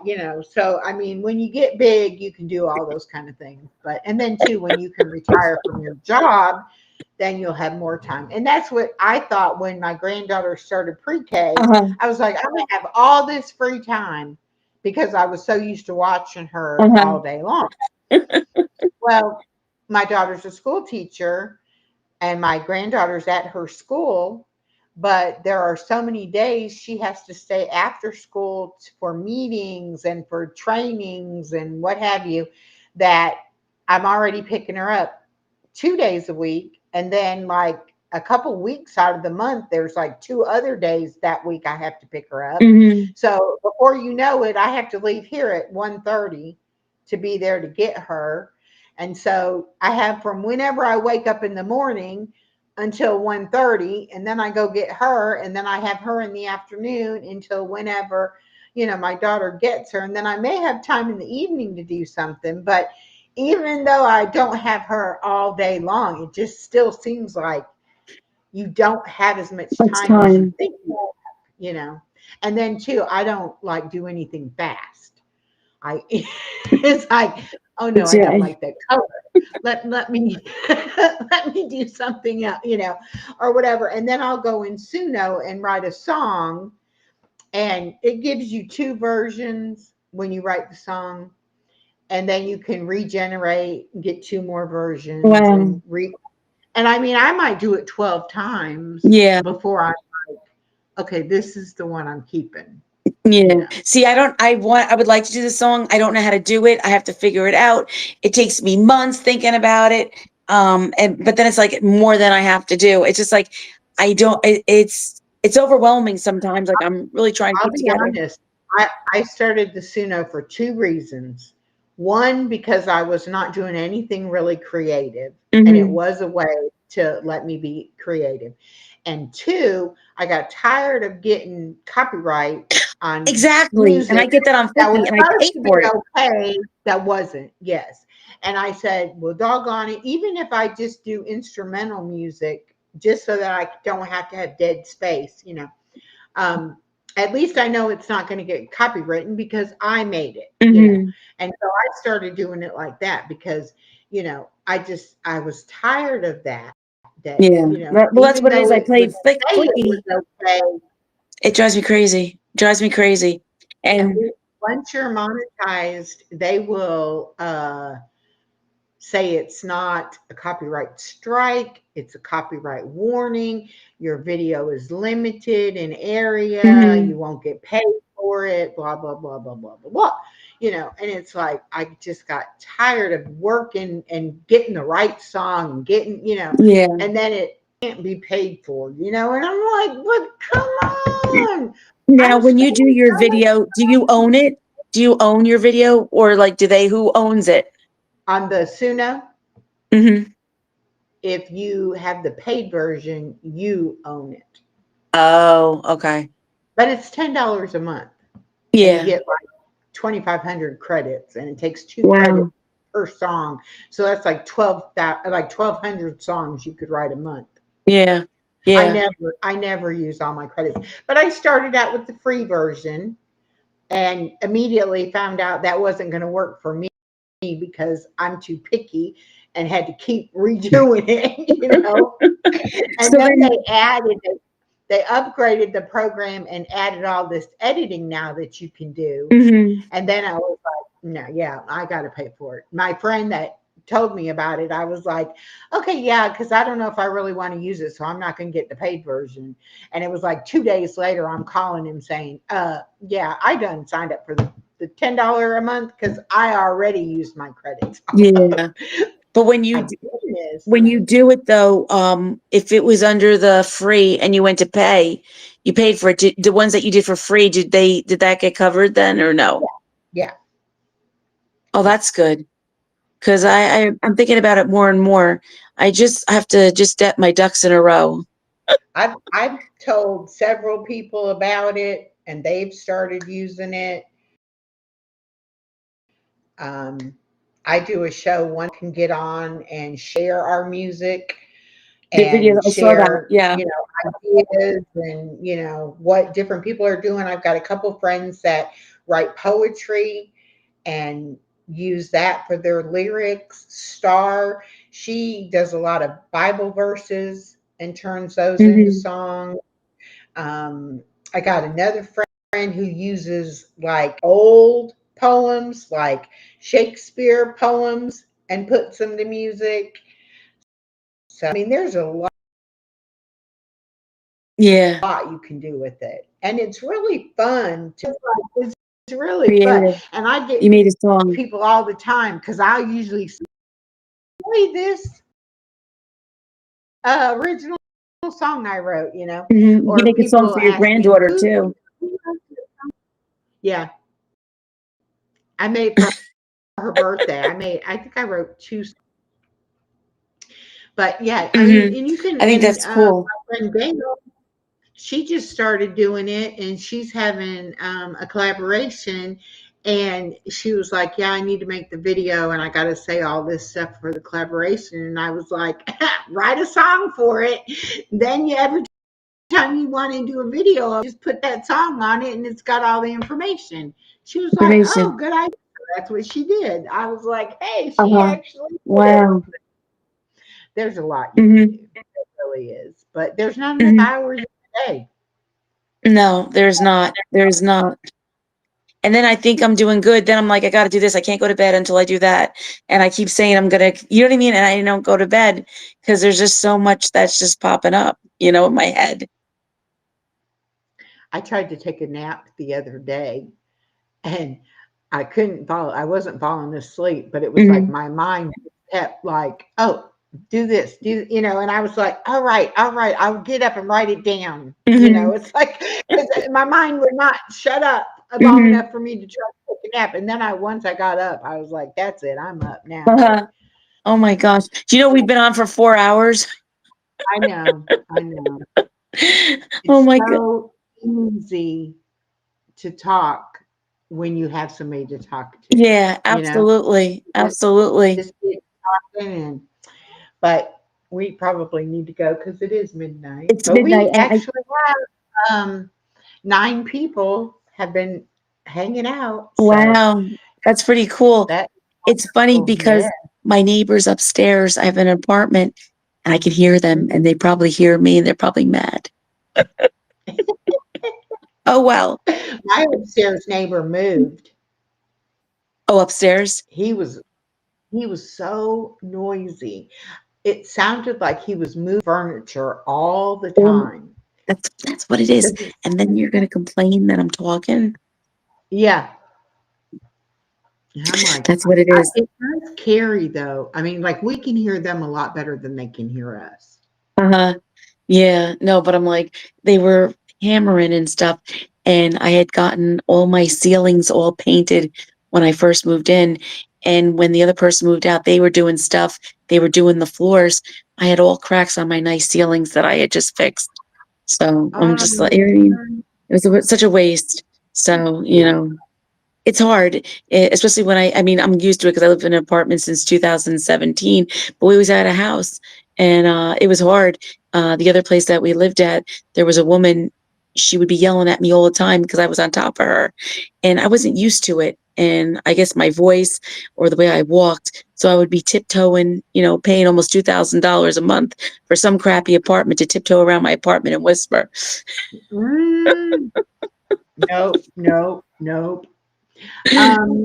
Relaxing with Melissa says you don't own the copyright though, but you can use it with commercial rights on paid Suno.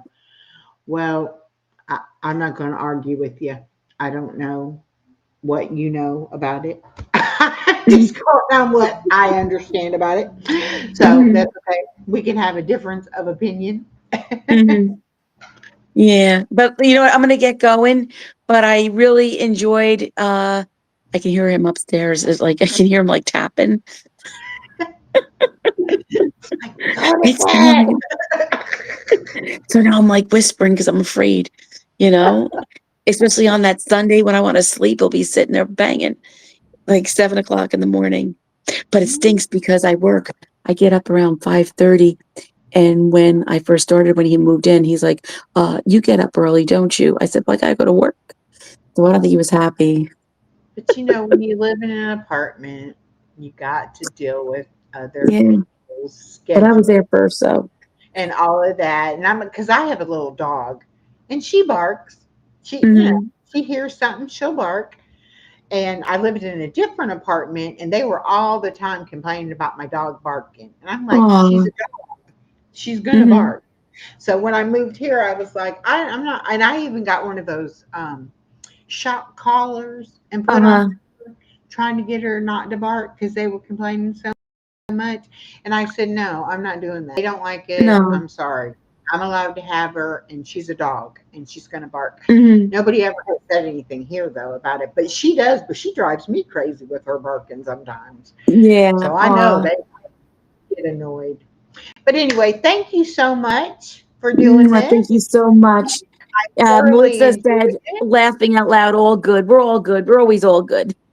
Yes. And anything you But need thank help you. with or any questions you have or whatever, you got my number now. Just reach Mhm. out and enjoy YouTube. Just Yes, remember, thank you so much. supposed to be Thank you so much. fun. I appreciate you, and I was always nervous to go live and to collaborate with other people, but I appreciate it. You made it easy. Yeah, you'll be fine. You're going to be Oh, just thank you. all right, y'all. Have a great rest of your Thank night. you Well, so much. actually, it's Have a blessed day. morning, God bless you all. Thank and you we'll all see for you watching. all next time. Bye, y'all. Let me Bye-bye. see. Get out of here.